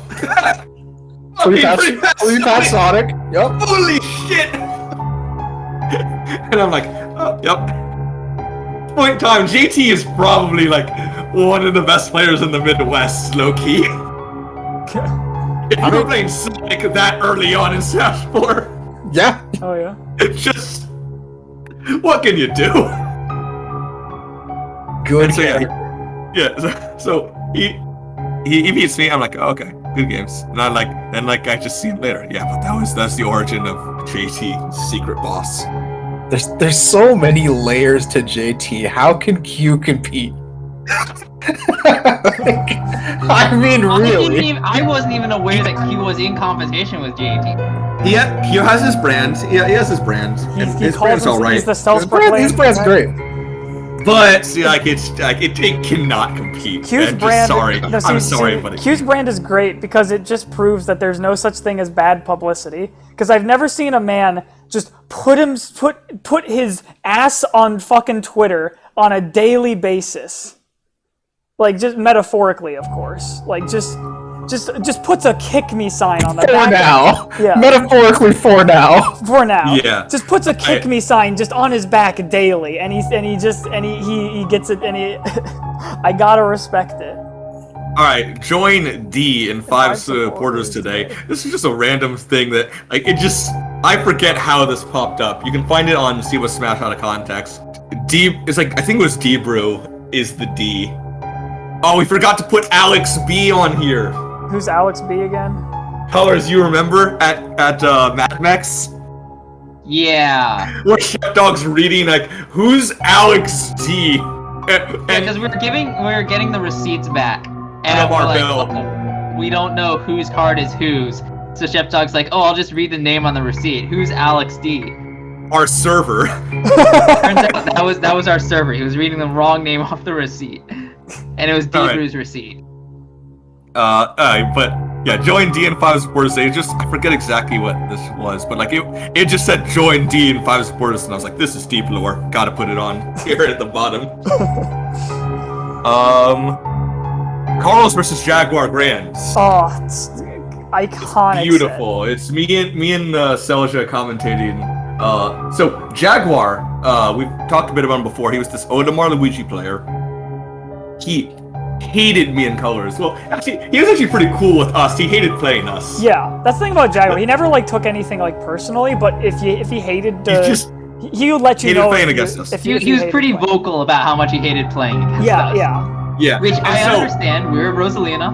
Yeah. So Jaguar has never won a Donato's. We'd always cucked him. But this time he's in winner's side of Grands. He beat you today. He finally figured out how to like consistently beat Carl's. So he's on winner's side of Grands. I'm content with Selja, and Carl's makes it all the way back up to Grands.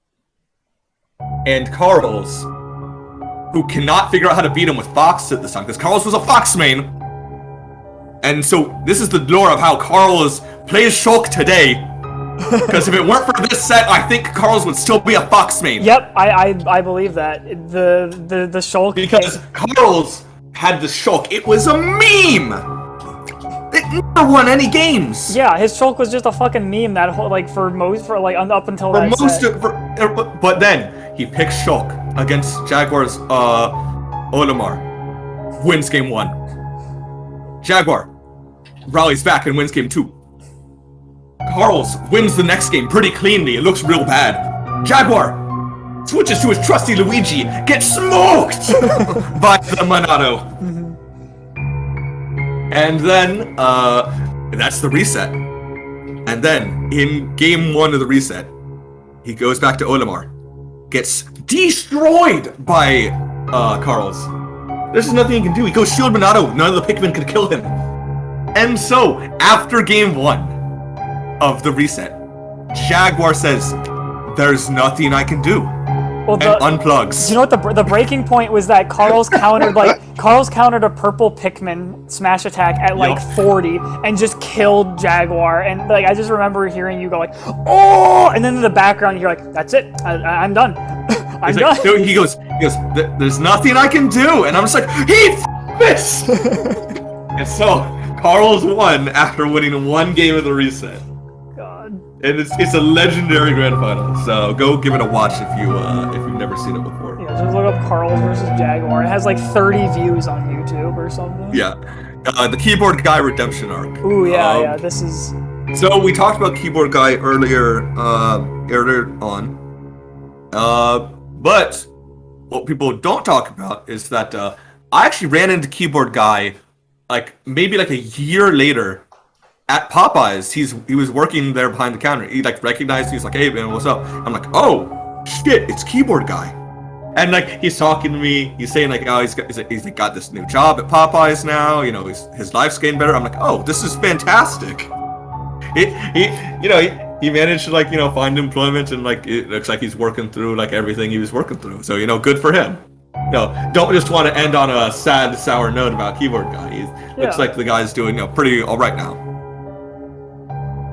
And now, many have asked, a few have guessed, all incorrect except for one person guessed, and that's the person who came up with the term for it, and that was Absol. If you skipped to the end for this, fuck you. Yeah, we saved for the end, yeah. So, the most punchable face in Cbus. So, Absol messaged me, and he was like, am I allowed to answer this? Because I came up with it. I'm like, do you have an answer? He's like, am I allowed? I'm like, do you have an answer? Dylan Fraley. AKA the former president of ESI, the head TO of Shuffle. Or at least runner of Shuffle. Anyway, Dylan like no disrespect to Dylan at all, but like he had the most punchable face that term Absol coined for him. I feel like the fact that he was a ginger like elevated that. Maybe, but like it was I think it was the whole package. Not saying you should look up Dylan, but like it was fantastic. He had a very cocky demeanor most of the time. Whatever. Dylan's like working at Riot now, so like he's doing fine. I didn't know he's working at Riot. Good shit to Dylan. Like, he was working. Dylan was working at Game Arena for like he was like one of the people who founded Game Arena. Now then like he got a job at Riot and good stuff. Chase the bag. I'd say if I got that's like. Especially for like people working in esports, that's like what you want. That's the whole. That's the thing. end game. It's like Riot or MLG or something. Yeah. Still, good for him. Good for him. Then so but like that's the story of that. And anyone else, sorry, the $5 bounty, it's up now. Sorry about that. Also, Absol claimed it, and I was like, all right, give me your PayPal. It's actually just gift a sub to my Twitch. I'm like, all right, fine. Then like I thought I did that. And then like Absol messaged me like weeks later, going like, "Dude, you didn't gift a sub. What the hell, man?" I'm like, I was like, "Oh shit, my bad, dude." I legitimately thought I had. I don't mean to have scammed you. Here's a tier 3. My bad. My bad, dude. Like, show a good faith. Here's a tier 3. Yeah, but that's the end of that. So and this then so I guess now this is where we plug Absol's Twitch, right? Oh yeah, plug Absol's Twitch on. What is Absol's? Is it? Oh, don't worry, Selja will throw it in. All right, and we're down to the last bit, which is just the Eldritch Being you see at the very bottom of the tier list. We were trying to come up with what we put here, and eventually we threw some ideas around. I wanted to put Sans the tank engine here. Don't look that up. But we decided on a little-known video series that very few people know. Colors, would you like to introduce the video series? Sure is. Called The Keist Eats Ice Cream. And the first episode is Keist sits down with a full 3-course meal and eats it on camera. Mm-hmm. You might ask, why is it called The Keist Eats Ice Cream if he doesn't eat ice cream? I don't have an answer for you. But in Keist Eats Ice Cream 2... there was a long-awaited sequel. We really wanted a sequel. It was such a popular video. Long-awaited sequel. No, one of the fans of the series. 100% of the fandom demanded an episode 2. So we bought Keist a tub of ice cream, and on the second Power Cup, which was nowhere near as lit as the first Power Cup, only 4 people attended. We brought it over to Keith's. It was just hosted at Keith's place. We brought it over. I gave him the ice cream and said, "Here's ice cream for the Keith Eats Ice Cream episode 2." And little known to us, just during the event, Keith kind of just faded into the background for a bit, recorded himself eating the ice cream to the background sounds of us arguing over, Smash stuff. Yeah. And that's the Keith Eats Ice Cream episode 2, I believe. This image though is actually from the spin-off series that Keist Eats a Sandwich. Yeah, Keist Eats a Sandwich. Yup. Where's the wiki on this? But yeah, that is the lore. This is from the Keist Eats a Sandwich. We're lobbying for another season. You can help, listener. With viewers like you. Thank you. All right, and that's it. We've finished the whole thing. Sorry about this whammy, Chase.